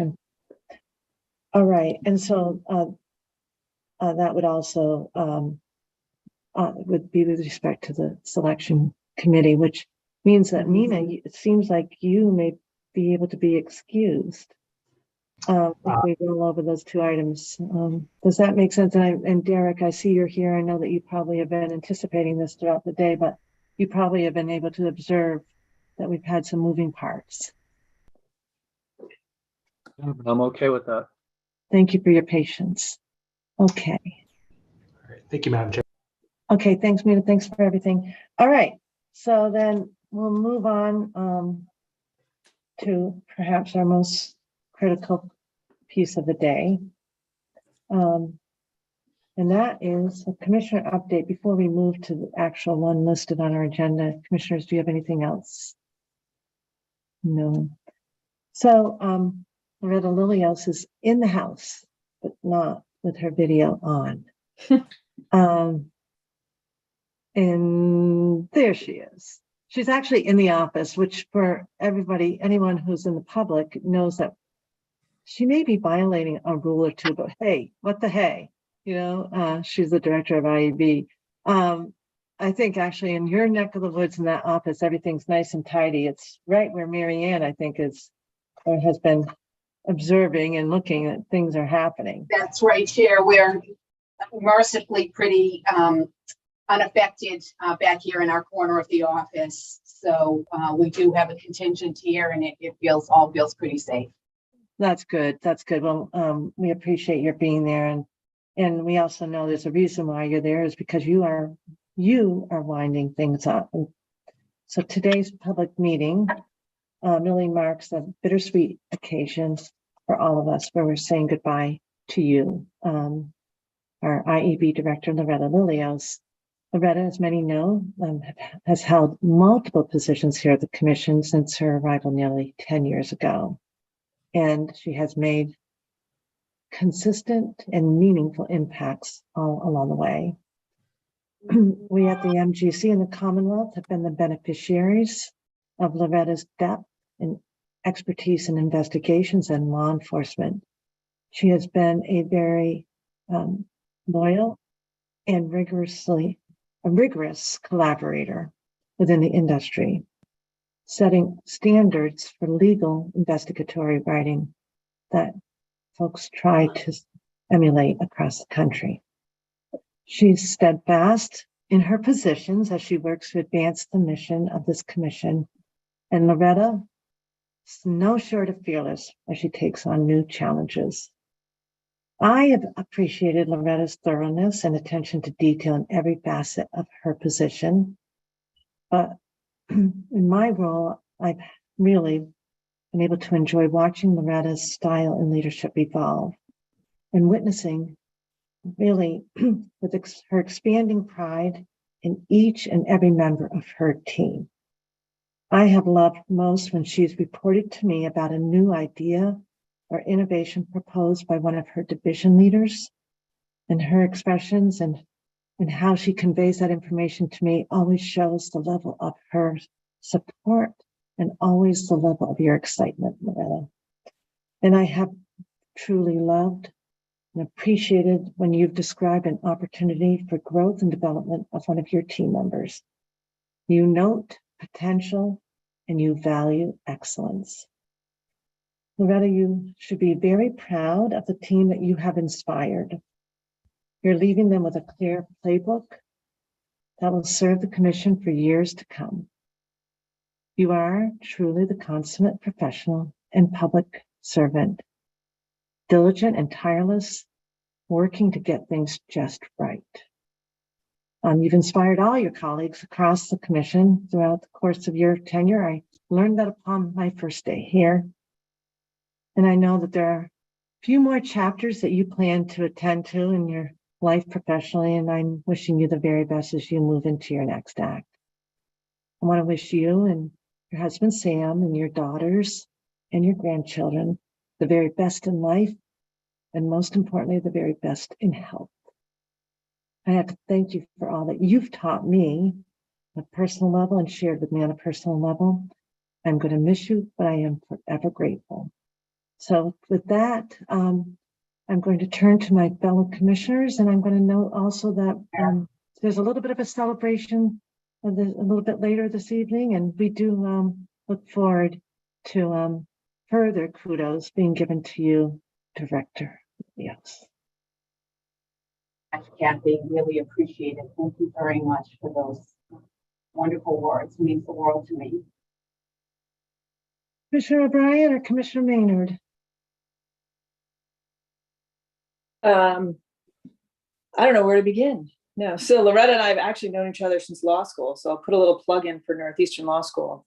This is what you get when you go through there, which I think I've said to people, and I'm sad that I'm saying this on the last leg of the stool, but that when I was asked to consider coming down, there were 3 factors that definitely made the decision to jump in easier. One being Brian Connors, one being Karen Wells, and the third being Loretta Lilios. Not to disparage anyone else that was here at the time, but I had professional and personal interactions with them where I knew that if they were in an agency and intimately involved, that you couldn't go wrong coming down.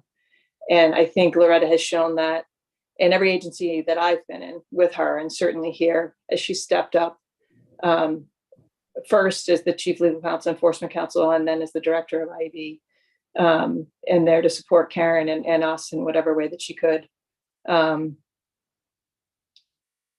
I never doubted your intellect, Loretta. I never doubted your legal analysis, and I never doubted that you were being completely honest and forthright with me in your assessment on something, your position on something for the commission, for a legal issue, anything like that. And I think that the integrity and the consistency that you show your entire career on that is remarkable. I think that the Commonwealth is losing a tremendous public servant. I totally understand and appreciate your decision to retire. I have said before, I will say again, I tried to talk you out of it. I know other people did too, hoping that you would stay a little bit longer. I understand it's the time that you've decided to go. Sadly, I have had COVID has reared its head for me. I am not going to be able to get in Boston. It looks like I thought. I'm still trying, so I might be able to get there late. But what I will, if I can't, I'm going to use that as leverage to make sure that you connect with me and maybe some others, and we do a redo in the fall once everything is under control. But I wish you the best, Loretta. I know the people from your team think the world of you, and they probably will say so in their own words now, but I wish people also knew the other side of you in terms of, the stories that you have of growing up and your careers before you became a prosecutor, and one of my lasting memories, I think, and if anybody asked me to describe you, would be the sort of news reporter voice and cadence, just doing a cutting cross-examination of someone. I think that was a skill that was remarkable to have. I was very impressed by it. I think we're going to miss it. Again, enjoy retirement, and I know where to find you, and I'm going to have to buy you a drink if I can't get there tonight. Thank you so much. Again, just really overwhelmed. Thank you very much. Commissioner Maynard.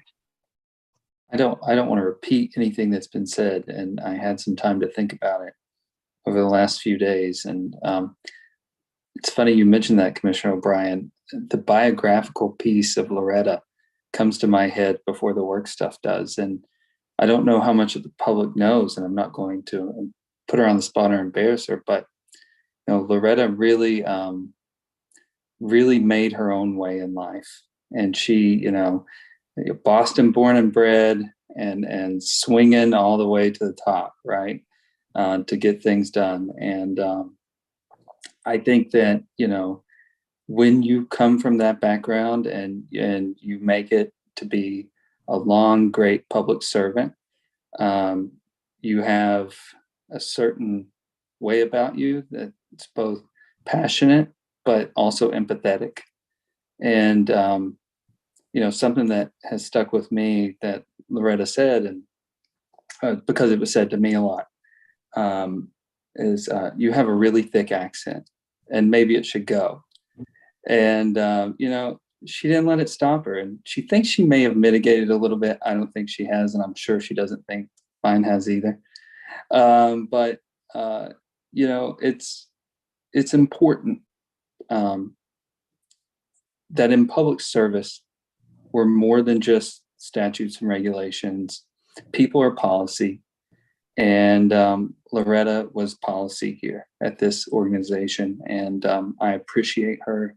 I look forward to a continued friendship. And I hope that whatever the next chapter is, that you write it the way that you've written every other chapter of your life. Thank you so much. Let's turn to some of your colleagues who are here. You know what? I'm going to put Chief Counsel Hall, Enforcement Counsel Hall, in charge of choosing the order. Take over, please, Heather. Thank you, Chair. I will just say really quick, Loretta, I can't thank you enough. You have been a shining example of a leader. You have been a compass for the IEB, pointing us in the right direction, and you've been an anchor when we've dealt with some challenging seas. So thank you so much for your leadership. I'm going to turn it over to Monica next. Thank you, Heather. Great. Thanks, Heather. Thanks, Chair. So Loretta, on behalf of the financial investigations team, thank you for everything. You've been just such a big and positive, you just had a big and positive impact to each of the member of our team. And it's really hard to express in words what you mean to us. We have just accomplished so much under your leadership, and we're just been so proud of having been part of your team. It's hard to say goodbye, but we wish you all the best in the next chapter, whatever it may be. Don't forget us, because it's impossible for us to forget you. So thank you. Impossible to forget you. Thank you, Monica. How about Burke?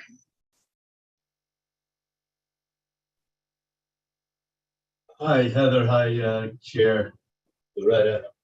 I've only been in the chief position for, I guess, 9 months, and working with Loretta has been so much fun to have her as boss. But more importantly, as we've grown to just become friends. I was joking with her this morning. We've learned so much, and I'm in my 5th decade now of casino regulation and compliance. And I was telling her, Loretta, I think you're a first ballot Hall of Famer in my book. So we're going to miss you. It's been fun. We learned a lot. I learned a lot. So, we'll stay in touch. Thank you, Mark. Speaking of people with a lot of gaming experience, how about Bruce Band? Well, it's been like going on my 10th year knowing Loretta, and I have a lot of Loretta stories I could tell, which I'm not going to do right now. Because Thank you very much. she would appreciate that. But I'm really going to miss you, Loretta. It's been a fun 10 years here, and we'll miss our talks and conversation, and I hope you keep in touch.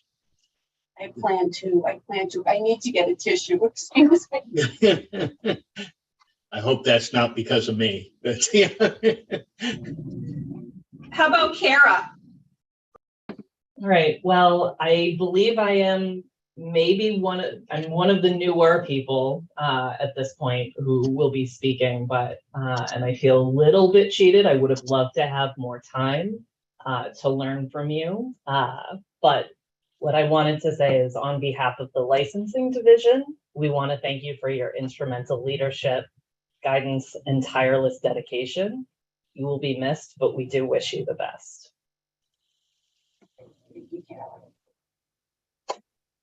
Are Mike or Sean on? We can hear from anybody. We can hear from anyone who's here. Everybody. How about Caitlin? Hello. I have to follow on with Kara and say it has been a real pleasure to learn from you. You're such a role model, Loretta, and I wish we had more time. But when the going is tough and there's a hard argument to be made, I'm going to always think of you and, your brilliance, your ability to explain an issue, and your calmness. So thank you for everything you've taught me in this last year, and you hope we're able to stay in touch. We will. Thank you so much. We will. How about Mary Ann? Hi, all. Hi, Loretta. It has been an absolute pleasure. We have been together, working together for a long time. And I just want to thank you for your kindness over the years to me and your guidance. And I'm sure we'll stay friends. Take care. Good luck, whatever you do. Derek.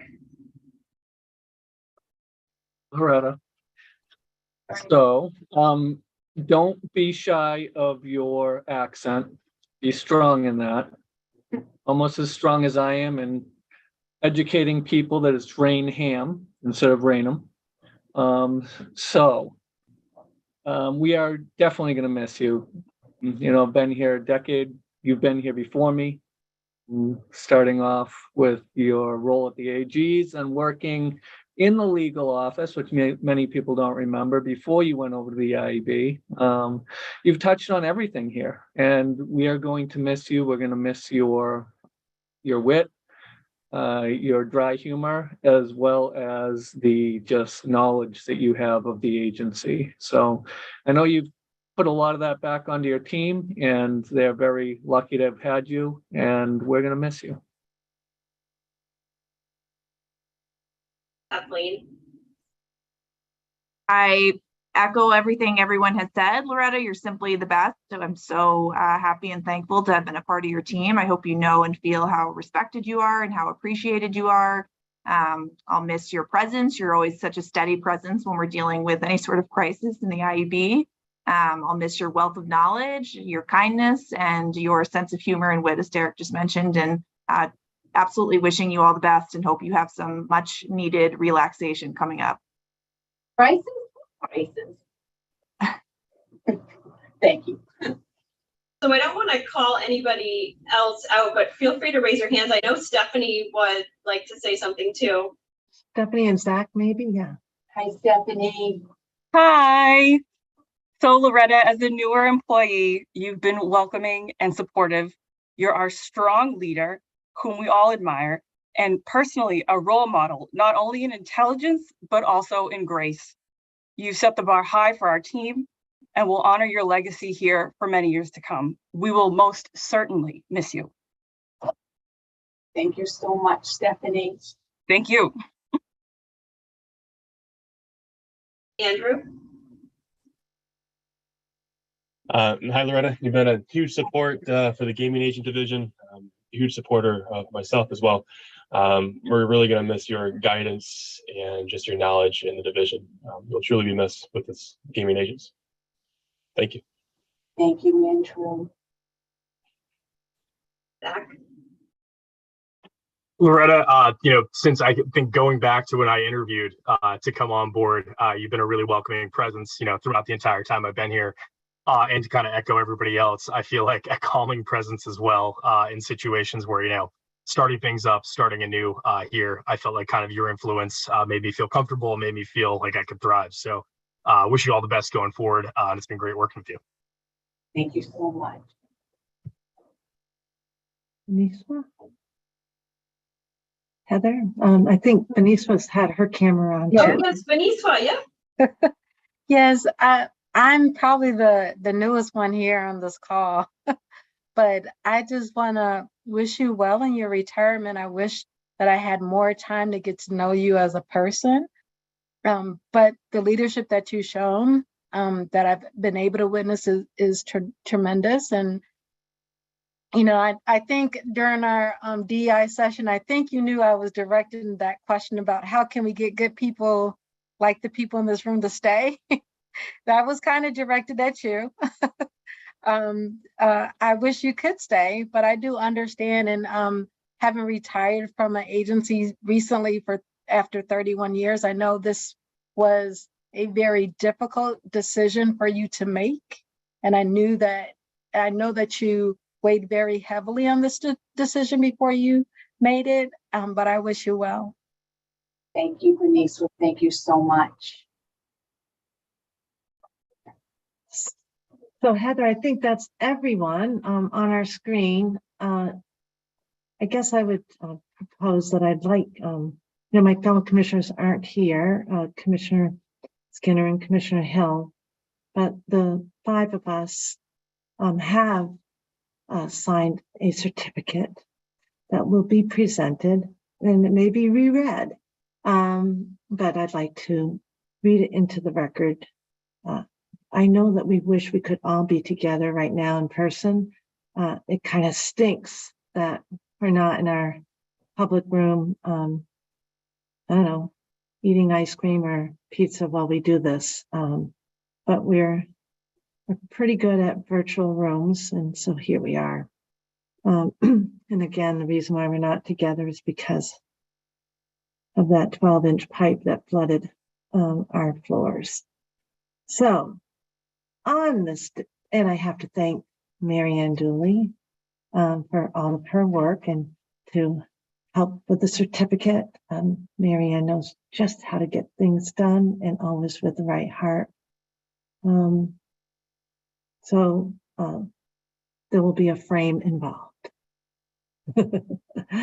Thank you. So on this 25th day of August, 2023, the Massachusetts Gaming Commission proudly presents the Certificate of Appreciation to Loretta Lilios. In sincere appreciation for her distinguished service to the Massachusetts Gaming Commission and the Commonwealth of Massachusetts. Loretta Lilios, as Deputy General Counsel, Chief Enforcement Counsel, and Director of the Investigations Enforcement Bureau, led the agency in its historic implementation of casino gaming and sports wagering in the Commonwealth. A person equipped to address with ease the most complex of matters, Director Lilios has served with the utmost integrity to advance the interest of the Commonwealth, effectively building a dedicated internal team while nurturing positive relationships with industry stakeholders. The MGC extends its profound gratitude for her extraordinary and impactful contributions, tireless professionalism, and exceptional tenure as a public servant. And that's April 2014 to August 2023, signed by the 5 commissioners who you are currently working with. I suspect the others who you worked with join in these sentiments. Thank you, Loretta. Virtual applause.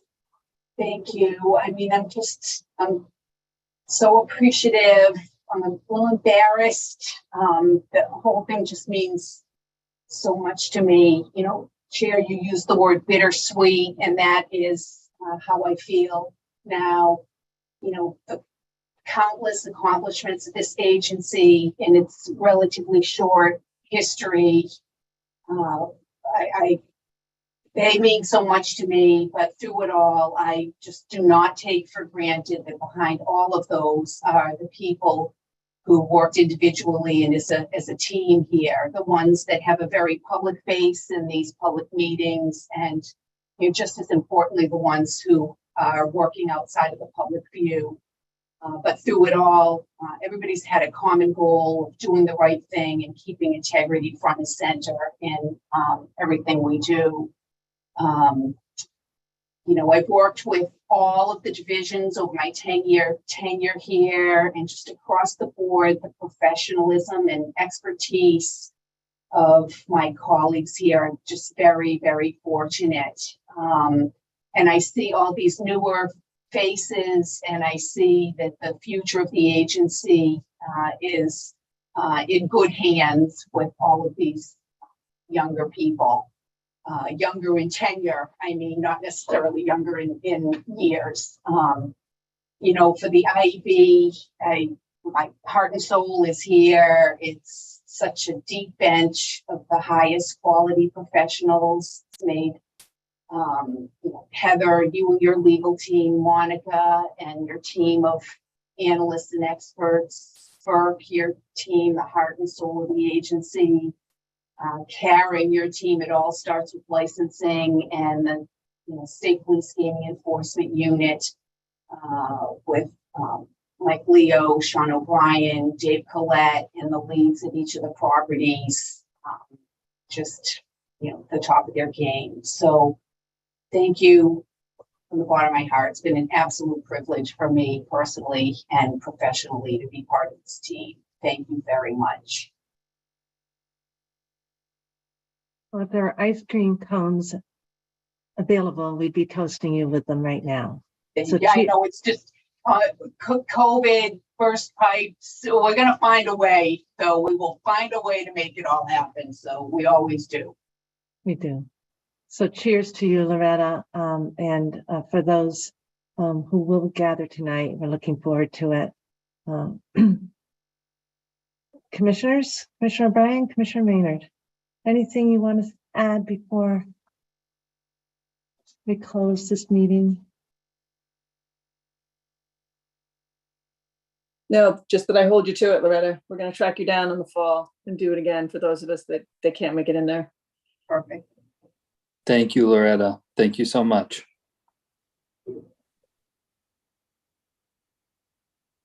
Okay, and to the whole team, it's hard to share your sentiments publicly, but it certainly is meaningful. And I know, Loretta, this, they could have gone on forever, and every sentiment is heartfelt. So we're wishing you the very, very best. And with that, move to adjourn. Second. Okay. Commissioner O'Brien. Aye. Commissioner Maynard. Aye. And I vote yes. 3-0. Thanks, everyone.